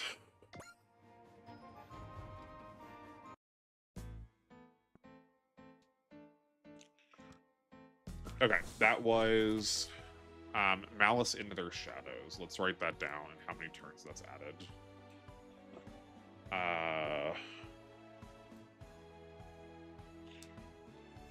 Scenario sub Malice in their shadows. That was a turn count of 8 plus B lock 28. Okay. Oh, right. Oh yeah, no, I didn't have the screen on. That's fine. Okay. What time is it? Oh, it's also been 4 hours already. Okay, so scrap what I said about doing the relics. I guess we'll start there next time. I'm not gonna go 2 episodes without doing this. So I guess Andrew also. Oh right, I want to save this. I want to save that turn count as the like default for the chapter, so we can go back and like adjust things in case we don't need to do these side ones. Enjoy a segment that we've been doing recently on this channel, which is unit reviews, but not gameplay unit reviews, art unit reviews. So give me this. We can close these.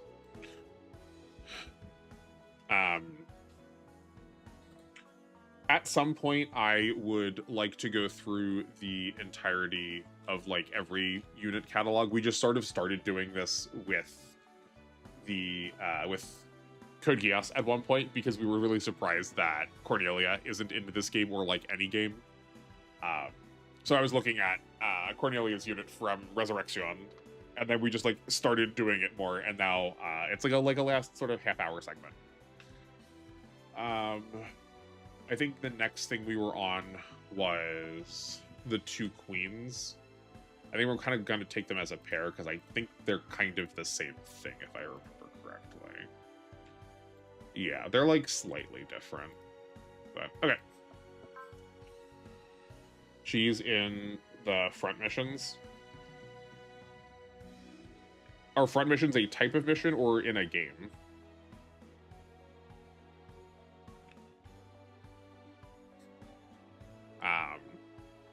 But yeah, let's look at...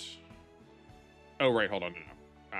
Take this off of here, move this here, and then go front monitor. In this game, Cornelia from Code Geass is playable in this game.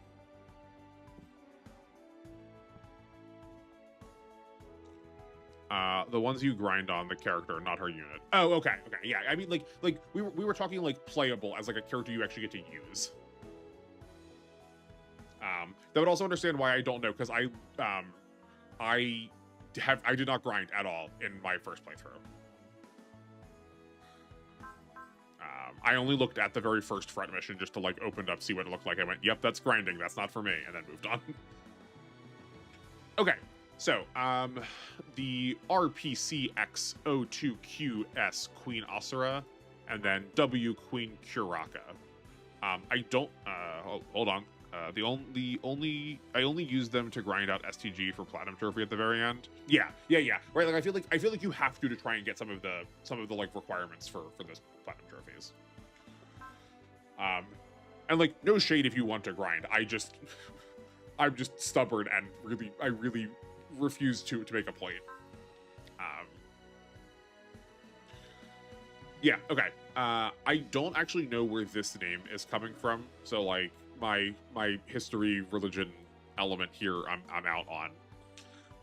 But Asura is interesting. So there's a lot of different ways we can take the word Asura, either as just Asura or Ashura. One of them is either a Hindu deity themselves or like a collection of Hindu deities. Asura is like also potentially in reference to Zoroastrianism and Zarathustrianism, that like depending on how things are getting translated, the deities in that religion, those collection of religions, are maybe getting translated there. And like we don't have to go like too deep down this rabbit hole, but generally speaking, they are multi-armed and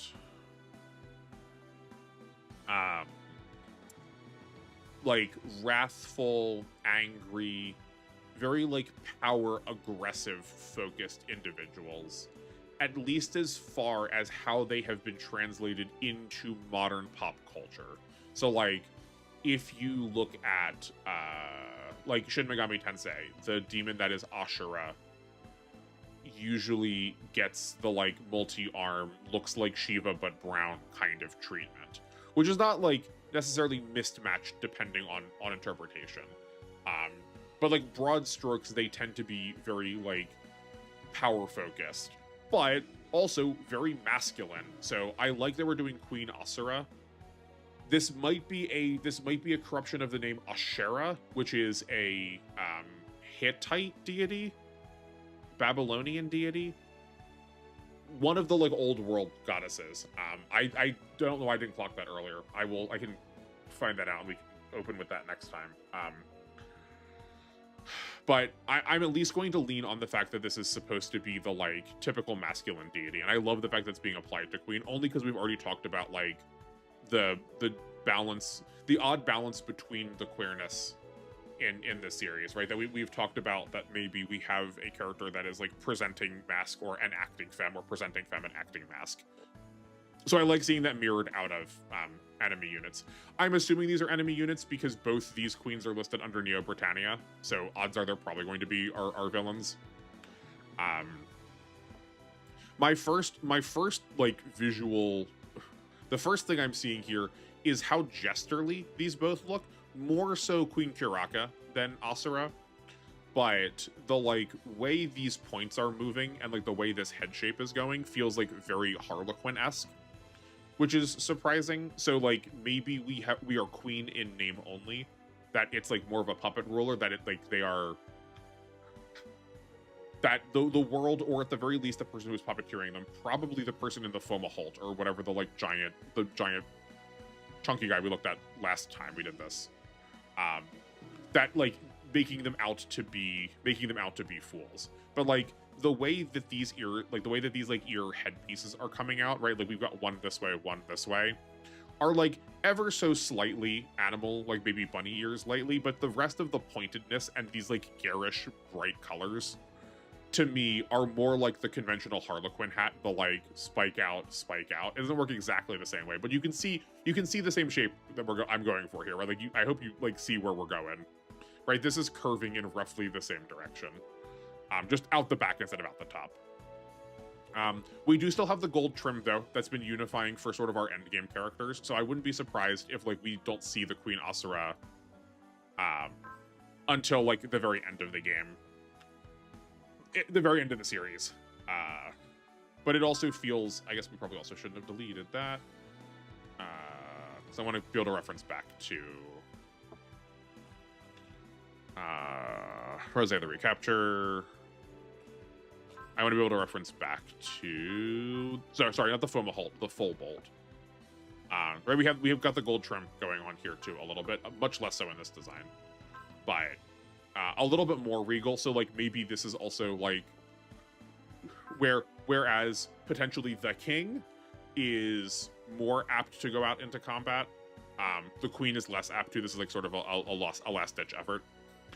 But we still have these same like angle triangle, like these same like diamond pointed patterns. I did not catch it the first time, but there's also 3 of them. So we also have this like we're talking about the trilogy of characters over here. Maybe we have like king, queen, and like royal child. So maybe again our main character is the kid of one of these 2.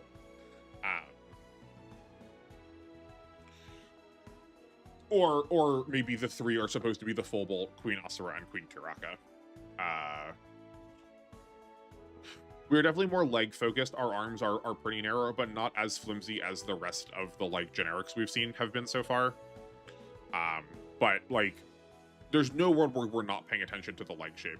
This is similar to what we saw out of... Was it the Keisetsu or the Saka? The Seika. We've definitely seen that foot shape already. This is like maybe a bit of a stretch. I swear we have.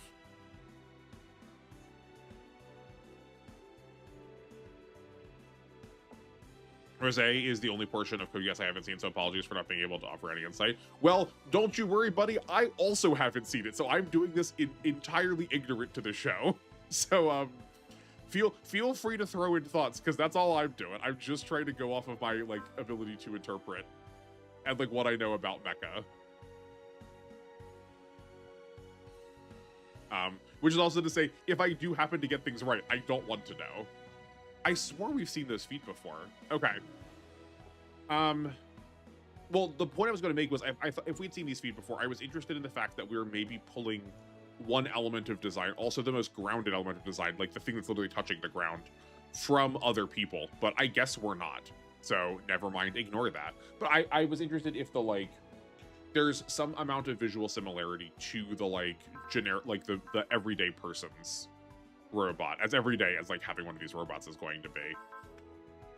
In order to try and like do the like kindly monarch, you know, I love the people. I'm still like you. See, I walk upon the same ground as you do. But if we don't actually have that same shoe pattern carried out, then maybe never mind. It is like really striking. This also has like very Harlequin kind of shoe look to it. As opposed to the Apollo that was built for speed and the full Holt. I still can't remember this thing's name. We talked about it for like an hour. Full bout, as opposed to the fall bout. This double set of wheels, and also the fact that this like appendage is coming off of like the like calf, like lower thigh area, rather than like folding down and becoming a really long forward and backwards facing foot, like more bird-like. The fact that this is off the back, this to me says maneuverability instead, which is the contrast from speed. That like speed is about getting somewhere rapidly, maneuverability is about like being able to always be in a relevant position. And that like outplaying, outmoving is really appropriate for Code Geass. Right, like that's like the whole deal of Lelouch and Schneisel at the like end game of Code Geass. That's like how Lelouch handles all of his problems. And if we are presenting a like, we definitely have some amount of femme protagonist going on. So to then like have us get that visual communication through a presumably femme robot with Queen Asura. I like that we have this like through line of communication that skill that we value out of our protagonist is not relegated to just our masculine protagonists, especially considering our conversations about our female characters in yesterday's stream. I really like this color magenta. This is like one of my favorite color magentas, but it's like distinctly also not the royal purple we're typically seeing to communicate royalty. So maybe that's also speaking about the like queen in name only kind of energy. But Queen Kiraka is like, to see the difference of this purple, like this is royal purple. This is like silly purple. Um, Queen Kuraka I feel it could have just easily been called like Princess Kuraka. This like light pink, I forgot we can make these bigger. I'm sorry, I've been penalizing you this way. Um, this light pink is like quintessential modern media for princess now. So I would not be surprised if like her daughter was in this. Maybe this is the mech that the Apollo or the Artemis, whichever of these two is a woman, is supposed to be driving. This was the mech that she was like designed for if she like lived in the royal palace still, maybe. Though we do have like a lot of like sibling kind of rivalry, so I would also not be surprised if it was just as much like this was a kid or a proxy version of our protagonist if they got to live in the royal family. Oh, sorry. I'll try that again. I'm not yawning. If this is like a proxy for them. We like seeing a lot of parallels across lines in like very Romeo and Juliet style. Like I think we talked about yesterday, right? That Suzaku and Kallen are regularly put opposed to each other, with similar but reversed ideals. So maybe we're gonna see the same thing here out of whoever is in this more princess form and our protagonists. This like light gold color, not quite rose gold, also does not have the same punch as this brighter gold that the Queen Asura, the Fomalhaut, and the Apollo and Artemis do. So this to me, that's also why I'm thinking this is like kind of like lower status, lesser quality. We do have this diamond pattern. I'm sure there's a name to it, and I'm also sure I can't remember what it is. But this is also like very like medieval fair, harlequin, jester, not a peasant but not a royalty, here for play but not for serious kind of coloration, if we're thinking of this like European style royalty, you know. So to then have her like her whole head is framed in this, right? The Queen Asura, you still see the patterns here, but they're kept one color. Whereas like we've lost them on the like hip plates, and we've now accented them around her head. So I would not be surprised if this character was also like regularly derided by the rest of her family, whether she knows it or not, assuming that the pilot is a woman. That there's like so much a focus on her inability to be able to do things seems potentially in the cards given this like centering.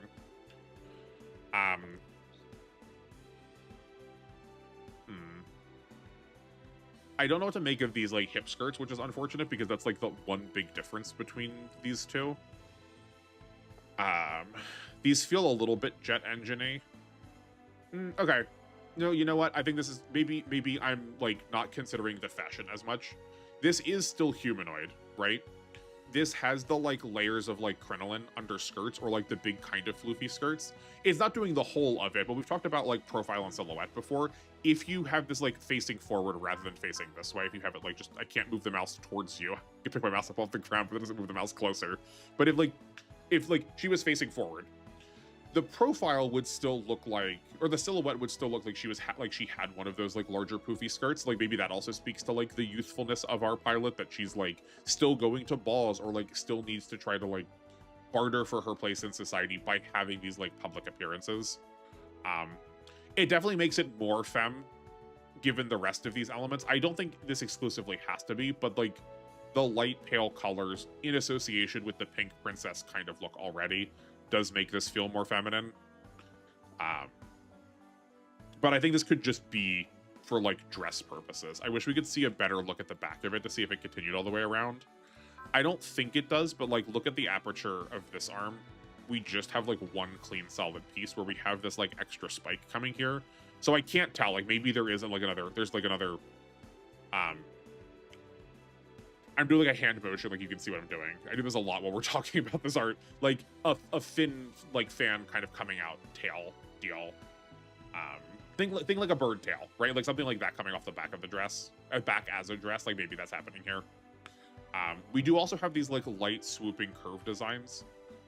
They are in the breast region, so I would not be surprised if we were meant to like be like, oh yes, this robot lightly has boobs, but we'll be slightly more charitable and not this like weird like femme droid obsession that mecha anime has. Um, that this like light swooping curl is also very reminiscent of the like more artful and subtle touches that are associated with like high society medieval art. It is like reminiscent of the illuminations you would see at like the front of letters, the like writing with like a quill pen kind of flourish to the end of letters, you know. It's like really minor, but it is an accent that fills in the space in a way that's like, if you just gave it solid straight lines, would say very more utilitarian, where the waviness of it is like definitely very lightly communicates elegance. But like this kind of piece is what I've sort of also been like trying to talk to when we've talked about like cohesion of design between characters, right? Like you could take this away and put more of these plates in here. And would that ruin the design? Certainly not. But there is just ever so slightly more cohesion because we've applied an element that fits the rest of what's going on. And like we are also generally using this kind of shape. We have an amount of curve and then amount of straight. Like we have a curved shoulder piece and then straight angle. We have a curved head and then straight. Our chest piece is also like generally the whole of is doing this like slightly gentle sloping angle and then also like a lot of like hard angles. We have the cod piece that's like slightly sloping and then like really hard sharp angles everywhere else. So like we're still like carrying through those like very basic design elements. I guess it's more noticeable here, I think. I guess it's still pretty noticeable here now that I'm looking at it. But we do also have this like hips waist section that does look, I'm like more sold on this dress concept now because this also is reminiscent of the way in which you'd have the like larger like skirts under the larger skirts on that sort of like bunch up and like splay out. It's not like, again, it's not nearly as dramatic because it also like part of the point of them in the real world visually for humans is to be impractical and to communicate that impracticality is like part of the opulence. Whereas like we can't, would be considerably less effective to have a robot running around that way. Not that you couldn't. Like Persona does it pretty well, and like a lot of the personas now are very just robotic. But because we're real robots, we at least want some amount of like efficiency and like maneuverability. I would not be surprised too, like if this little like silver bar was a clasp that was held onto the leg, so that we could also like drop this if we need to like get some more speed and like boost into movement.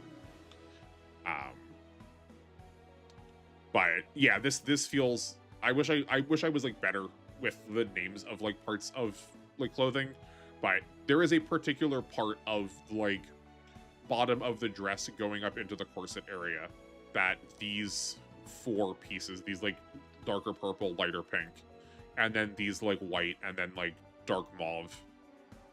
I think this is mauve. Pieces are looking like to me. Though I like the fact that, despite the fact that we are very dress coded, we are also getting these very like knightly shoulder plates. Like this kind of defensive armor looks like you are prepared to joust. So we are like mixing design elements in a way that feels still cohesive, right? We have three directionalities of we are pointing our energy in three different directions. And it's all of them are moving down, right? We have motion going this way, coming off the head, the chest piece, the cod piece, and most of the leg. Then we have motion going this way, off the shoulder, motion going this way, off the shoulder. And then we have just this light accent of the feet going back up.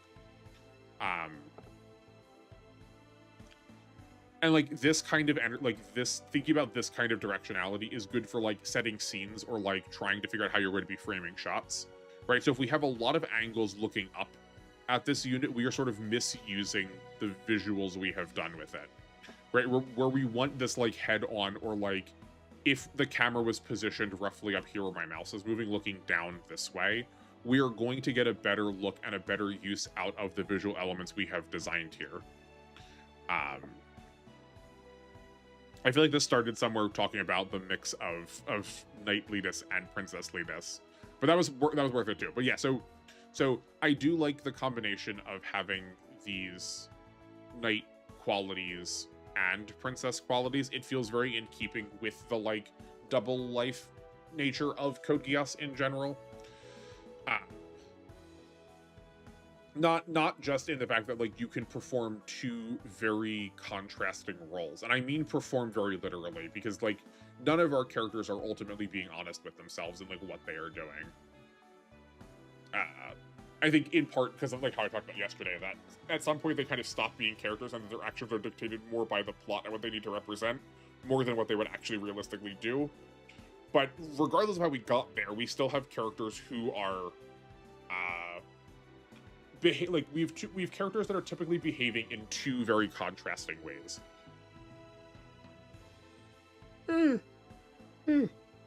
Yeah. I don't know why I'm so tired. I'm so sorry. And when we think of a medieval setting, it is like very common in popular parlance to assume the princess and the knight as the like, for lack of a better phrase, like the two genders of medieval England. Or medieval Europe. So to try to mash them together in the design feels in keeping with the ethos that the show already has. But also quite literally, we regularly have the contrast between like the people who are taking action, the knights, versus the people who are like sitting on the throne or who are like occupying political space, but are a lot more passive, that other people are acting on their behalf, like the royals, like the Britannian nobility. So we have that also sort of added together in both of their design. I wonder if we would see the people who are piloting these units trying to want to act like, I could just as easily have seen this, like if, assuming Code Geass had never come out and these were the units that were starting what Code Geass looked like, and we had roughly still the same plot of Code Geass R1, this could just as easily have been Euphemia's unit, right? I could have seen Euphemia driving this, that she is like a mix between wanting to take action, but having this like position of political power that she really doesn't know how to do that really well. Like that kind of character I could like easily see driving something like one of these two, right? Or that like, this belongs to the actual queen. She has been the queen so long and is like fed up with how her presumably husband has been doing things, that she is like now prepared on her own to take action to try and like make some change that she wants to see, but like doesn't necessarily know immediately how to.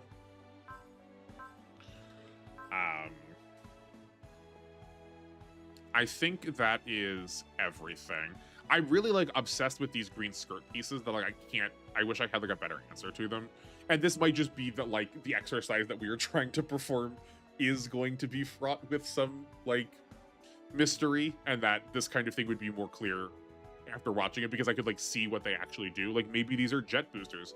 Maybe she turns these sideways and like these kind of like fin kind of shapes like expel energy so she can go forward really fast. Or maybe these like open up and she can like reach down inside there, and like this gray piece here are like swords or guns that she can pull out, and this is like a small armory she has on her, and like those things would help be clarifying. Oh, actually, I just noticed this. We have little bows on their chest, so like tell me this is not supposed to be feminine, that we have this like bow on the like choker hem of the bodice kind of shape going on. And then I guess these are supposed to be like hair ribbon tassels that you'd like tie ribbons into your hair. So maybe these are supposed to be like hair tresses then too, right? Like she's got like two like kind of pigtail kind of deals going on. Quite possibly. But yeah, I think that's about what I've got for the two queens. I have looked at a number of these down here because these all have very similar visual designs, so I'm kind of excited to get down here. I've got some thoughts about them too. Oh, actually, incredible, we have a Damocles sitting here. This looks like just the one from the first series too. This is gonna take a while for us to talk about that if I want to try to apply it, but I'm glad we're going to talk about that in like somewhat relative proximity to having talked about the end of R2. But I think that'll wrap things up for me for today. Like I said before, please sound off. I want to hear feedback about your thoughts on doing LTCs. I'm not sold on just it being Y. So like if Y is not the game for it, I don't mind. I think the process is going to become a lot more clear when we are forced through scenarios rather than getting to like pick and choose. But I am looking forward to this because I feel like we get to make some more granular decisions, and I get to like actually make informed decisions now, which feels good. But yeah, I want to know what you all think, because like I'm going to keep making things that I want to make. Ultimately, like this project is for me, and I want to make the thing that exists in the world. But if there's a version of this that people also want to see, I do want to know it. Like I do sincerely want your feedback. Be it negative or positive. If like if you're like, no, this honks, please don't do it. I do still want to hear that. Doesn't mean I'm gonna necessarily act on it immediately, but you know, I'm not looking here for just people to go like, oh, that was great, right? Like I do want to know what you're thinking. I do want to know what your thoughts are. But like I said, this is only going to be on Fridays, so if this is really not your speed, do not worry. I'm not sure why you've gotten to the end of a 4.5 hour video about it, but I appreciate it. But this is only going to be on Fridays. So just as a reminder then, because this is like a new schedule, Sunday and Thursday are going to be the regular playthrough. Once we finish Y, we'll figure out what we're doing else after that. Then on Mondays, we'll be going back to GC with the generics only, and then we'll continue something like that, some sort of like more goofy challenge happening then on Tuesdays. And again, as a reminder, and I'll say this in preparation for next Friday too. Typically we would be off next Friday, but for the alternating one, but because I'm going down to see my parents the following Friday, this next upcoming Friday is also going to be an on-stream. So we're going to be going on, off for streaming schedules on Friday. But that will do things for me. I appreciate everyone being here. Thank you so much for watching, both live and in the VODs. I am glad to see these numbers still going up and to see people interested. I mean, like, we saw a new face today. Andrew, welcome. I'm glad you're here. I've seen some new subscribers. So, like, clearly people are still here and still interested, and I'm glad that this little community continues to be growing. So, thank you everyone again for watching, and I will see you live 2 days from now on Sunday at 5 p.m. EST. But with that, I hope you enjoy the rest of your day. I certainly know I am going to. Take care.